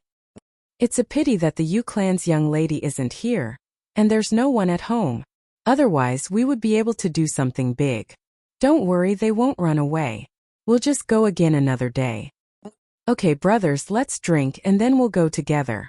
Okay, let's drink. Everyone drank a few bowls. Zhang Xiaohua, who was listening on the roof, was angry, but there were 6 people in the room. He didn't have the ability to kill all 6 of them at once. As long as one of them shouted, who knows how many people would hear it in this kind of night. At this time Old Chow said, you guys drink, I'll go out and waterproof. After saying that, he left the room alone. Zhang Xiaohua was overjoyed and followed him to a corner. Old Chow stood crookedly, whistling while waterproofing. Zhang Xiaohua walked behind him and patted his shoulder. Old Chow ignored him and said, wait, I'm not done yet. Zhang Xiaohua continued to pat him. Old Chow anxiously said, who's so annoying? Are you looking for a beating? After saying that, he turned around and saw an unknown young man. Just as he was about to say something, the young man suddenly came forward with something in his left hand. With the help of the light from the window, he saw that the young man was actually holding a toy sword in his hand. Before he could take a second look, the sword was already at his throat. When the small sword reached his throat, it clearly paused as if it was hesitating. Old Chow felt a wave of fear, but he didn't feel anything sharp at his throat. He immediately understood that it was just a toy, and the tip of the sword hadn't been sharpened. He couldn't help but grin, and said the last sentence of his life, where did this little brat come from? How dare you joke with me? Watch how I deal with you. After saying that, he reached out to grab the toy. At this time, another voice sounded from the side. Brother Chow, who are you talking to? Then Old Chow felt a chill in his throat. Then, he covered his neck in disbelief and fell to the ground weakly. Even before he died, he didn't understand how this unsharpened toy could pierce his throat. The young man who killed him was Zhang Xiaohua. In fact, when his dagger was at Old Chow's throat, he did hesitate. After all, he had never really faced killing before, so he couldn't do it. However, the person behind him had blocked his escape route. If he didn't stab with his dagger, tonight's operation would be ruined. He could escape, but the Li family, Yu family, Guozhuang and Balagu might suffer. In a situation where there was no way out, he had no choice but to stab with his dagger. When he pulled out the dagger, he saw Old Chow lying limp on the ground. His life was so easily dodged by him. He felt a wave of confusion in his heart, but soon after, he felt a wave of relief. So this was how killing people was, how easy it was to kill people. At this time, he was already unable to summarize his experience. There wasn't much time left for him. The person behind him was about to turn the corner. Zhang Xiaohua immediately slid to the side of the wall. The person just happened to lean out half of his body and was still saying, "You didn't drink too much, did you?" His words suddenly stopped. A small sword easily pierced his throat. It was gentle like a lover's kiss. The only difference was that the lover left a red lipstick mark, while the small sword left a faint red. The people in the room didn't know that something was wrong outside. After drinking for a while, they still didn't see anyone coming back. Brother Su said, "Xiaoshunzi, go with Shaoli and see what happened to Old Chow and the other 2. Did they really drink too much? Carry them back. It's still early, so it's not their style." Xiaoshunzi and the other person answered and came out. As soon as they turned the corner, they saw the 2 people lying on the ground. They laughed and said, Old Chow, oh Old Chow, I've never seen you like this. When you wake up tomorrow, how will I scold you? Before the two people could go forward, Zhang Xiaohua descended from the sky. Her left hand held a sword, and her right hand formed a claw. She stabbed the sword into the throat and grabbed it with her other hand. With a slight force, there was a crack sound. Blood seeped out of the corner of the person's mouth and he fell to the ground. Zhang Xiaohua looked at the corpse lying on the ground. It was no longer as agitated and trembling as before. She whispered, "It's better to use a sword. It's clean and nimble." There were only two people left in the room, and they were both drunk. How could they be worthy of his attention? Brother Su was still drinking with the other person in the room when he heard a knock on the door. He couldn't help but frown and say, "You don't have hands. Open the door yourself." However, the knocking continued. He was angry. He got up and strode to the door. He opened the door and said, "Who the hell are you?" In front of him was Xia Shunzi, who had just gone out. His eyes were closed and his head was drooping. Brother Su laughed and said, "Xia Shunzi, don't tell me you just went out for a while and fell asleep." Unfortunately, Xia Shunzi didn't reply. Brother Su felt that something was amiss. He was about to call someone over when he saw a short figure emerge from behind Xia Shunzi. The faintly discernible face was actually very familiar. Brother Su called out, "Dalan Temple." Just as he finished speaking, a small sword pierced his throat. There was no resistance. Brother Su died with remaining grievances as he looked at the young boy in front of him and fell to the ground. There was only one person left in the room. He was drunk when he heard Brother Su call out for the Dalan Temple. He couldn't help but be shocked. When he saw Brother Su fall to the ground and revealed the lay disciple, he immediately broke out in a cold sweat. His drunkenness completely disappeared as he shouted, "Help!" Just as he finished speaking, Zhang Xiaohua rushed in front of him like lightning. The man didn't have time to dodge. He only managed to lean slightly to the side before the small sword pierced his throat and he stopped breathing. When the last person fell to the ground, Zhang Xiaohua let out a sigh of relief. She wiped away the sweat that was about to flow down. She thought to herself, "Lucky." Suddenly, she slapped her forehead and said on the ground, "Oh, I forgot to leave him alive. Ask him where the money is hidden." As she spoke, she used her divine sense to sweep the room. She didn't find anything. Presumably, the money was hidden somewhere else. Zhang Xiaohua didn't stay any longer. She carried the corpses into the room, blew out the light and walked out. Just as she was about to leave, an idea flashed in her mind. Why not take the opportunity to kill the fort master and let Shichui Mountain be leaderless and peaceful for a few years? Moreover, she didn't get any benefits from this trip. Wouldn't it be a waste of effort? After making up her mind, Zhang Xiaohua floated up the room and sneaked toward the hall. In the hall, the banquet was not over yet. The two of them were talking about something. Zhang Xiaohua was not arrogant just because he had killed a few small fries. Although he did not know how good the martial arts of the head and the messenger were, the head could command the entire Shichui Mountain.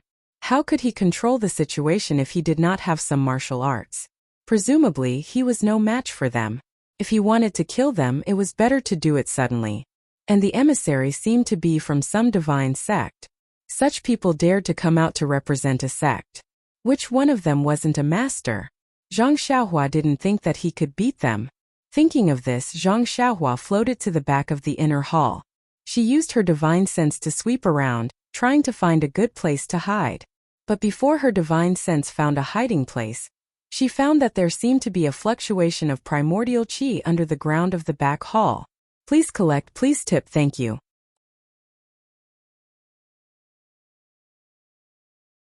Chapter 252. Zhang Xiaohua used his divine sense to feel the fluctuation of primordial qi underground. He couldn't help but think of the basement in Zhang Chengyue's study in the Misty School. It was estimated that this was the secret room of the master of Shichui Mountain. Then Zhang Xiaohua excitedly looked for the entrance to the secret room. If the entrance was found by others, it might not be easy to find. But under Zhang Xiaohua's divine sense, there was nowhere to hide. After several scans, he found the abnormality on the bed in the corner. When he found the mechanism in the corner of the bed, he couldn't help but praise secretly. If he really looked for it with his eyes, he might not find it. It seemed that the things in the secret room were really worth looking forward to. When Zhang Xiaohua lifted the bed and walked into the secret room from the bed, he saw a layer of light in front of him before he laid down the stairs. He couldn't help but be surprised. Was this the luminous pearl recorded in the book? Zhang Xiaohua lit the fire starter. What he saw in front of him made him stunned. In front of him was a space with a radius of 10 feet. On the right was a weapon shelf with some strange weapons. On the left were several big boxes. Looking forward, it was the place where he saw the light just now. There were several tables with a lot of jewelry and jade on them. The strangest thing was that beside the table, there was an incense burner that looked like the incense burner used in temples. There were 3 legs at the bottom and a ball at the top. However, this incense burner had a lid. Zhang Xiaohua used his divine sense to scan. The fluctuation of primordial qi was coming from this incense burner. He carefully walked forward and touched it with his hand. Then he opened the lid of the incense burner and looked inside. Yes, there were still a lot of burnt ashes in the incense burner. He really didn't know why the bandit brought the incense burner here. Suddenly, he remembered that he had heard the conversation between the messenger and the master on the roof. Was this what the messenger wanted to take? Hey, Zhang Xiaohua sneered. No matter what it was, as long as it was a treasure, why should he hesitate? Then Zhang Xiaohua took out the money bag and put the incense burner into it. Then, without taking back the money bag, he first came to several big boxes and opened one casually. The lid of the box was opened and the inside was glittering with gold. Zhang Xiaohua's eyes were dazzled. To be honest, this guy had never seen gold since he was a child. Even when he heard it, he just heard it from Opong. How could he not be moved by the box full of gold in front of him? Gladly, Zhang Xiaohua put the whole box into the money bag without hesitation. That was, if he put it in bit by bit, it would waste his divine sense. Taking the whole box together, that would be cool. As for the rest of the boxes, Zhang Xiaohua also opened them one by one to satisfy his eyes. Then, he put them into the money bag. These boxes were either filled with gold or jewelry. There was not even silver. Zhang Xiaohua could not help shaking his head. These bandits were so tasteless that they only took hard currency. Why didn't they store some silver notes? The gold and the like really took up too much space in the money bag. How could it be more convenient than silver notes? As for the luminous pearls on the table, there were actually a lot of them in the box. However, Zhang Xiaohua didn't want to waste, let go, or regret, so he put them all in his bag. As for the rare weapons, Zhang Xiaohua couldn't be blamed. He had never seen any weapons, so he didn't know how precious these weapons were. Moreover, these things didn't look as pleasing to the eye as gold and jewelry. Forget it, it's better to leave some for the bandits of Shitsue Mountain. After all, we are all educated people, so it's good to leave something for them to remember. Of course, these thoughts were also made by Zhang Xiaohua after his divine sense swept over the weapon rack. At this time, Zhang Xiaohua had faintly understood that only things with primordial qi fluctuations were what he needed. Suddenly, Zhang Xiaohua remembered that he seemed to have not used his divine sense to scan the small sword. It was easy to forget things around him. Then Zhang Xiaohua wanted to separate a strand of divine sense to scan the small sword. At this time, he suddenly heard a soft sound above his head. Zhang Xiaohua quickly released his divine sense. Oh no, Master Lu and Messenger Ing were standing in front of the bed. Even if he thought with his toes, he knew that they were not going to rest. He was blocked by someone. What should he do? Zhang Xiaohua quickly looked at some of the secret rooms that had just been searched by him and seemed to be empty. Where was there a hiding place? Zhang Xiaohua rolled his eyes and then made up his mind. He put away the fire starter, took out the big handkerchief from his arms, covered his mouth and nose, and floated up with his qing gong. Since he was caught like a turtle in a jar, he might as well fight to the death. Outside the secret room, Master Lu smiled apologetically and said, "Messenger, I have put that thing in the secret room later. I am the only one who knows about this secret room. I have already dealt with the other people who know about it. That thing will be fine if it is placed here." Emissary Ing said with a smile, "Actually, it would be easy for someone from my divine sect to get this thing. However, this kind of thing involves a lot of people. My sect finds it troublesome and the evil tiger gang is not in a good situation. That's why we came to Shitsue Mountain. Chief Lu, I've said enough. I think you already know what to do." You must have guessed it. I know. Messenger, don't worry. I know very well in my heart. The monk Joro, who was set up by us, has already been dealt with by my men. Even if the monks of the Shaolin Temple come to the mountain, I will refuse to let them find any trace of the divine sect. However, about my small request, Master Lu, don't worry. Didn't I say that a big shot of my divine sect is coming soon? He is one of the 18 disciples of Lord Garuda of my divine sect. He has a prominent status. Your small request can't be any smaller. If he can come, it naturally shows that what you are doing is very important. Since you can complete it well, I will say a few good words in front of him. Isn't your future clear? Great Lord Messenger, I have to ask for more. By the way, my secret room is filled with the inventory of Shitsue Mountain. There are still some things that I like. I hope Lord Messenger can accept some of them later. No problem. I don't know what can catch my eye in this remote place. I'm looking forward to it. Immediately, Master Lu opened the mechanism, revealing a secret passage leading to the underground. Master Lu looked at Messenger Ing and said with a smile, I will lead the way. After that, he lifted his leg to get on the bed and was about to enter the secret passage. In the blink of an eye, just as he was about to step into the secret passage, a thin and weak figure dashed out from the deep secret passage with a whoosh and crashed into Chieftain Lu. Master Lu was calculating his own plan, while taking into account the feelings of the messenger behind him. Moreover, he didn't expect that a figure would rush out from the secret passage, so he didn't have any reaction at all. Even if he was prepared at such a close distance, Zhang Xiaohua had used all her strength. How could he react? When he came to his senses, a cold feeling came from his throat. In an instant, he felt that all the strength in his body flowed out of his body along with this feeling. Before that beautiful future could warm up in his mind, it was pierced by the sudden assassination and disappeared without a trace. Before he died, the only sentence in Master Lu's mind was, "This world is full of surprises." When Zhang Xiaohua saw Master Lu collapsed on the ground, she pushed Master Lu's body towards Messenger Ing and didn't stay any longer. She exerted strength in her legs and soared into the sky, escaping out of the house. She was betting on this little bit of time. She thought that once she appeared, she would be able to catch them off guard and kill the weaker Master Lu. As for that Messenger Ing, even if he reacted, he might not have the time to block her. Moreover, if she could successfully escape out of the house, that messenger would definitely not chase after her because he still had to look into the secret chamber. Sure enough, when the messenger pushed the corpse away, it was already too late to block Zhang Xiaohua. Messenger Ing looked at Zhang Xiaohua's figure that had just escaped and the dark entrance of the secret passage in front of him. He hit his feet and quickly scurried up the bed. After taking a few steps, he quickly lit up the fire starter. Looking at the empty secret chamber, his heart thumped and he knew that it was not good. He saw the figure that had just escaped clearly. It was a slightly weaker figure like a youth. There seemed to be a dagger in his hand and then there was nothing on him. The incense burner that he wanted was huge and he wouldn't be able to carry it. The messenger looked around the secret chamber worriedly and didn't see any place to hide the incense burner. He quickly scurried out of the secret chamber and with a stretch of his body, he used his lightness skill to rush out of the house. His figure was actually faster than Zhang Xiaohua. The disappearance of the incense burner must have something to do with the youth who came out of the secret chamber.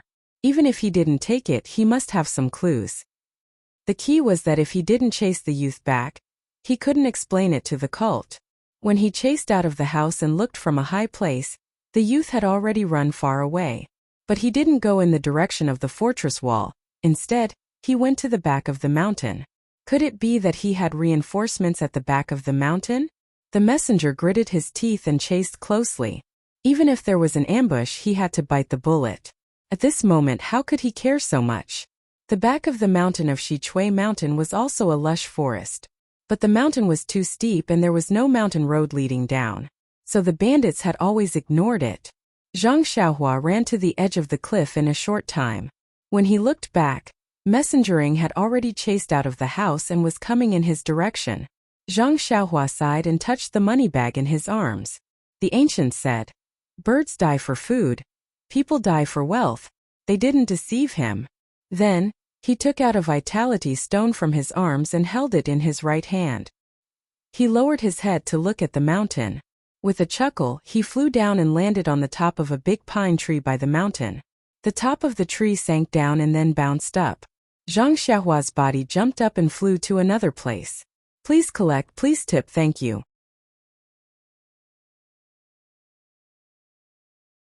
Chapter 253.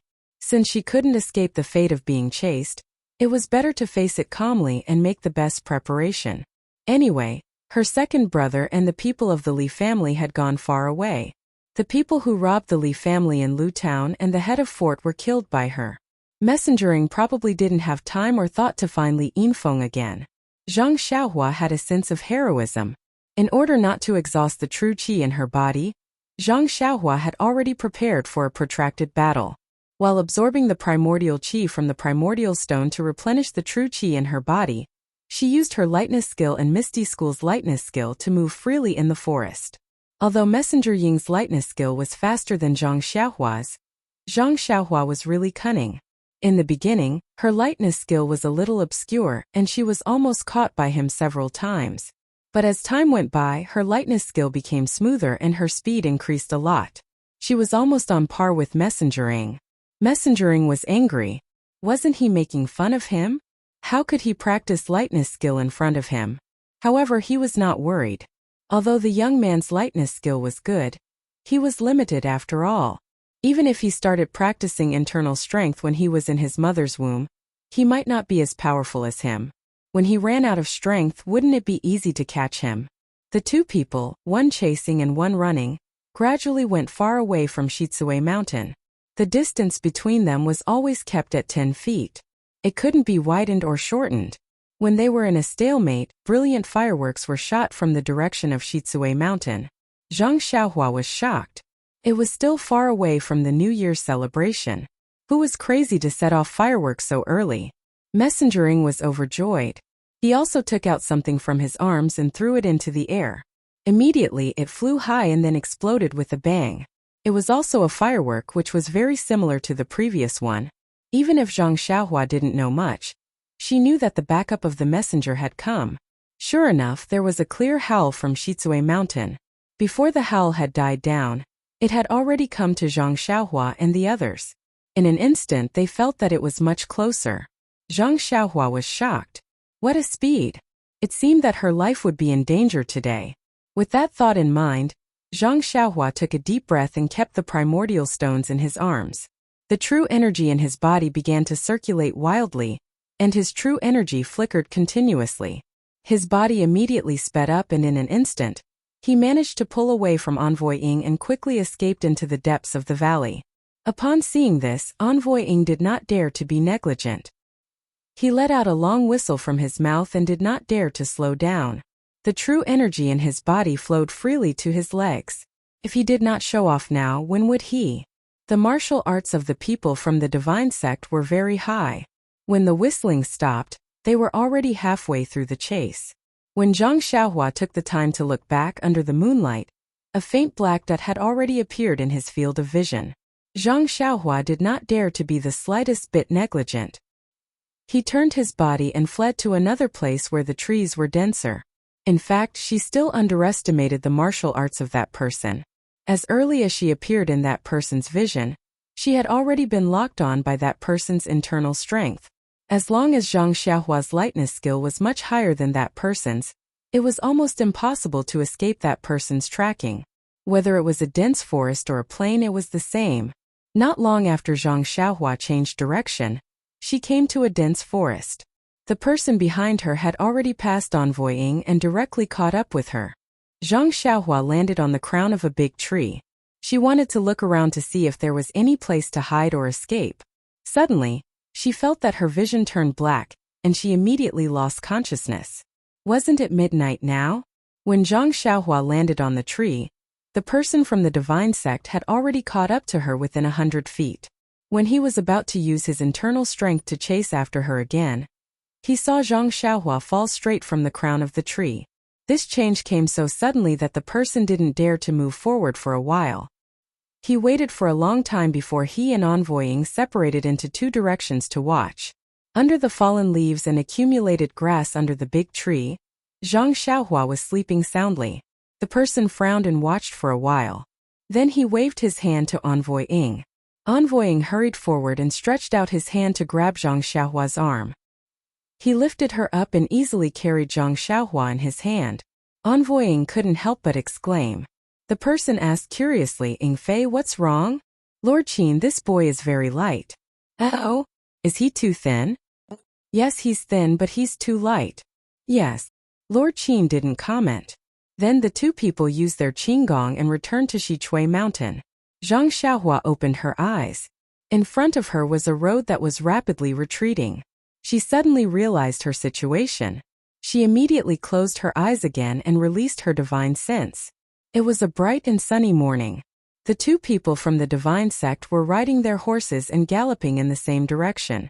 Zhang Xiaohua was facing down in front of Ying's horse. Although Zhang Xiaohua's eyes were closed, his eyeballs kept rolling around. His mind was spinning as he tried to think of a way to deal with this situation. Not long after, the two horses galloped to a fork in the road. Lord Qin's horse wanted to turn left, but Ying Fei fell behind. Just as Ying Fei turned his horse around to follow Lord Qin, Zhang Xiaohua suddenly jumped up from the horse and flew to the right. Ying Fei was caught unprepared. Both of his hands were holding the reins. Before he could let go, he shook the reins and wanted to use the reins to tie Zhang Xiaohua's legs. Although Zhang Xiaohua was in the air with her back to him, she didn't withdraw her divine sense for a moment. How could she not know his intention? She immediately curled up and let go of the reins.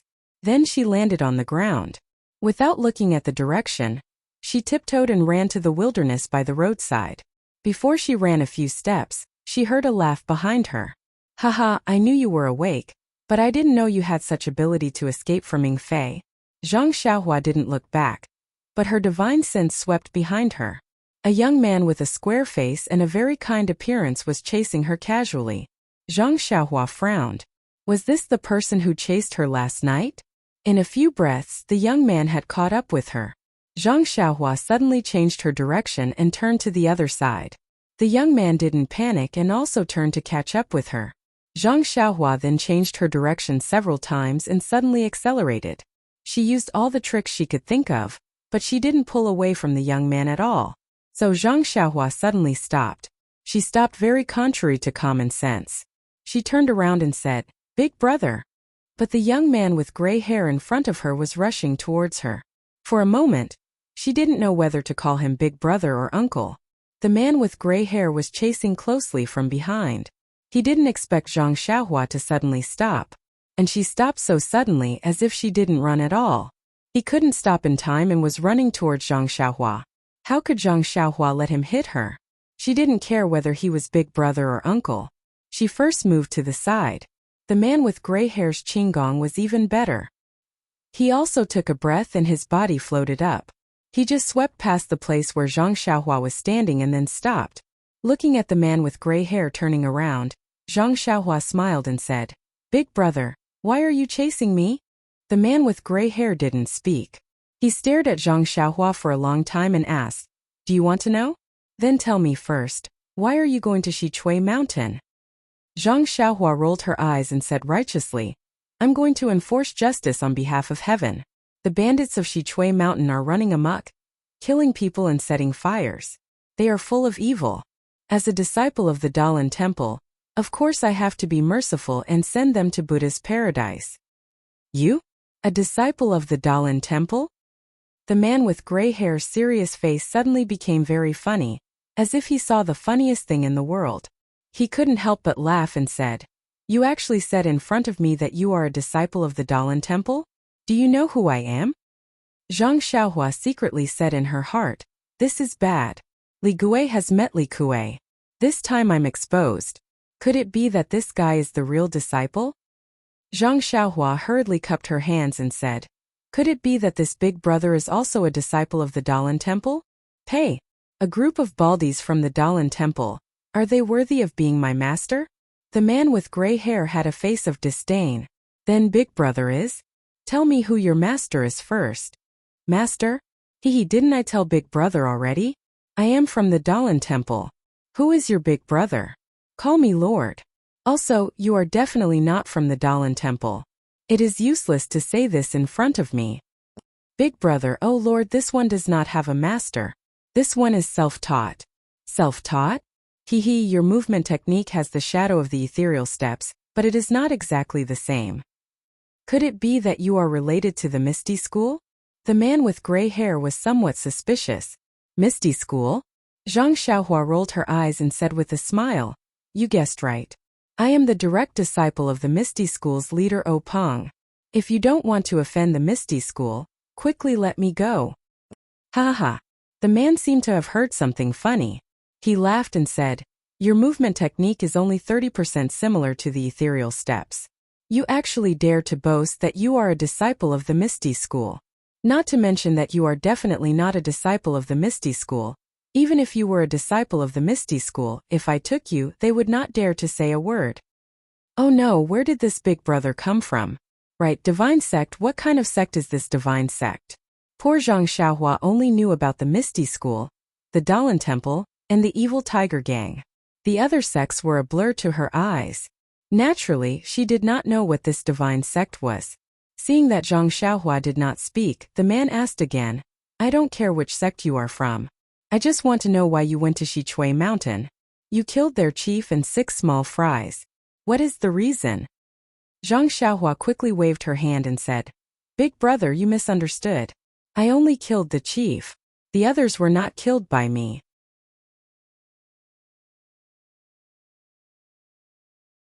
Chapter 254. Forget it.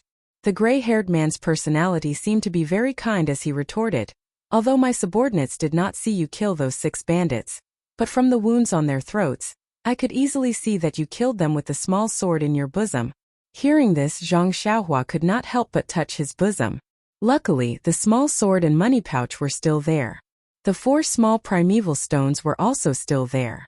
Zhang Xiaohua's face was embarrassed from being exposed and said, So you all know he? Quickly tell me, what are you here for? These are 7 lives. A little youth like you is actually so cruel and merciless. Could it be that they have a grudge against you for killing your father? Grudge against my father? Zhang Xiaohua's eyes turned again and said in a sad voice, Sir, you are absolutely right. I have a grudge against a few bandits for killing my father. Today I am here to take revenge. Immediately after, he sorrowfully made up an awkward story. But his story had just started when the gray-haired man waved his hand and said, Don't speak nonsense. I am not willing to listen to your nonsense. How can you have a grudge against the bandits with your skills? I do not care about the lives of those bandits. I only want to ask you one thing. Where is the cauldron in the secret room? Cauldron? Zhang Xiaohua was confused and said in a puzzled voice, Sir, please understand, I did not see any cauldron at all. Moreover, to be honest, I did not know that there was a secret room in that place. I originally wanted to assassinate the chief, but he was always with your people and I did not have a chance. So I thought of hiding in a place in the back hall and making my move. When I saw the secret room, the secret passage was already open. I was also curious, so I went down. In the end it was empty, there was nothing. Oh right, there were only some strange weapons. The gray-haired man stared at Zhang Xiaohua, as if trying to distinguish whether he was telling the truth or not. After he finished speaking, he asked, Which sect are you from? Or which organization are you from? If I'm familiar with it, I'll let you go after I verify it. Zhang Xiaohua smiled and said, I really am a disciple of the Misty School. The white-haired man also smiled and said, Then do you know the Dragon God sect? Dragon God sect? Zhang Xiaohua rolled her eyes and said, I heard from my master, Wen Wenhai, that it's an unremarkable sect. Ha ha ha ha ha. The gray-haired man laughed as if he had heard a joke. He looked up to the sky and laughed until tears almost came out of his eyes. Then he said, You are really cunning. I don't know where you heard Wen Wenhai's name, but you actually shamelessly clung to his thigh. Do you still want me to be magnanimous to you on account of the fact that you are O Peng's disciple's disciple? However, since you haven't even heard of the Dragon God sect, how could you possibly be a disciple of the Misty School? Dragon God sect? Is he famous? Should I know?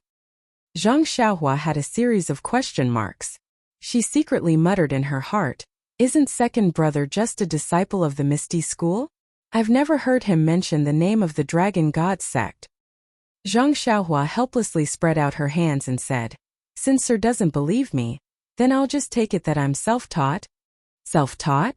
The gray-haired man snorted coldly and said, you are ruthless. You slit their throats with a sword. This is not something an ordinary person can do. If you hadn't undergone strict training, how could I believe it? Hearing this, Zhang Xiaohua was also at a loss. Yes, 7 lives were harvested by her just like that. When she heard that the bandit's brother Su wanted to rob the Guozhuang house, Zhang Xiaohua naturally thought of the tragedy in the neighboring village, and how the 3 wolves of Shizue Mountain treated her so viciously. She remembered that when she stabbed her first sword into that person's throat, she was still hesitant. After that, she saw a little bit of blood in his throat. At that time, her whole body was cold and she even trembled a little. However, she didn't have the slightest fear or regret. Suddenly, a chill rose from Zhang Xiaohua's heart and instantly spread throughout her body. Yes, when she faced 7 bandits, her powerful force made her feel like she was looking at a few weak ants. She could easily kill them without a burial ground. This was the first time she took the initiative to kill someone, but she wasn't afraid at all. Was this still her? Was it because she killed them so gently that she didn't feel guilty because she didn't see a drop of blood? Did their dead bodies make her think that they were really sleeping because they seemed to be asleep? There was a kind of fear in Zhang Xiaohua's eyes. This kind of fear was because she didn't understand her past behavior and her nature. The gray-haired man sensitively felt the change in Zhang Xiaohua, and a smile appeared at the corner of his mouth. However, almost at the same time, an indifferent and unknown flow flowed out of her mind. First, it flowed to her heart and then it flowed throughout her body. Zhang Xiaohua's heart suddenly moved and a thought came into her mind. If they hurt my family, no matter how far they are, I will kill them. If they are my family, no matter how dangerous it is, I will do it. Once this thought appeared, it gradually became stronger and stronger. In the end, it became tyrannical and filled her entire mind. A sentence also appeared in her heart. If I don't go to hell, who will go to hell? Zhang Xiaohua's eyes instantly became firm and her state of mind also grew as if she was reborn. The tempering of the state of mind was very mysterious. The gray-haired man didn't know that his provocation actually made Zhang Xiaohua's cultivation advance to another level. When the gray-haired man saw Zhang Xiaohua's eyes, the smile at the corner of his mouth disappeared and he secretly said, what a pity. He originally wanted to use a psychological attack, and use words to test Zhang Xiaohua's psychological bottom line, to make her obediently tell him what he wanted to know. Now that he failed, he couldn't help but lose his patience. The gray-haired man said coldly, you really don't want to tell me where you came from? Zhang Xiaohua laughed and said, sir, my words are all true. You just don't believe me. The gray-haired man was so angry that he laughed and said, good, good. Then with a flash, he pointed at the acupoint under Zhang Xiaohua's armpit. Zhang Xiaohua, who was close by, didn't even have room to dodge. When the acupoint was hit, an unbearable numbness came from her limbs. Zhang Xiaohua couldn't help but collapse to the ground and almost moan. However, this feeling came and went quickly. Before Zhang Xiaohua's mouth could open, the numbness disappeared.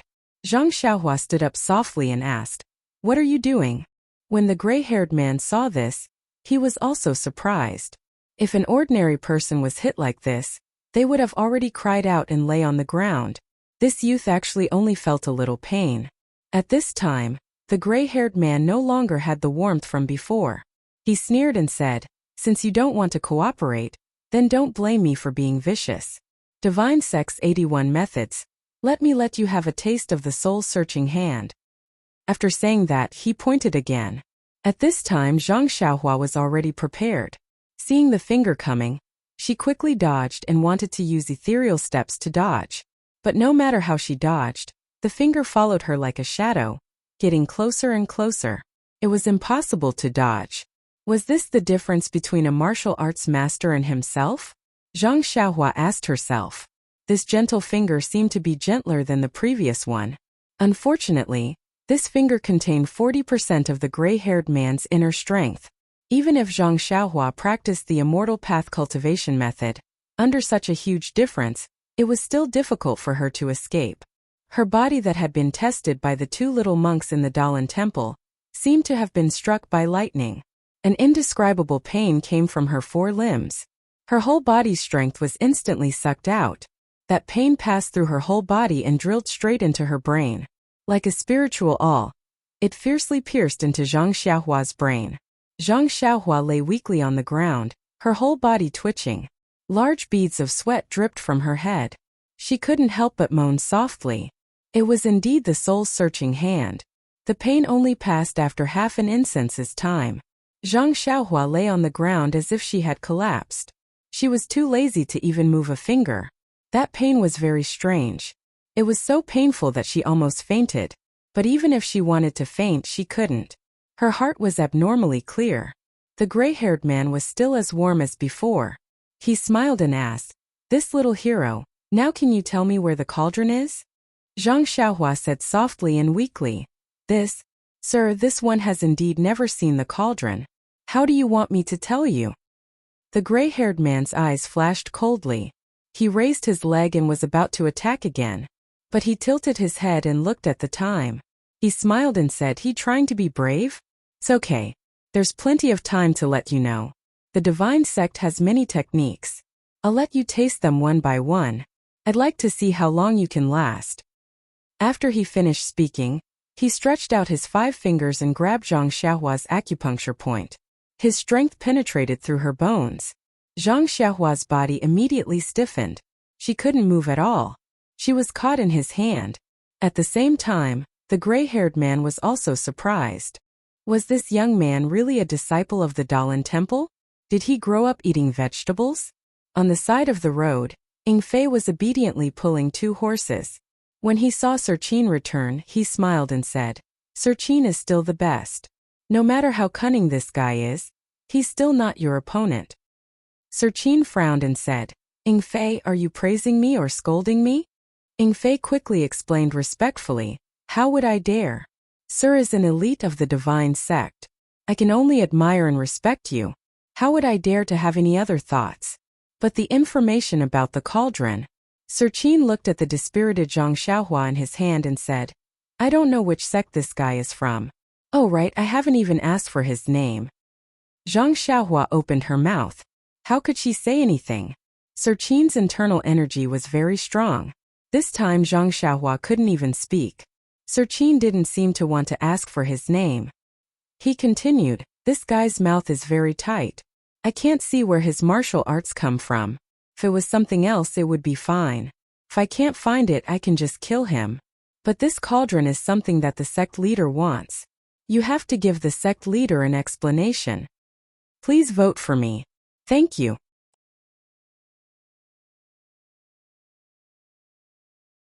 Chapter 255. I understand. This is called casting a long line to catch a big fish. Ying Fei said with a smile. Haha, yes.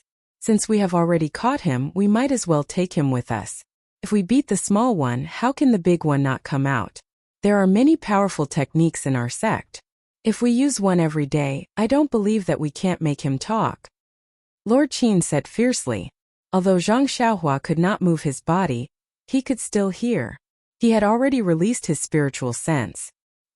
He could not help but complain in his heart. He was alone. Where did the big one come from? It seemed that he could not escape from the daily torture. Ying Fei hesitated and said, "Lord Qin, but we have to keep this a secret. If we take this burden with us, we can't guarantee that the secrets of our sect will not be revealed." Lord Qin said unhappily, "Do I need you to teach me how to do things? If we don't force this guy's backer to hand over the tripod furnace, you will bear the responsibility alone." I don't dare. Moreover, when this is over As he spoke, Mr. Qin's voice became softer and he made a chopping motion. Ying Fei immediately said respectfully, "Mr. Qin is brilliant." Zhang Xiaohua's divine sense had already detected all of this, and he couldn't help but feel anxious. This Lord Qin's martial arts were clearly superior, and he couldn't compare to him. If he were to fall into his hands like this, he would lose his life sooner or later. Only by making preparations to escape would he have a glimmer of hope. But how could he escape? Zhang Xiaohua's mind was filled with a myriad of thoughts. The 2 people of the divine sect naturally did not know that their plan had been known by Zhang Xiaohua. In fact, even if they knew, they would not care. In their eyes, Zhang Xiaohua was just like a bandit in Zhang Xiaohua's eyes. Maybe he was even worse. They could end Zhang Xiaohua's life at any time. Why would they care if their plan was known by him? The two of them got on their horses and continued their journey. Zhang Xiaohua was still placed on Ying Fei's horse. His meridians were sealed by Lord Qin, so he didn't have any strength left. He could only lie weakly on the horse's back, lowering his head to study the mysteries of the horse's hooves. He was also secretly looking for a way to escape before he could release his spiritual consciousness. Zhang Xiaohua could not help thinking. The two people from the divine sect asked about the 7 people she had killed, but they did not ask about Li Yinfeng. Presumably, Ying Fei had already forgotten about Li Yinfeng after Master Qin's sudden appearance. The bandits in Shizue Mountain must be in a mess now. Who would think of the 3 members of the Li family? The 6 bandits had already been killed by him. Ying Fei and Lord Qin definitely didn't know that he was here to save people. As long as he didn't say anything, no matter how hard they tried, they wouldn't know where he came from. He had already told them the truth, but they just didn't believe him. There was nothing he could do. Zhang Xiaohua secretly laughed. It seemed like he had to give himself an identity. If it were not for the fact that the muscles on his face could not move, a sinister smile would have already appeared. Not to mention that Zhang Xiaohua had spent a lot of effort to find a cheap backer for herself. The 2 people from the divine sect traveled for half a day and came to a barren place. Ying Fei said, "Lord Qin, it seems that we are a little late. Is that kid from the evil tiger gang still waiting there?" Lord Qin said, "Isn't it because of that guy on your horse?"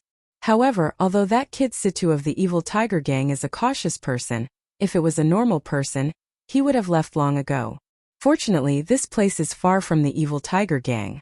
Maybe he is still waiting. Ying Fei said with a smile, "Isn't it because of Wang Jianfeng? They are guarding their own base and not managing it well. Why did they interfere with the evil tiger gang? What value does this kind of small gang have?" Lord Qin said, "They don't wake up early if there are no benefits." According to Situ Liang's information, Wang Jianfeng does not seem to be interested in the evil tiger gang. He is only using the evil tiger gang as a cover. As for what they are doing, even Situ Liang did not find out anything. However, it should be within the evil tiger gang's sphere of influence. Situ Liang's cousin being put under house arrest by Wang Jianfeng must be related to this secret. Then what kind of secret is it? What kind of sect is Wang Jianfeng? With that weak foundation, how could the divine sect be interested in what he wants? Just let him play. Sooner or later, Situ Liang will spread the news to the divine sect.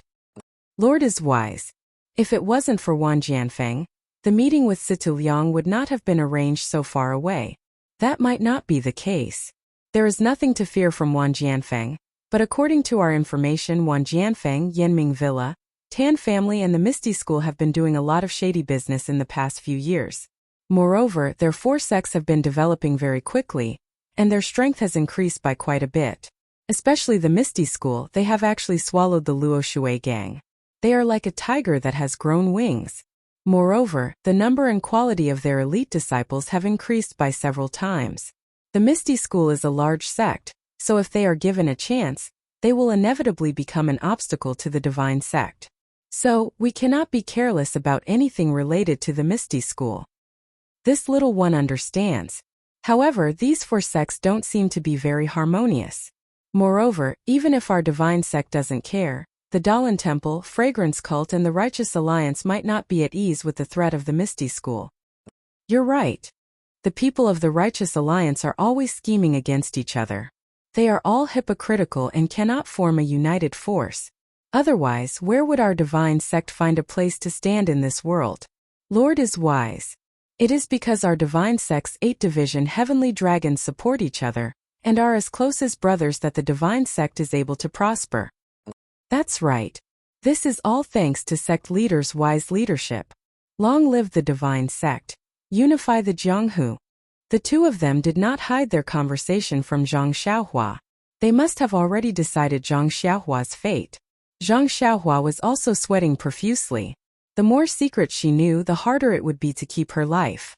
But where was the escape route? Ying Fei led Lord Qin to a dilapidated temple. Using his divine sense, Zhang Xiaohua saw a young man who wasn't even 30 years old. He was sitting there cross-legged with a bag in his hand and a sword on the ground beside him. Lord Qin was far away from the dilapidated temple and he smiled. The person in the broken temple heard the sound of horse hooves outside. He stood up alertly and rushed out of the temple. He stuck out half of his head to take a look, then quickly came out to greet them. Lord Qin and Ying Fei jumped off their horses at the entrance. The young man took over Lord Qin's reins and led the horses into the broken temple. After that, the young man looked around and carefully closed the door. The two horses were tied to a withered tree in the temple. Zhang Xiaohua was still lying on the horse. No one paid any attention to her. The young man entered the temple and bowed to Lord Qin and Ying Fei. This little one is Situ Liang. Greetings to Lord Qin and Envoy Ying. Lord Qin smiled. Get up, Situ Liang. This lord had some small matters and was delayed. Sorry to have made you wait. Situ Liang replied, it's fine, it's fine. This little one also just arrived. Envoy Ying said, Situ Liang, Lord Qin already praised you on the way here. You did a good job. You are a promising talent. When you present the things you brought to the cult master, no matter if the cult master is willing or not, Lord Qin will put in a good word for you. If there is a chance, he will bestow our sex divine technique for you to cultivate. Situ Liang was overjoyed and bowed deeply. Thank you, Lord Qin. Thank you, Envoy Ying. Lord Qin said kindly, you are the one who worked hard. We are just the middleman. Situ Liang immediately said, I don't dare. This is all thanks to Lord Qin and Envoy Ying. Situ Liang then talked about some matters in the gang and Wang Jianfeng. Only then did he hand over the bag in his hand. He smiled. Lord Qin, after receiving the message from the cult, this little one sent people to search everywhere. This is what I found recently. I don't know if it is to the cult master's liking. Lord Qin carefully opened the bag. A few small antique items were revealed. Jade pendants, jade hairpins, jade bracelets, and so on. Under Zhang Xiaohua's spiritual sense, many of the items were giving off energy waves. Lord Qin looked at them and carefully examined each and every one of them. Situ Liang watched from the side with a nervous heart. When he finished looking at the last item, he closed the bag. Lord Qin said, not bad, they are all very good. Only then did Situ Liang relax. He smiled. As long as it is to your liking, as long as it is to your liking. Lord Qin smiled, whether it is to your liking or not, it is not up to me to decide. We will only know which one of these items is to the cult master's liking after we take the item back. However, with the evil tiger gang's ability, it is already rare for you to be able to take out these items. When we return, there will definitely be a great reward. Situ Liang was overjoyed and said, if that's the case, then thank you, sir and envoy. Lord Qin waved his hand. Just as he was about to say something, he suddenly frowned. He threw the bag to Envoy Ying, and with a flash, he jumped out of the ruined temple like lightning. In the courtyard, Zhang Xiaohua, who was lying on the horse's back, suddenly flipped over and jumped into the air. She jumped onto the wall and was about to escape. Seeing that, Lord Qin also jumped onto the wall like an arrow. It was as if the wall was right in front of him. He caught up to Zhang Xiaohua, who was about to use her qinggong, and lightly smiled. Brat, you sure are arrogant. There are not many people in the Jianghu that can escape from my hands. After that, with another point, Zhang Xiaohua fell down. She fell straight down from the wall. Her entire body curled up into a ball. She gritted her teeth as if she was enduring the pain. Actually, when Envoy Ying tied up the horse, Situ Liang had already seen Zhang Xiaohua on the horse. However, how could he dare to ask about something like that? Now that he saw the abnormality, he carefully asked, Sir, this young man? Lord Qin looked at Zhang Xiaohua, who was in extreme pain on the ground, and said, It's nothing. It's just a small matter. Seeing that Lord Qin did not want to say anything more, Situ Liang quickly said, Lord Qin, please give the item to the cult master. Also, please put in a good word for me. My evil tiger gang is very far from here, so I need to hurry back. Otherwise, Wang Jianfeng's people will become suspicious. Lord Qin said, You haven't found out why Wang Jianfeng is here, right? Situ Liang shook his head. No, they are very mysterious. Their martial arts are also stronger than mine, so it's not easy to find out.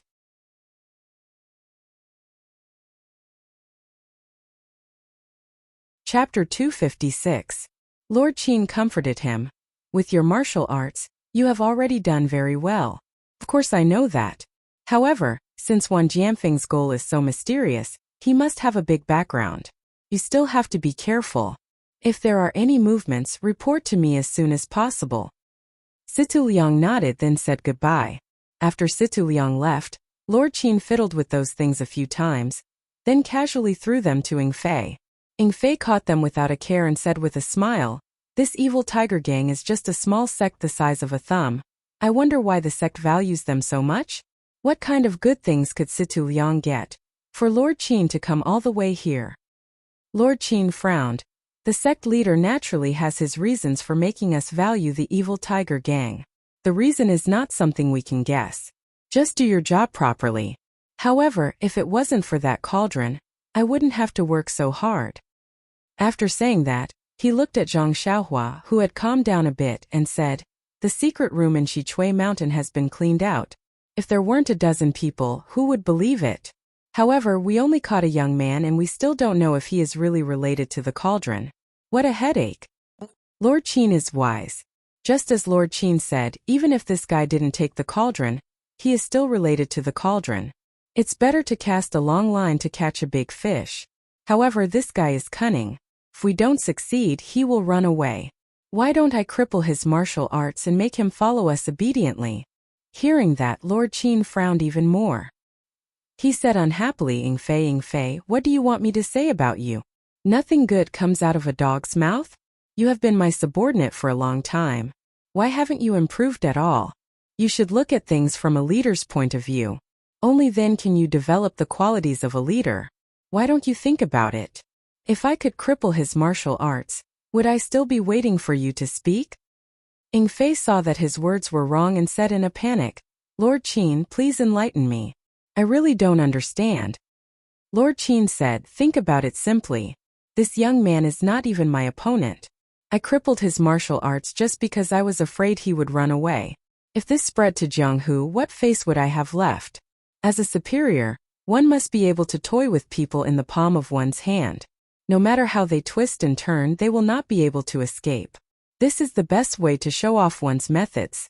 With your petty thoughts, Sai, you won't be able to achieve anything great. This humble one doesn't dare. It is the honor of this humble one to work under Sir. How could I have any extravagant hopes?" Master Qin waved his hand and said, "Forget it. You'll learn about this slowly. Let this young man escape a few more times and let him suffer a little. Then he'll understand his situation and obediently wait for others to save him." "Understood, my lord. Shall we go to the Ma family in Xinji town now?" "That's right, let's go to the Ma clan." In recent years, the Ma clan has been getting closer to the righteous Dao alliance. It seems that they have some children by marriage. However, the sect leader has instructed us to let nature take its course if it's true love. Otherwise, we don't have to be polite. Hierarch is wise. However, sir, it seems that the hierarch is too merciful. Well, the sect leader's words are worth 10,000 words. Don't say too much. Master Qin seemed to be a little hesitant. Then he looked at Zhang Xiaohua on the ground and said, "By the way, find a horse for him. It's easy to see him on a horse. Moreover, the Ma clan in Xinji town is also a big local family. We have to go there respectfully, right? By the way, I haven't asked for this fellow's name." 2 days later, on the official road leading to Xinji town, 3 horses were moving slowly. The one in front was a middle-aged man in his 30s. His face was kind and amiable, but his gray hair was eye-catching. Behind him was an ordinary man in luxurious clothes. He was talking to the man with gray hair with a charming smile on his face. The man with gray hair listened quietly and occasionally replied with a few words. Finally, there was an ordinary young man with a dispirited and pale face. He was silently riding the white horse under him, looking around with his eyes darting around. It was Master Qin, Ying Fei, and Zhang Xiaohua. Ying Fei smiled and said, "Sir, we'll reach Xinji town in 30 minutes. It's still early now. Why don't we get off the horse and rest for a while?" Master Qin said, "You're tired after walking for half a day? Where's your kung fu? You're not even as good as Ren Xiaoyao. Didn't you see that he was still very energetic after being dislocated this morning? Ying Fei glanced at Zhang Xiaohua and said with a smile, "That's right. I only know how to do things for you. How can I know that this fellow is only thinking about escaping? Of course I'm very energetic." After coming out of the ruined temple that day, under Ying Fei's interrogation, Zhang Xiaohua casually found a name for himself. He called himself Ren Xiaoyao. And in these 2 days Zhang Xiaohua spent a lot of effort looking for opportunities to escape, but they were all seen through by Master Qin. Even when Zhang Xiaohua ran away last night, Master Qin didn't bother to chase after him. When he woke up in the morning, he was dragged back by Ying Fei. Even Master Qin and Ying Fei knew that this young man had a big problem. He had the habit of sleeping. As long as it was midnight, he would fall asleep. After being tortured in the morning, Zhang Xiaohua basically gave up the idea of escaping. She slowly thought of other ways. Her qigong was not as good as Master Qin's, and her experience in Jianghu was even worse. If she didn't have a unique way of escaping, she shouldn't show it to others. Otherwise, she would be tortured for nothing. At this time, Zhang Xiaohua secretly took out a primordial stone and silently absorbed it to strengthen her internal strength. The 2 people from the divine sect were fierce. Every day, they would hit Zhang Xiaohua's acupoints and torture her to find out the whereabouts of the cauldron. But they didn't care about other things. At least, after Master Qin and Ying Fei looked through the money bag in Zhang Xiaohua's arms, they didn't look at it again. Although they were a little surprised by the 4 small stones in Zhang Xiaohua's arms, they thought about Zhang Xiaohua's age and returned it to him. As for the common things like the golden hairpin, they didn't even look at it.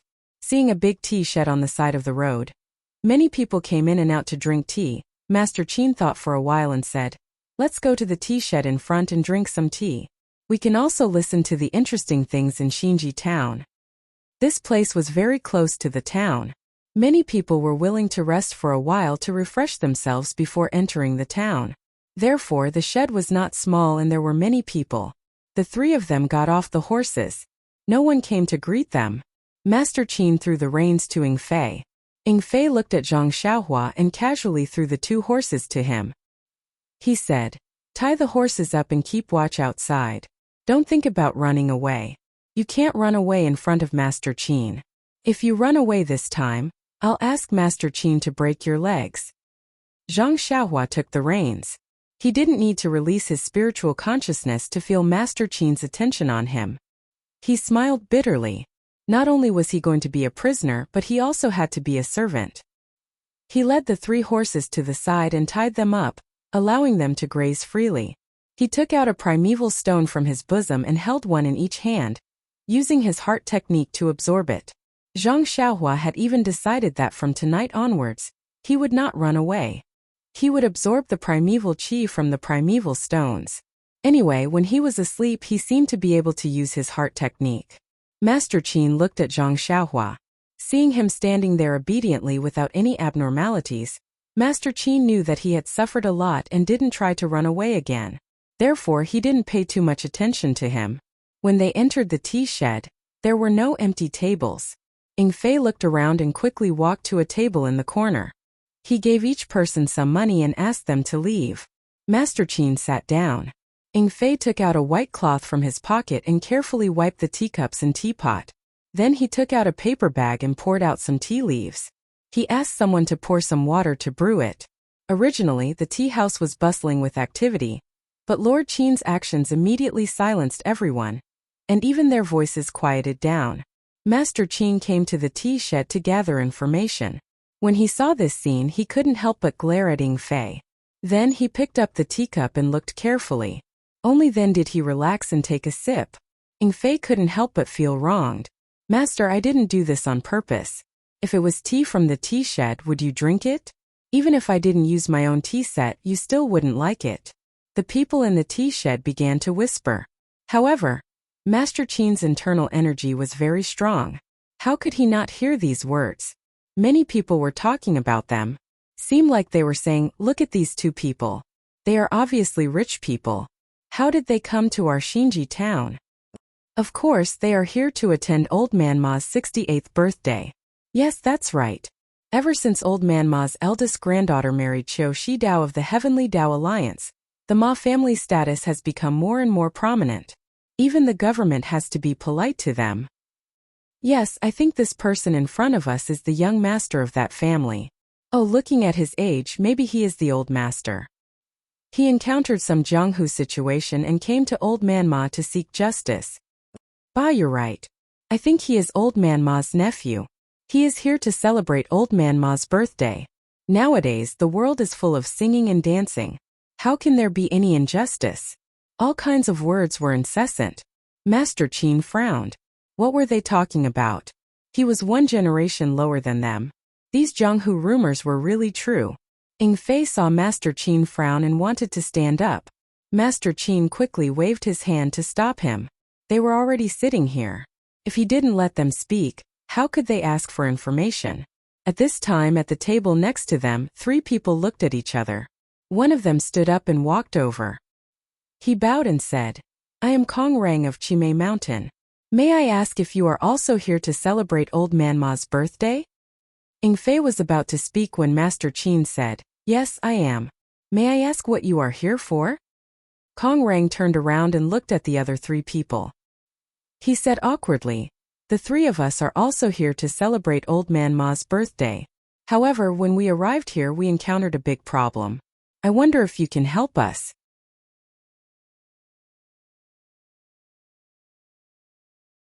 Chapter 257.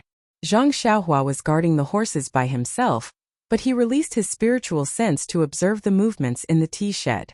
He was now proficient in using his spiritual sense, so he was able to multitask. His eyes were watching, his spiritual sense was scanning, and his hands were constantly absorbing yuan qi without any delay. Suddenly, the horses that were eating grass neighed loudly, and all of them moved back a few steps. Zhang Xiaohua was shocked. He quickly went forward, grabbed the reins and comforted the frightened horses. Then he looked carefully. The place where the horses were eating grass was next to the field, and a mouse suddenly came out from the mouse hole in the field, scaring the horses. Zhang Xiaohua's mind flashed. He seemed to have thought of something. At this time Ying Fei ran out of the tea shed and asked what happened. Zhang Xiaohua said expressionlessly. Ying Fei smiled and said, Very good, Ren Xiaoyao, take good care of the horses. I will let you suffer less tonight. Then he turned around and went back into the tea shed. Zhang Xiaohua spat at Ying Fei's back and stood there quietly. He withdrew his spiritual sense, and no longer absorbed yuan qi. He only focused on the thought that just flashed through his mind. Field mouse, mouse hole, what did this make him think of? Looking at the small mouse hole, Zhang Xiaohua suddenly understood. Isn't this the Earth Escape? This is the Earth Escape. Although he didn't know what the Earth Escape was, but from the name it seemed to be digging a hole in the ground to escape. If he could really dig a hole in the ground and escape from there, even with Lord Qin's martial arts, he might not be able to find him. Ha ha ha, Zhang Xiaohua couldn't help but want to laugh, but his laughter stopped abruptly, because he thought that the hole was so easy to dig. If he had a hoe, he could do it, but how could he dig a hole in front of Lord Qin? And this mysterious jade stone recorded the Earth Escape technique. Was it to teach him how to dig a hole better with a hoe? So Zhang Xiaohua couldn't wait to recall the incantation of the Earth Escape technique, and carefully studied it. In the tea shed, Ying Fei whispered to Lord Qin about the matter. Lord Qin nodded and said to Kong Rang, What problem do you have that you need help with? Kong Rang cupped his hands and said, Your Excellency, may I sit down and talk? Lord Qin frowned slightly and nodded. Kong Rang sat down awkwardly and said, It's embarrassing to talk about this. Long story short, the 3 of us have a small grudge with the 5 heroes of the Shao clan of Namu Mountain. That's why we came to find Old Man Ma to mediate. However, we didn't expect that it would be his birthday. The gifts we prepared would naturally be sufficient on normal days, but as a congratulatory gift, it wouldn't be enough. Moreover, we also asked around and found out that ever since Old Man Ma became in-laws with the Alliance of Righteous Tao, the price of asking Old Man Ma to help out also increased again and again, so... Lord Qin smiled and said, So you want to borrow some money from me? Hearing this, Kong Rang was overjoyed and said, It's not what you think. I brought enough banknotes, but I couldn't find a suitable congratulatory gift in a short time. We can't just give you banknotes directly. We don't care about our face, but Old Man Ma does. So, if you have extra gifts, can you give some to me? Of course, I'll give you enough banknotes, and I won't let you suffer a loss. Hearing this, Lord Qin was stunned at first, then he laughed loudly. Seeing Lord Qin laughing, Kong Rang's face was very embarrassed. His face turned red and he said angrily, "Brother, if you don't have extra gifts or don't want to help, you can just say it. Why do you have to laugh at me like this?" After laughing, Lord Qin said kindly, "Brother, it's not that we don't want to help you, but we really didn't prepare any gifts, so we can't say that we'll give you everything. Aren't you going to the Ma mansion?" Kong Rang was very surprised and felt that he had misjudged. Lord Qin said with interest, "Yes, we're going to the Ma mansion, but we're not going to give birthday greetings." Seeing this, Kong Rang kindly advised, "Brother, I see that you're also a martial artist. The Ma family is a martial arts family in Xinji town. If you want to visit at this time, you'd better prepare a suitable gift first. Otherwise, it'll be inappropriate if you're rejected at the door." Lord Qin cupped his hands and said, "Thank you for your reminder. We'll go to the town later. Maybe we can find something good." Seeing that Lord Qin obviously didn't listen to his words, Kong Rang sighed and turned back to his table. Then he paid the bill and hurried out. He must have gone to look for something again. Anyway, they were not short of money, so they might have something to their liking. Lord Qin and Ning Fei sat for a while, then got up and left the tea shed. Seeing Zhang Xiaohua staring at the field in a daze, Lord Qin scolded, "Ren Xiao, are you thinking of love? Hurry up and bring the horse to Lord Qin." Zhang Xiaohua, who was studying the earth escape technique, was immediately awakened. She was not angry, but untied the reins and led the horse to Lord Qin. Seeing Zhang Xiaohua obedient, Lord Qin was a little surprised.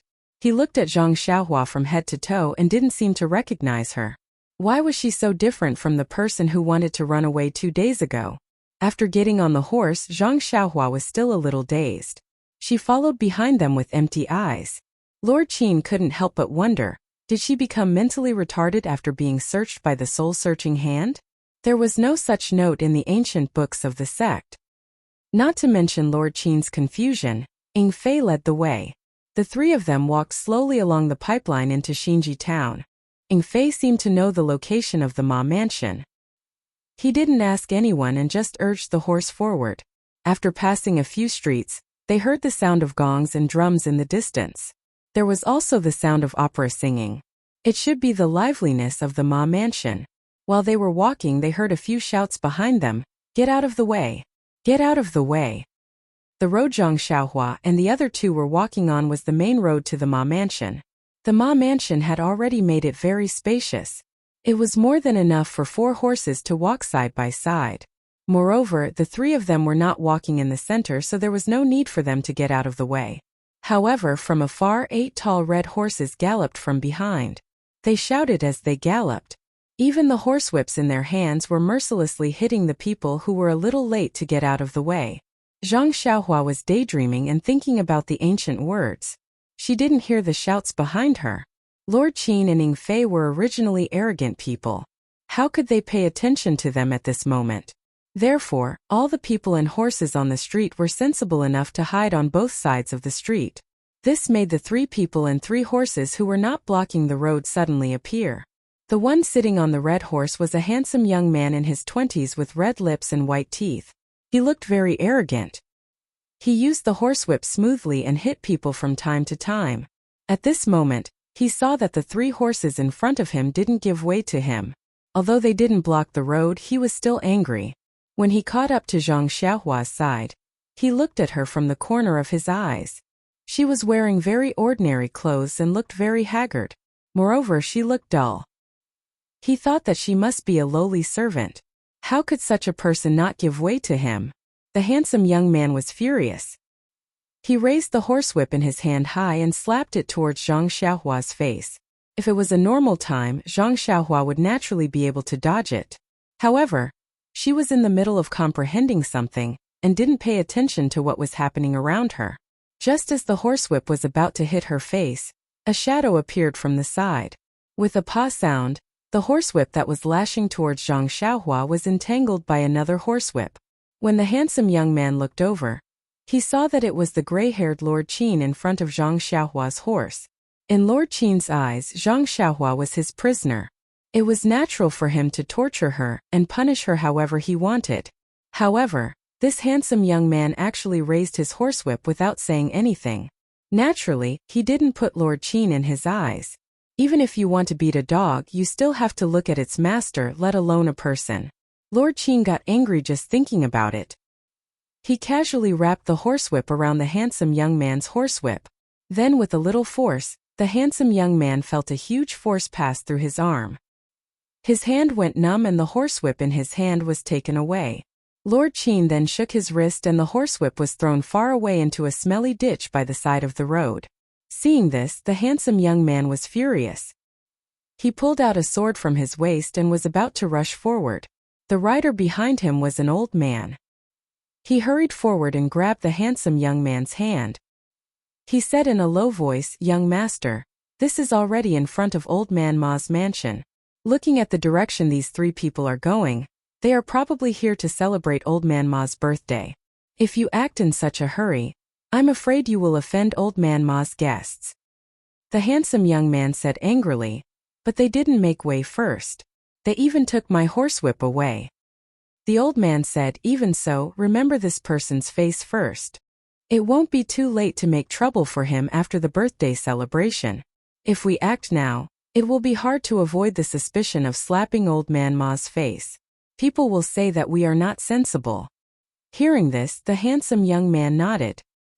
He stared at the three people fiercely and then rode forward. From the beginning to the end, Lord Qin, Ying Fei, and Zhang Xiaohua didn't even look at him. Their expressions were very indifferent. When the handsome young man arrived in front of Ma Mansion, someone had already reported inside.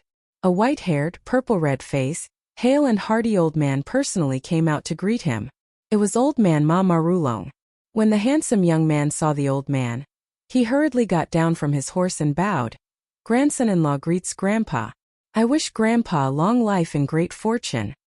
Ma Rulong also quickly helped him up and said, "Grandson-in-law, no need to be so polite. We are all family. Quickly get up."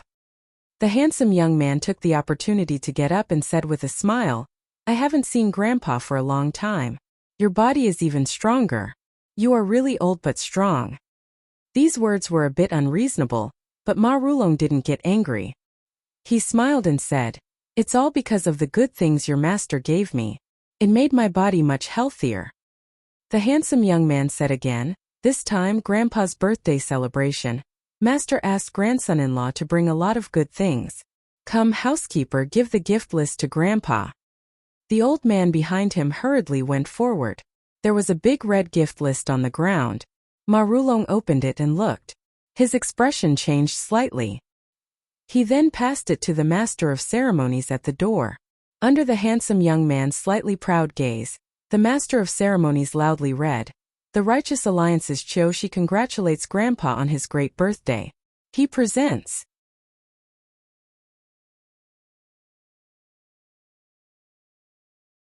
Chapter 258. The master of ceremonies called out, "A pair of 100-year-old fleeceflower flowers, a pair of 100-year-old ginseng."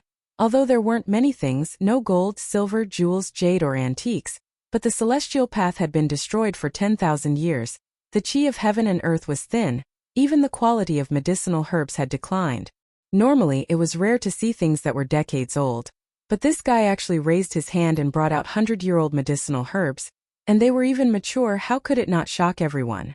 How could it make Old Master Ma and the Master of Ceremonies lose their composure? These things couldn't be exchanged with banknotes, even if they were presented with banknotes of equal value. How could it be so captivating? No wonder Kong Rang was in a difficult position. There were some things that couldn't be bought even with banknotes. Old Master Ma beside Ma Rulong, although he was full of vigor at this moment, his expression was not normal.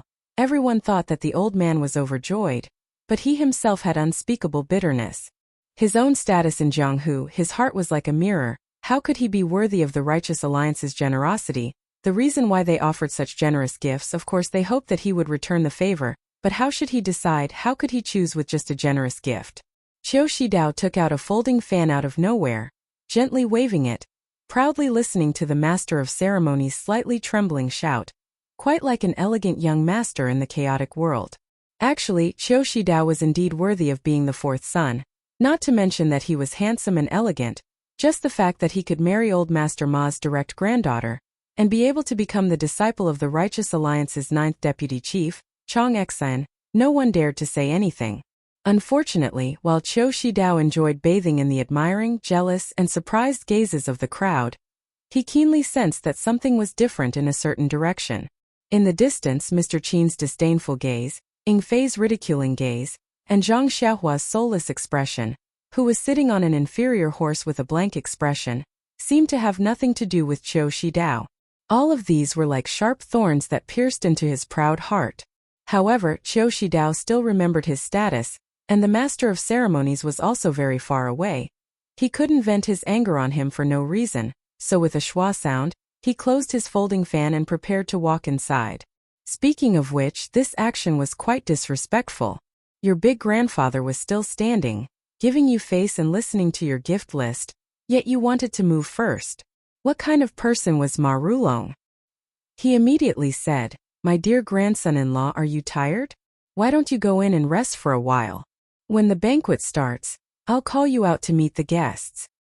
Qiu Shidao smiled and said, "Thank you for your concern, grandfather. I am indeed a bit tired." Ma Rulong said, "Let's go. I've already asked the servants to clean up Yajing's room. You'll be satisfied." After saying that, he gave way to Qiu Shidao. How could Qiu Shidao be willing to go first? Seeing this, Ma Rulong felt relieved and walked into the courtyard first. Qiu Shidao followed closely behind. However, as soon as they passed through the corridor, Qiu Shidao seemed to have thought of something. Looking at the chrysanthemums planted in the courtyard, he exclaimed, "Grandpa, look, your chrysanthemums are really good." Ma Rulong was stunned. He stopped walking and muttered in his heart. These chrysanthemums were just casually planted by the servants. What was there to praise? Could it be that there was a hidden meaning in his words? Therefore, she also walked to the chrysanthemum flower bed and accompanied Qiu Shidao to admire the chrysanthemums.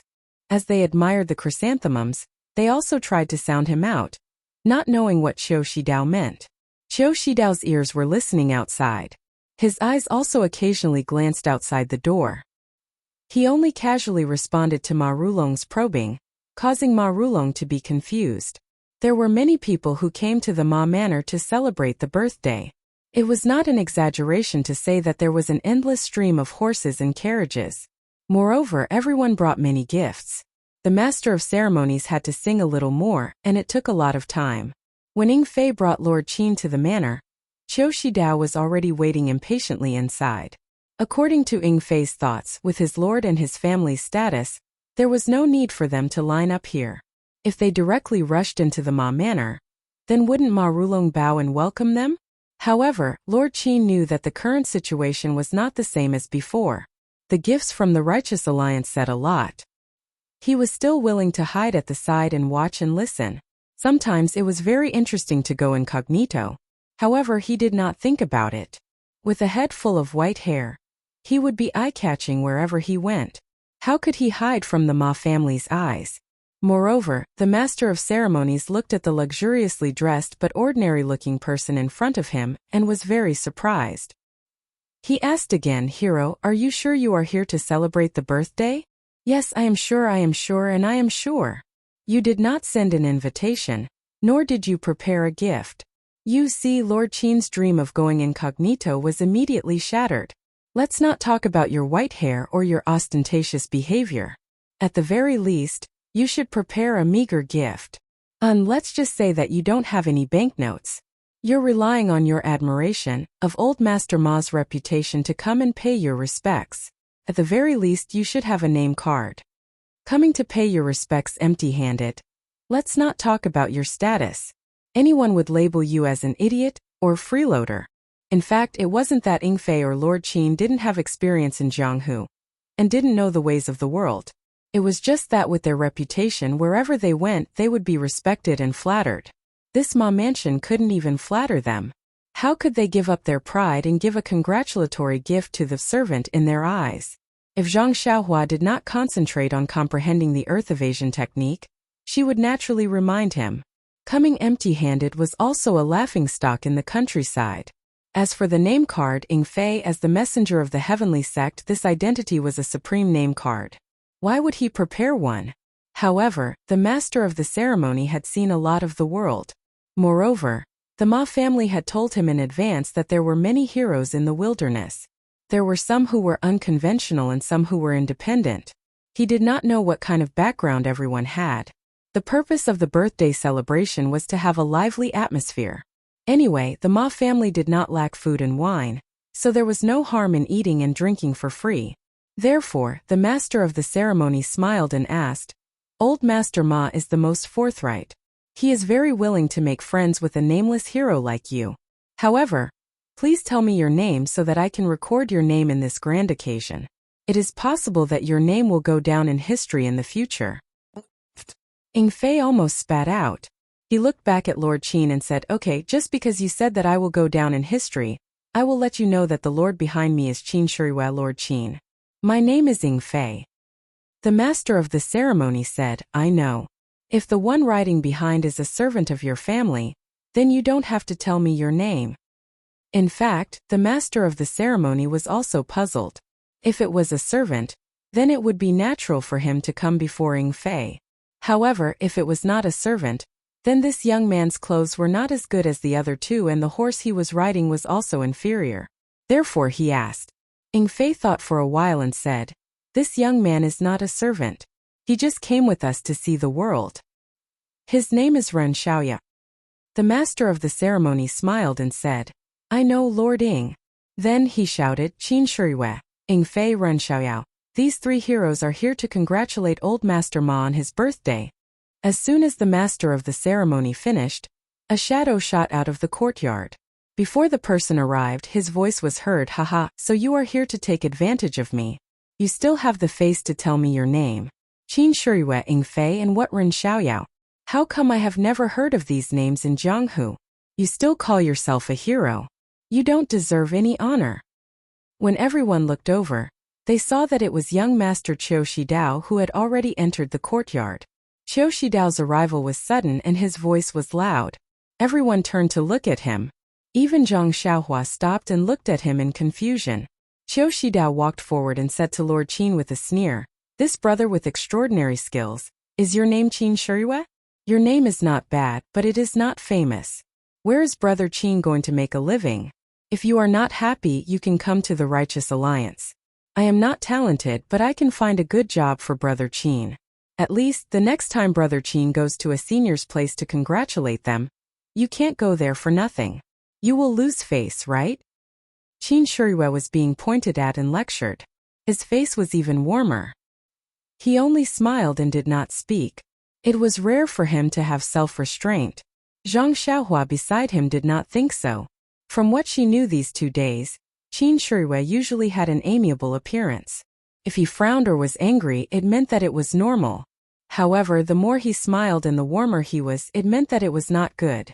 At least when he sealed Zhang Xiaohua's acupoints and tortured her, his face was like a spring breeze. Zhang Xiaohua knew that things were not good. Looking at Qiu Shidao's good appearance, she felt that it was a pity. She said anxiously, "You young master, you are really unreasonable. How is my master unbearable as you say? It's just that he admires Old Master Ma very much. He was in a hurry and forgot about it. In a while, when he pays a visit to Old Master Ma, I will come out and help my master complete the etiquette." Qin Shuriwei glanced at Zhang Xiaohua. He had a good impression of her. That was because no one was willing to be pointed at and lectured, even if he already had the intention to kill. Ing Fei also laughed and said, "Who are you? Is there any place for you to speak in the Ma mansion?"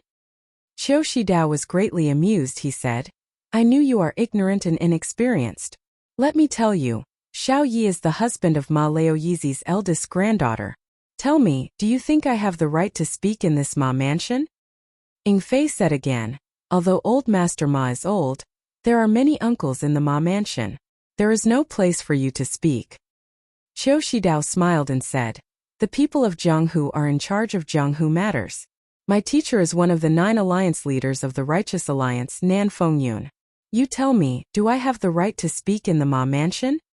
In Qiu Shidao's expectations, once Nan Fengyun's name was brought out, wouldn't these 3 idiots of Jianghu be scared witless? Even if they did not know Nan Fengyun's name, as long as they were people of Jianghu, How could they not know about the righteous alliance? And of these 3 people, 2 of them were wearing bright clothes and had good horses. They should know about the righteous alliance and would not give him face.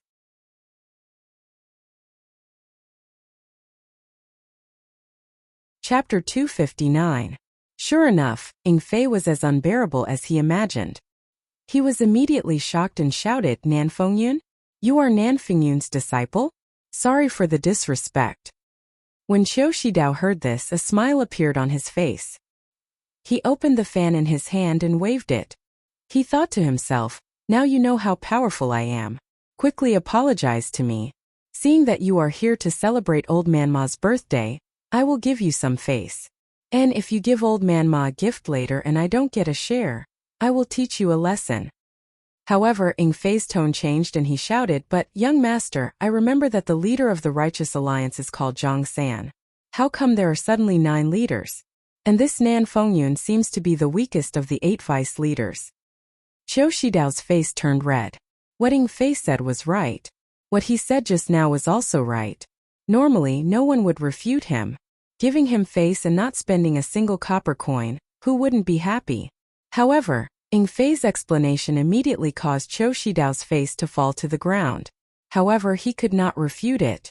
The alliance head of the Righteous Alliance was that Zhang San, whose name could not be any more vulgar. And it was even more vulgar than Zhang Xiaohua's name. The other few were all Vice Alliance heads. Furthermore, Nan Fengyun was indeed the weakest of the 8 Vice Alliance heads.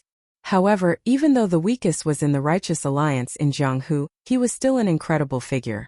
Qiu Shidao became angry from embarrassment and said, This Jianghu is the Jianghu of the people of Jianghu. The Ma family is in Jianghu and naturally has to have Jianghu people speak. My Righteous Alliance is famous in Jianghu, don't I have the right to speak in the Ma family?" This Qiu Shidao was also angry and somewhat hysterical. He had fallen into Ing Fei's trap. In fact, as the grandson of the Ma family, he naturally had the right to speak. However, he had always been proud of the Righteous Dao Alliance, and did not put the identity of the Ma family's grandson in his eyes. Therefore, he did not use his identity as the grandson of the Ma family, and put the cart before the horse to talk about the qualifications of the sect. Ing Fei saw that Qiu Shidao fell into his trap and laughed. This Jianghu is the Jianghu of the people of Jianghu and not the Righteous Alliance. The Ma family is naturally not the Ma family of the Righteous Alliance. What right do you have to speak? Qiu Shidao became even angrier and said, If the Righteous Alliance is not qualified, who are you? Do you have the right to say that here? This young master has also given you a finished ginseng. What kind of congratulatory gift do you have? The 2 of them were bickering at the entrance of the Ma mansion. It was only after a while that Old Man Ma finally arrived late from the mansion. Actually, Old Man Ma didn't come late on purpose. He accompanied Qiu Shidao to admire the chrysanthemums in the courtyard, and tried to guess Qiu Shidao's intentions. Unexpectedly, while they were talking, Qiu Shidao rushed out of the courtyard like a bolt of lightning, leaving this old man in front of the chrysanthemum terrace wondering, what did I say to make my precious grandson-in-law so panic? Or did Sunner have something urgent to attend to? Sometimes one couldn't be careless. When Ma Rulong arrived at the front of the mansion, he heard someone quarreling with his beloved grandson-in-law. He couldn't help but feel angry. Everyone in the mansion knew Qiu Shidao's position in his heart. Who would dare to behave atrociously in front of him? Could it be that they were guests who had come to celebrate the birthday? He had already made up his mind. If it was a guest with a slightly lower status, he would definitely teach him a lesson. However, when he walked out of the mansion, everything in front of him immediately stunned him. His gaze wasn't looking at his grandson-in-law that he usually admired, but at Qin Shiyue's white hair. It was as if that white hair was a rare treasure that he couldn't bear to look away. Ma Rulong had never seen Qin Shiyue before, but Ing Fei had been here a few times. Among all the people in the Dragon God sect other than Ing Fei, he was most familiar with Qin Shiyue. Her white hair was often mentioned by Ing Fei. What was this person doing here? Wasn't there still some time before the appointment? Ma Rulong hurriedly went up and scolded loudly, Shidao, don't be rude. When Qiu Shidao heard Ma Rulong's scolding, his face was very surprised and his heart was a little unhappy. However, he was a genius after all. How could he not know the severity of the situation? He quickly moved to the side and waited for Ma Rulong's explanation. He wanted to see what kind of deities Qin Shuriwei and Ing Fei were. As expected, Ma Rulong politely said, "This is Qin Shuriwei, Lord Qin. He is very famous in the Jianghu. Don't offend him." Then he bowed deeply to Qin Shuriwei and said, "This old man didn't know that Lord Qin came from afar. I didn't come to the mansion to greet you. Please forgive me." Qiu Shidao wasn't a fool. Seeing this, he naturally knew that Qin Shuriwei had some background. However, Ma Rulong's introduction was very vague. He only said that he was Lord Qin and didn't say where he came from. Could it be that this person who called him Lord was someone from the government? Looking at Qin Shuriwei and the others' attire, he was even more certain of his thoughts. Moreover, Ma Rulong was getting old in recent years and had plans to retire from the Jianghu. It wasn't like he was hooking up with the government. If someone from the government came to congratulate Ma Rulong on his birthday, it would be reasonable. And that's right. Coming empty-handed and leaving with sleeves full had always been the way of the government since ancient times.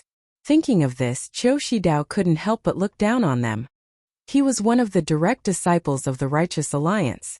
Even if it was someone from the government, how could ordinary people compare to him?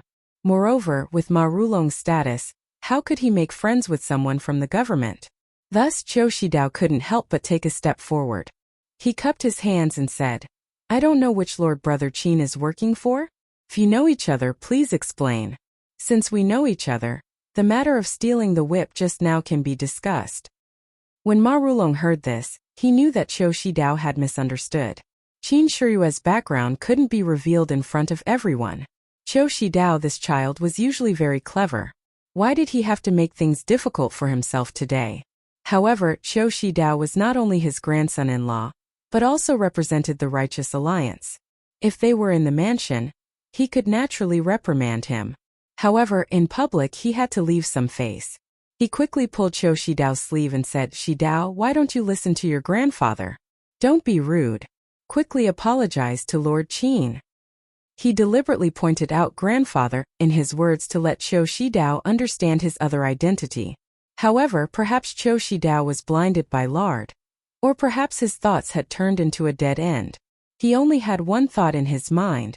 It's just someone from the government. What can they do to me?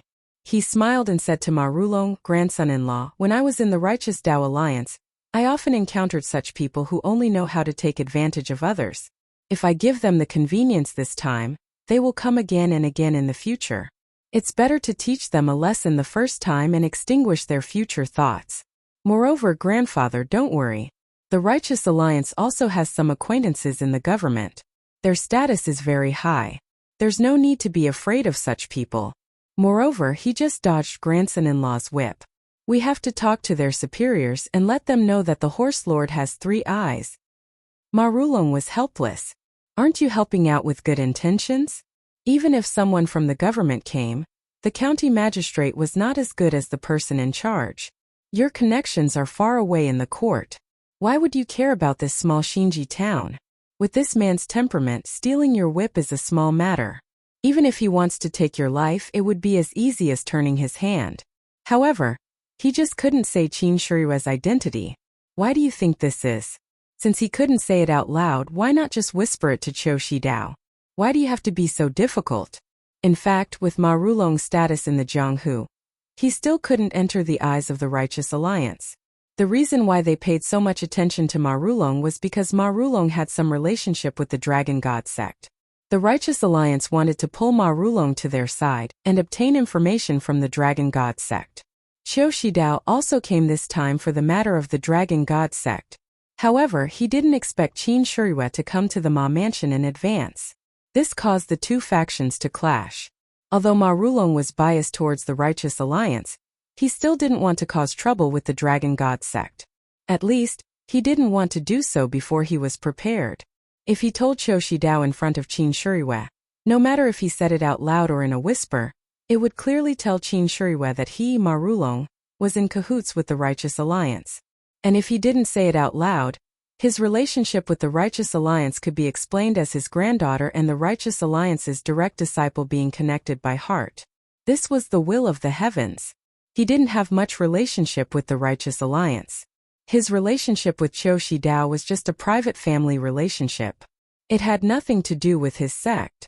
With such a strong relationship, it was difficult for Ma Rulong, who was so old, to think so clearly in such a short period of time. The more clear it was, the more difficult it was for him. He really didn't expect his two backers to be at loggerheads at this time. If there was a front and back, how good would that be? At least he could pull Qiu Shidao's ear and tell him, "This is the person your master told me about. This person is also a person from the Dragon God sect that I am very afraid of. You should wash up and go to sleep. Don't make a mess here." Seeing Qin Shiyue's smile become wider and Ing Fei's face become ice cold, Ma Rulong hurriedly grabbed Qiu Shidao's clothes and shouted, "Come, invite young Master Qiu to the main hall for tea." The family members who had been waiting for a long time came forward and half supported and half dragged Qiu Shidao into the Ma mansion. Qiu Shidao thought that Ma Rulong was afraid of the government officials. As he walked, he turned his head and said, "Grandfather, don't be afraid of them. They are just paper tigers.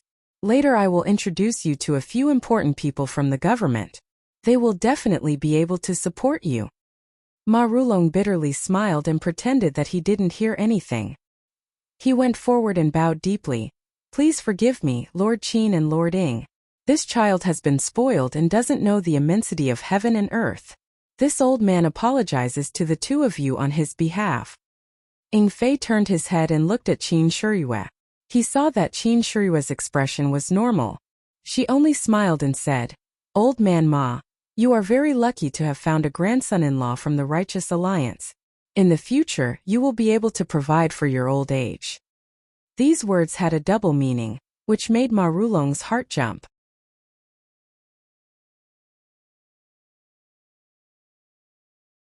Chapter 260. Ma Rulong thought to himself, what is real is fake and what is fake is real. He wanted to hide it from the Dragon God sect for the time being, but what did he do wrong? How could they see through it? However, on second thought, he thought that Ing Fei might be testing him. If he was guilty, he would naturally be seen through by Ing Fei. So Ma Rulong smiled and said, I don't dare. My children and grandchildren have their own fortune.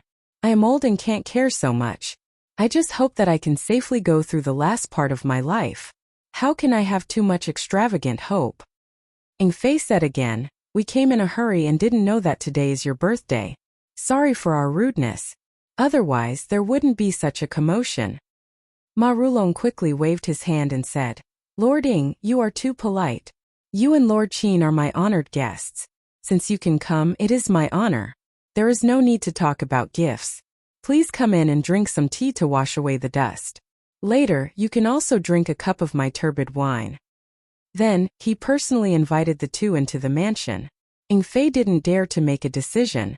Qin Shiyue smiled and said, Then I will nag you. Then she gave the reins to Zhang Xiaohua and went in first. Ing Fei saw this and also gave the reins to Zhang Xiaohua. Zhang Xiaohua looked at the reins in her hand and curled her lips. How did I become someone's servant? I am such a failure as a prisoner. Then she rolled her eyes and looked around. Unfortunately, as soon as she thought about it, she immediately felt that Qin Shiyue's attention was fixed on her. She could only shrug and give up the idea of running away. Fortunately, the Ma family was good at managing their household. Before Zhang Xiaohua said anything, a family member came forward and took the horses. There must be someone to take care of them. As for how they treated them, whether they treated them carefully or threw them aside, it was none of Zhang Xiaohua's business. Even if they poisoned the horses, Zhang Xiaohua would be happy to see it. Following her family's guidance, Zhang Xiaohua followed them to the reception hall. There were already many Jianghu heroes and local squires in the hall. They were all talking in groups.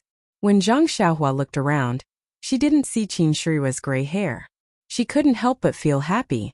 Unfortunately, before she could smile, she saw a family member coming over and smiling apologetically.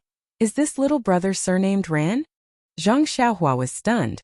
Just as she was about to deny it, she immediately realized her new identity. Her smile froze on her face as she said resentfully, Yes, I am Xiao Ran. That family member respectfully said, Master Ma asked me to lead you to the inner hall. Please follow me. Zhang Xiaohua thought, nonsense, how can I not go? Then she nodded and was too lazy to say anything. She followed the family member to the inner hall. It was a quiet small hall. Ma Rulong was drinking tea with two people. Qin Shirui looked up and saw Zhang Xiaohua walking in. She didn't say anything. Ying Fei smiled and said, Xiaoren, come and have some tea. Looking at Ying Fei's ugly face, Zhang Xiaohua had the impulse to rush up and push him to the ground. She wanted to stomp on him so that he would never be able to turn over. Ma Rulong also smiled and said, Little brother Ren, come and taste my pu'er tea. The taste is very good. Zhang Xiaohua suddenly smiled and said, Okay, Master Ma, I have seen this pu'er tea in books before. I have never had the chance to taste it. Today I will try it. Seeing Zhang Xiaohua's bitter face suddenly turn into joy, Ying Fei almost thought that this fellow was stupid. Thus he was also stunned. Only when Zhang Xiaohua tasted the magenta tea did Ying Fei realize that this fellow dared to play with him. Tonight, he would be in trouble. Ma Rulong accompanied for a while and said apologetically, Master Qin, envoying, please wait here for a while. I still have guests to entertain. I will be back soon. Qin Shirui said, Go, today is your birthday. There will be many guests. If you take care of everything, it will be difficult. Take care of as many as you can. Ma Rulong's heart skipped a beat. He laughed dryly and quickly left. After Ma Rulong left, Ying Fei shouted, Master Qin, this Ma Rulong obviously has a problem.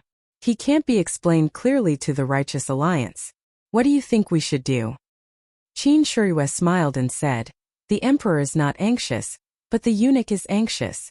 The master has not even said anything and you are already worrying for him. Don't be anxious, let's walk slowly. Since we have already met Qiu Shidao, I think old Ma will have a choice. When Ying Fei heard this, he opened his mouth and wanted to say something but did not dare to. He could only sit on the chair patiently and look at the door anxiously from time to time. Qin Shirui had a confident look on her face and closed her eyes to rest. Zhang Xiaohua took out a vitality stone from her chest and drank the tea while absorbing the vitality. She was waiting for a good show to start. What else could it be? After the time it takes to burn a stick of incense, Ma Rulong wiped his sweat and walked into the inner hall. He smiled apologetically and said, Master Qin, envoying, I am really negligent. There are so many guests today. This old man did not prepare enough banquet. Please wait a moment and let them set up the banquet here. Ying Fei was about to speak when Qin Shirui spoke first. She said, Ma Rulong, this lord did not come today just to celebrate your birthday. You must have already received the message I sent you earlier. Let's do the proper business before the banquet starts. Only after the business is done will this lord be in a good mood to drink. Ma Rulong smiled and said, Master Qin is in such a hurry? Let's wait until we eat and rest. Qin Shirui also smiled and said, Doing things for the sect leader is more important than anything else. Let me take the things steadily first. Only then will I have a good mood. Ma Rulong thought for a moment and said, That's true. Then please wait for a moment. This old man will be back soon. Not long after, Ma Rulong came in with a tray covered with a silk scarf. He handed it to Qin Shirui and said with some embarrassment, Since I received the message from the sect, this old man has been trying his best to find it. This is all I could find. I wanted to ask my relatives and friends to find some more during the banquet, but Lord came early. I can only let Lord down. Qin Shirui smiled and said, It's okay, it's okay. It's good that you did your best. This is enough. As he spoke, he lifted the silk scarf on the tray. Seeing the things on the tray, Qin Shirui was shocked. She pointed at the things on the tray and said, Old man Ma, this is what you were trying your best to find? Zhang Xiaohua, who was tasting tea, was also curious. When she looked around, there were only 3 to 5 old jade articles on the tray. Compared to Zhang Xiaohua's offering, it was like the difference between heaven and earth. Zhang Xiaohua did not need to use her spiritual sense to identify it. It was probably just for show. Zhang Xiaohua looked at Ma Rulong in confusion. She did not know what he was selling. Facing Qin Shirui's accusation, Ma Rulong said with a stern expression, Master Qin, this is the ancient item that this old man found according to the message. Didn't I tell you just now that I only found this little? If you were a bit later, perhaps this old man could ask my relatives and friends to find some more. However, since you are here now, this is all I can do. Ing Fei said angrily, Old man Ma, you dare to brush us off? Ma Rulong cupped his hands and said, Envoying is too serious. How could this old man dare? Didn't Master Qin just say that it was fine as long as I did my best? This old man has indeed done his best. You. Ing Fei was truly angered. He pointed at Ma Rulong, not knowing what to say. Qin Shirue was no longer shocked. She looked at Ma Rulong with a smile. At this time a voice rang out, I have long heard that the Dragon God sect bullies the weak and snatches away people's treasures. Now that I have seen it, it truly lives up to its reputation. Even an old man who is almost 70 years old is being bullied and squeezed. It truly is the demonic sect of the pugilistic world. Even Garuda's disciple dares to act so recklessly. What can I do? When everyone looked up, it was Qiu Shidao who was holding a fan with a smile on his face. Zhang Xiaohua thought to herself, wasn't it enough for this guy to be humiliated just now? He actually dares to come out now. Qin Shirue was not surprised by Qiu Shidao's appearance. She said with a smile, I wonder if this little brother is Ma Rulong's grandson-in-law, Qiu Shidao, or Heaven Dao Alliance's vice-alliance master, Nan Fingyun's disciple Qiu Shidao? Qiu Shidao said with a smile, what's the difference? Both sides are Qiu Shidao and I, your little master. Qin Shirue's smile grew wider. She ignored Qiu Shidao and turned to look at Ma Rulong. Old man Ma, it seems like you have made your choice? Ma Rulong's expression changed slightly. He took a step back and did not speak. Qiu Shidao saw this and took a few steps forward. You only know how to bully the old. The demonic sect's methods are indeed extraordinary. Ing Fei said angrily, how can a child like you interrupt when adults are talking? Let me ask you, can you represent your righteous alliance? Qiu Shidao cupped his hands and said, I came to the Ma Mansion on the orders of my master. Naturally I can represent. Ing Fei said again, since you know that we are from the demonic sect and that the demonic sect is incompatible with the righteous alliance, you actually dare to stand in front of us so generously. Your courage is not ordinary. Qiu Shidao said with a smile, I heard that the demonic sect's hands are bloody and ruthless. How come you only know how to talk? What a joke. Ing Fei said angrily, good. Then let me weigh your weight. After saying this, he took a big step forward and reached out to grab Qiu Shidao's throat. There was no doubt that if he grabbed Qiu Shidao's throat, it would be crushed. Qiu Shidao used words to provoke him. Naturally, he was prepared. He raised his hand and punched towards Ing Fei's finger. Ing Fei did not stop. He only changed his grip into a palm. In an instant, the two's fist and palm collided. With a pung sound, the two had exchanged a move. Ing Fei took a step back while Qiu Shidao took a few steps back. He was almost forced to the door. Qiu Shidao did not move forward. He only shouted, go. After saying this, he turned around and walked out of the inner hall. Ma Rulong also followed closely behind. Ing Fei shouted, where are you going? He was about to chase out of the inner hall when a sudden change occurred.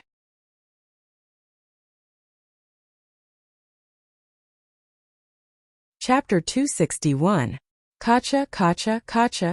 Almost at the same time, the windows on three sides of the inner hall were kicked open from the outside.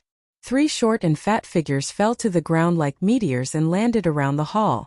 Zhang Xiaohua originally thought that there would be some kind of mechanism in the inner hall or something like a big net that could catch them all in one fell swoop. At this time, seeing that there were actually three people, he was relieved. At least he would not be accidentally injured. However, when he saw the faces of these three people, he could not help but feel a little surprised and also laughed. These three people actually looked exactly the same. They were the legendary triplets. Moreover, these three people all had small noses, small eyes and chubby faces. They looked very comical. Unfortunately, this was Zhang Xiaohua's first impression. Ing Fei cried out in surprise, the three auspicious treasures? Qin Shirue said with a smile, Old Ma, it seems that you are determined to break off relations with the divine sect. The righteous alliance has really put in a lot of effort. They even sent out the three auspicious treasures. Qiu Shidao said outside, a fine bird chooses a tree to nest in. This is common sense. Lord Qin, don't think about the future of others. Worry about your own situation first. Qin Shirihue laughed and said, I am unbearable. I am not ranked in the top few in the divine sect. But in Jianghu, even if it is the 3 auspicious treasures of the righteous alliance, what can they do to me? As he spoke, he raised his eyebrows and looked around in a spirited manner. He gave off an aura of disdain for all living beings and did not even glance at the 3 treasures above him. Seeing this, Qiu Shidao sneered and said, It's easy to talk while sitting down. Anyone can say these words. It's not too late to say it after you see the real thing. After saying that, he made a gesture. The short and fat 3 auspicious treasures looked at each other and at the same time took out 2 things from their arms. One was an orange flag the size of a palm triangular and the other was a fist-sized jade. Then, the 3 people uniformly threw the flags in their hands to the ground. With a chi sound, the flagpoles of the 3 flags were neatly inserted into the flat marble floor like tofu. Then, the 3 people uniformly raised the jade with their left hand and made a very strange gesture with their right hand. And this strange gesture was seen by Zhang Xiaohua. It was like being struck by lightning. She was stunned on the spot. Wasn't this the incantation of the earth-evading technique? The earth-evading technique that Zhang Xiaohua obtained had long been incomplete. There was only a complete incantation left. Whether there was an explanation or annotation behind it, he did not know. These days he had racked his brains to comprehend the earth-evading technique, but he still could not understand the main points. The most important point was this incantation. He had never seen this incantation before. Naturally, he did not know how to use it. He did not believe that such a simple gesture with his fingers could exert an incredible power. Moreover, in front of Qin Shirihue and Ning Fei, he did not dare to try, so he had not made any progress. At this time, the gesture of the auspicious 3 treasures forming the incantation was like lightning striking into his mind. It opened a door that he could not find a way to open. With a thought, Zhang Xiaohua's divine sense immediately swept towards one of the auspicious 3 treasures. Under his divine sense, he could clearly observe the changes in the gesture. He could even clearly see that under the effect of the gesture, the jade stone actually emitted a faint yuan qi. It was guided by the gesture to the small flag on the ground. The small flag absorbed the yuan qi and emitted a faint brilliance. The brilliance became brighter and brighter. Then, it formed an invisible light curtain that covered the surroundings. In the blink of an eye, the light curtain of the 3 small flags combined together, forming a hemispherical sealed space. Just before the entire light curtain closed, Zhang Xiaohua heard Qin Shirihue exclaim, 3 talent flag gate formation. How could the Righteous Alliance have such a thing? And with the closing of the light curtain, Zhang Xiaohua's divine sense was also immediately isolated. It could not be delayed in the slightest, and was confined in this hemispherical space of the closed light curtain. Zhang Xiaohua was greatly shocked. Ever since he cultivated this divine sense, it was invincible. It had always been the secret weapon that he was proud of. What kind of formation was this? Could actually isolate divine sense. It seemed that there would not be a good situation today. Moreover, Zhang Xiaohua had another question in his heart. Just now, when his divine sense swept out, he discovered that the fist-sized jade stone in the auspicious 3 treasures hand actually contained a weak heaven and earth yuan qi. Could it be that this fist-sized jade stone was also a yuan qi? And it should be. According to the records in the Worry-Free Heart Sutra, the yuan qi was originally like this. Immediately, Zhang Xiaohua pinched the small stone in his hand and wondered, if they took the real yuan qi, then what is this small stone in my hand? A miniature yuan qi? Perhaps so. However, the yuan qi contained in my own yuan qi seems to be much more than that big yuan qi. Could it be that this yuan qi is also said to be strong on the outside but weak on the inside? What made Zhang Xiaohua flabbergasted was not only this. When Zhang Xiaohua withdrew his divine sense and looked carefully again, there was another scene before his eyes. What Zhang Xiaohua saw was actually not the scene in his divine sense just now. In front of his eyes was no longer the Ma Mansion's inner hall where he was just a moment ago, but a snowy plain. A gust of piercing cold air attacked. Zhang Xiaohua could not help but shiver. This was a phenomenon that he had never encountered since he came out of the Guozhuang house. Zhang Xiaohua thought for a moment and stepped forward. Along the way, he left a string of footprints. But after walking for a long time, the entire frozen plain did not have any movement. Even a tree, a bird, or a mouse could not be seen. He could only see the endless snow and a long string of footprints behind him. Zhang Xiaohua seemed to understand that this was an illusion, an absolute illusion. He was clearly in a small inner hall. How could he walk so far? Immediately, Zhang Xiaohua used his divine sense to explore. Sure enough, he was still standing at the original position and did not move much. Zhang Xiaohua thought for a moment and continued to move forward, but did not withdraw his divine sense. This time was different. After a few steps, he walked to the edge of the light curtain. Although the light curtain was faint, his divine sense could not penetrate it, and his eyes could not see this light curtain. Therefore, Zhang Xiaohua could not see the situation outside. However, since there was no killing intent in this light curtain, Zhang Xiaohua did not have a good way to break this light curtain. And he did not even use his divine sense to look at Qin Shiyue and Ying Fei. He also did not intend to help them. Even if they were captured by the Righteous Alliance, he was only their prisoner. The enemy of his enemy was his ally. Presumably, Ma Rulong and Qiu Shidao would not do anything to him. Thinking about it, it was better to stay still. Who didn't know how to sit on the mountain and watch the tigers fight? Zhang Xiaohua sat cross-legged and closed his eyes to cultivate. However, he did not know that his few unintentional steps made the auspicious three treasures, who were in charge of the formation, break out in a cold sweat. Since they got this three-talent flag formation, all the people who were trapped were like Zhang Xiaohua. At the beginning, they would just walk around in a small area and would not walk in a straight line. However, Zhang Xiaohua walked to the edge of the light curtain in a few steps. This was something that they had never encountered before. How could they not be shocked? Fortunately, when this young man reached the light curtain, he did not do anything. Instead, he sat cross-legged and closed his eyes to rest. It was really puzzling. However, whether it was puzzling or not, the auspicious three treasures did not have the time to waste on a servant. They did their best to maintain the formation and deal with Qin Shiyue's counterattack. Speaking of which, the illusion of this three-talent flag formation was also very strange. The appearance was born from the heart. The reason why Zhang Xiaohua could see the snow-covered plain seemed to be related to some little secret in the bottom of his heart. As for Ying Fei, just like Zhang Xiaohua, when he heard Qin Shiyue shout, three-talent flag formation, when he heard Qin Shiyue shout, he was also very surprised. He couldn't figure out the meaning behind Qin Shiyue's shout. He felt that even if the three of them joined hands, they might not be able to defeat him and Qin Shiyue. However, he didn't have a divine sense and couldn't see the light curtain close. When Qin Shiyue's shout fell, his eyes turned black. Unexpectedly, the scene of a moonlit night appeared in front of him. An assassin with a black cloth covering his face and wearing night clothes was holding an inch-long dagger. Wasn't this the scene of him being chased in the past? Although many years had passed, this scene still left an indelible impression in his heart. He didn't have time to think and immediately got up to run. If one watched from outside the light curtain, they would see Ying Fei running non-stop in the same place. From time to time, he would look back in horror. In the end, he stood there and punched and kicked in all directions. It was very funny. However, not to mention that the people inside the formation couldn't see, even the people outside the formation didn't pay any attention to Ying Fei.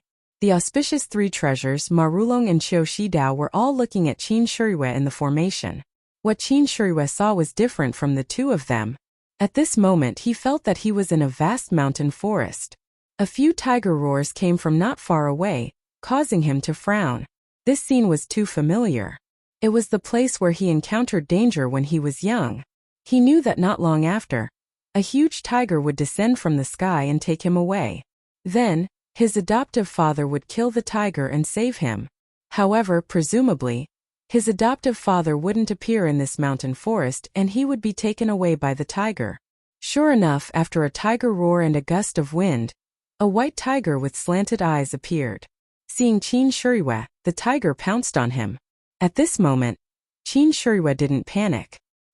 He slightly leaned forward and his body fell into the tiger's belly. With a shake of his hand, he pulled out the soft sword from his waist and slashed at the tiger.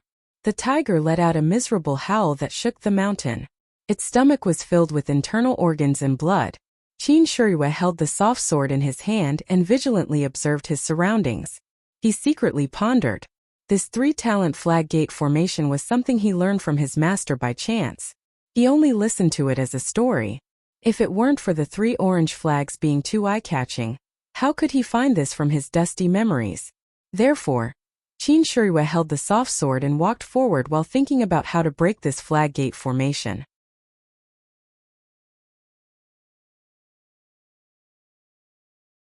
Chapter 262. However, no matter how hard Qin Shirihue racked his brain, he could not think of a way to break the three-talent flag gate formation. He was just listening to a story and was curious. Why would he care about breaking it? Moreover, it seemed that in his mind, he did not have any impression of breaking it. Perhaps his master might not be able to break it. Slowly walking to a high place in the forest, Qin Shirihue looked into the distance. Looking at the continuous mountains, he could not help but praise. This formation is just like the legend. The illusion inside is so real. But if it is fake, what is at the end of the mountain? It seems that I have never been to the other side of the mountain before. Why don't I go and take a look? Maybe there will be some clues. Thinking about it, Qin Shirihue put away his soft sword and stretched his body. Using his peerless Qinggong, he ran straight to the end of the mountain. Qin Shirihue studied under the Garuda, heavenly king of the dragon god sect. What was this Garuda? The Garuda recorded in the Dharma Sutra was a kind of big bird. Its wings had all kinds of solemn colors. There was a big lump on its head, which was a ruby pearl. This Garuda was a golden-winged great pung bird. It ate 1 dragon and 500 small dragons every day. When it died, the dragons vomited poison and could no longer eat it. So it flew up and down 7 times, flying to the top of the Jingangwil mountain and died. Because it ate dragons as food all its life, there was a lot of poison accumulated in its body. When it was about to die, the poison was released. After its flesh was burned, only its heart was left, which was pure green glaze. Garuda Heavenly King was known for his Qinggong in the 8th Division Heavenly Dragon. Naturally, Qin Shirihue's Qinggong was also very good. Otherwise, even with Zhang Xiaohua's Qinggong, she did not have any advantage over Qin Shirihue. When he used all his strength in the illusion, he flew through the endless forest like a gust of wind. But just as he was flying happily, a ripple appeared in the scene in front of him. All the scenes overlapped and there was a gap. It allowed him to see the auspicious 3 treasures in the inner hall, whose faces were covered in sweat and looking at him in horror. But it was only a moment, and it was immediately replaced by the original scene. He immediately fell back to his original position. A few tiger roars sounded from afar. Ha ha ha! Qin Shirihue laughed loudly. He had found a way to break the 3-talent flag array. At this time he didn't care about killing the tiger anymore. Instead he pulled out his soft sword. His figure flashed and in an instant he ran straight into the distance. Outside the formation, one of the auspicious 3 treasures said to someone in horror, "Big brother, it's not good. The formation bead in my hand seems to have no energy left." If Zhang Xiaohua was beside me, she would naturally be able to see it with her spiritual sense. The heaven and earth yuan qi in the jadestone was gradually drying up. The yuan qi that was transmitted to the small flag on the ground was already extremely thin. The light on the small orange flag was also gradually fading. It must be said that although this 3-talent flag array was an extremely ordinary formation in the immortal Tao, if it was used to trap a martial artist, he would not be able to easily escape. Even if the auspicious 3 treasures didn't have any yuan qi, and only relied on the yuan qi and the yuan qi stone, and couldn't activate the flag array's attack, but just this simple defense and simple illusion was already an invincible existence in the era when the immortal Tao was destroyed. At least, before the Righteous Alliance used this flag array, they had never failed. But after all, this was an external object. The yuan qi in the yuan qi stone would dry up one day. Coincidentally, today was the day when the yuan qi in one of the yuan qi stones was used up. Otherwise, even if the real Garuda Heavenly King came, his Qinggong might not be able to make the flag array reveal a flaw so easily. Inside the flag array, Qin Shirihue kept running forward. The scenes in front of him kept overlapping and breaking. The scenes in the inner hall also kept appearing in front of him. Moreover, the time was getting longer and longer. Even Ing Fei stopped running away and stopped in shock. He raised his head and looked at the world that was flickering. After a while, he heard one of the auspicious 3 treasures call out, "Big brother." Before he could finish his words, The jade stone in his hand suddenly turned into powder and scattered on the ground. The small flag on the ground also suddenly lit up and immediately returned to its simple and unadorned appearance. Although the other two flags were still emitting a faint light, the light screen was no longer complete. 30% of it had already disappeared. The illusion in the formation could no longer appear. Zhang Xiaohua, who was meditating, sensed the change in the yuan qi and unconsciously opened her eyes. At this moment, the eyes of Qin Shuriyue and Ying Fei in the flag array lit up. Qin Shuriyue was already using his peerless Qin Gong. At this moment, he just changed his direction and rushed towards one of the auspicious three treasures. And let's call him Airbao for now. The jade stone in Airbao's hand turned into powder, but he did not have this kind of experience. He was still making hand seals and did not loosen his grip. The power of the seal did not disappear. In fact, the seal used by the auspicious three treasures was not the seal used by the three talents flag array. After the celestial Tao was destroyed, someone improved the seal so that martial artists could use the yuan qi to control the array. When they could not extract the yuan qi from the yuan qi of heaven and earth, they naturally turned to absorbing the yuan qi of the caster.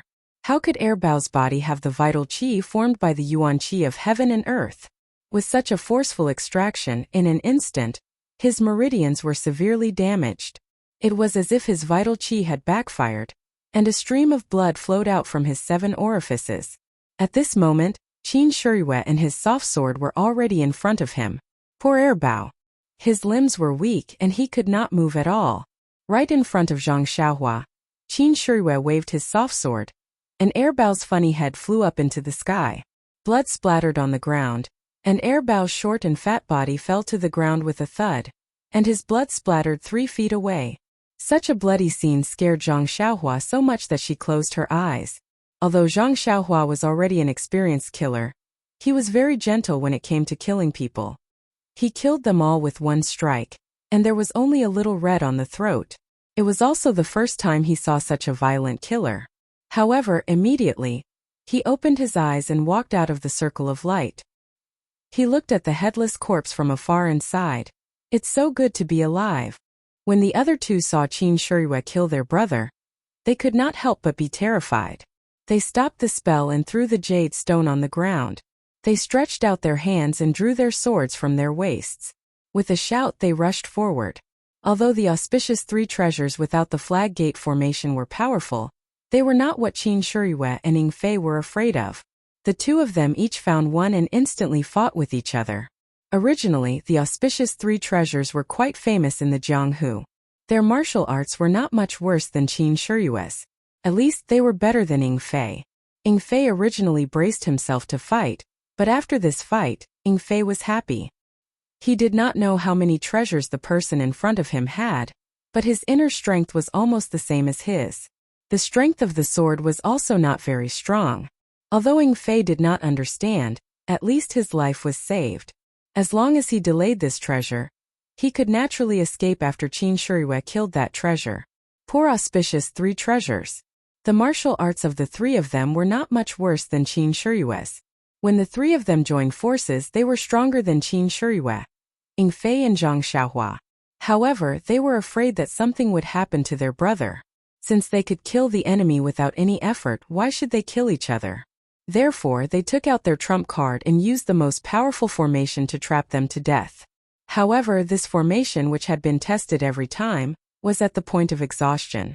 That was why there was a mistake and they lost one of their brothers. And they were in charge of the formation. Although they only guided the primordial qi from the primordial stone to the small flag, this also consumed their own inner strength. Therefore, the consumption of the auspicious three treasures' inner strength was much more than that of Qin Shuriyue and Ying Fei. Sometimes, thinking about it, it was not necessarily good to hide one's strength. However, it was also not good to reveal one's trump card all of a sudden. Qin Shuriyue's martial arts cultivation was higher than Ying Fei's. Naturally, she immediately figured out the bottom line of these three treasures. After more than 10 moves, Qin Shuriyue found an opportunity. She also waved her soft sword. This treasure's big head also flew into the sky. His death was actually the same as the previous one. Zhang Xiaohua watched from afar. She curled the corner of her mouth and secretly said, "Barbaric." At this time, 2 of the auspicious 3 treasures were dead. The remaining one was also desperate. He desperately pestered Ying Fei to perish together with him. Ying Fei knew what he was thinking. He wanted to drag one of them down with him before he died. How could he let him do as he wished? He only thought that he was wandering around and didn't really hit him. Seeing this, Qin Shirui jumped up and wanted to fly out of the inner hall. Her figure swept past the back of the last treasure. She didn't even look at it. She just waved her soft sword. Another burst of blood rushed into the air. The smile on Qin Shirui's face became wider. She instantly rushed out of the inner hall. Now in the inner hall of Ma Mansion, 3 heads rolled down. 3 headless corpses were scattered. Blood was scattered all over the marble floor. The smell of blood was overwhelming. Seeing that his lord rushed out, Ying Fei also wanted to catch up. Just as he raised his foot, he stopped. He looked at Zhang Xiaohua in the distance and walked to the place where the small flags were inserted. He used his internal force to pull out the 3 small flags one by one and put them in his arms. Then, he picked up the remaining 2 jades from the pool of blood on the ground and slowly walked out of the inner hall. Zhang Xiaohua really didn't want to be with them. But this inner hall was no longer a place for people to stay. As long as he was far away from the corpses, he walked to the door. When he passed by the chair where Qin Shirui sat just now, there were still a few old jades on the table next to it. Zhang Xiaohua didn't dislike them. He casually took them and put them in his arms. Then, he stepped on the blood and walked out of the inner hall. Outside the sun was shining. It was the auspicious time for Ma Rulong's birthday. But Zhang Xiaohua's heart was cold. These few moments in the inner hall were like a lifetime ago. The danger in Jianghu was obvious. If Qin Shirui and Ying Fei couldn't rush out of the flag gate formation, would her life be left here? Jianghu didn't believe in tears. Jianghu also didn't believe in hypotheses. No one could say for sure what didn't happen. Maybe Ma Rulong would let him go because he was innocent. Maybe Qiu Shidao was afraid that he would leak the news and kill him. These were all hypotheses. No one knew.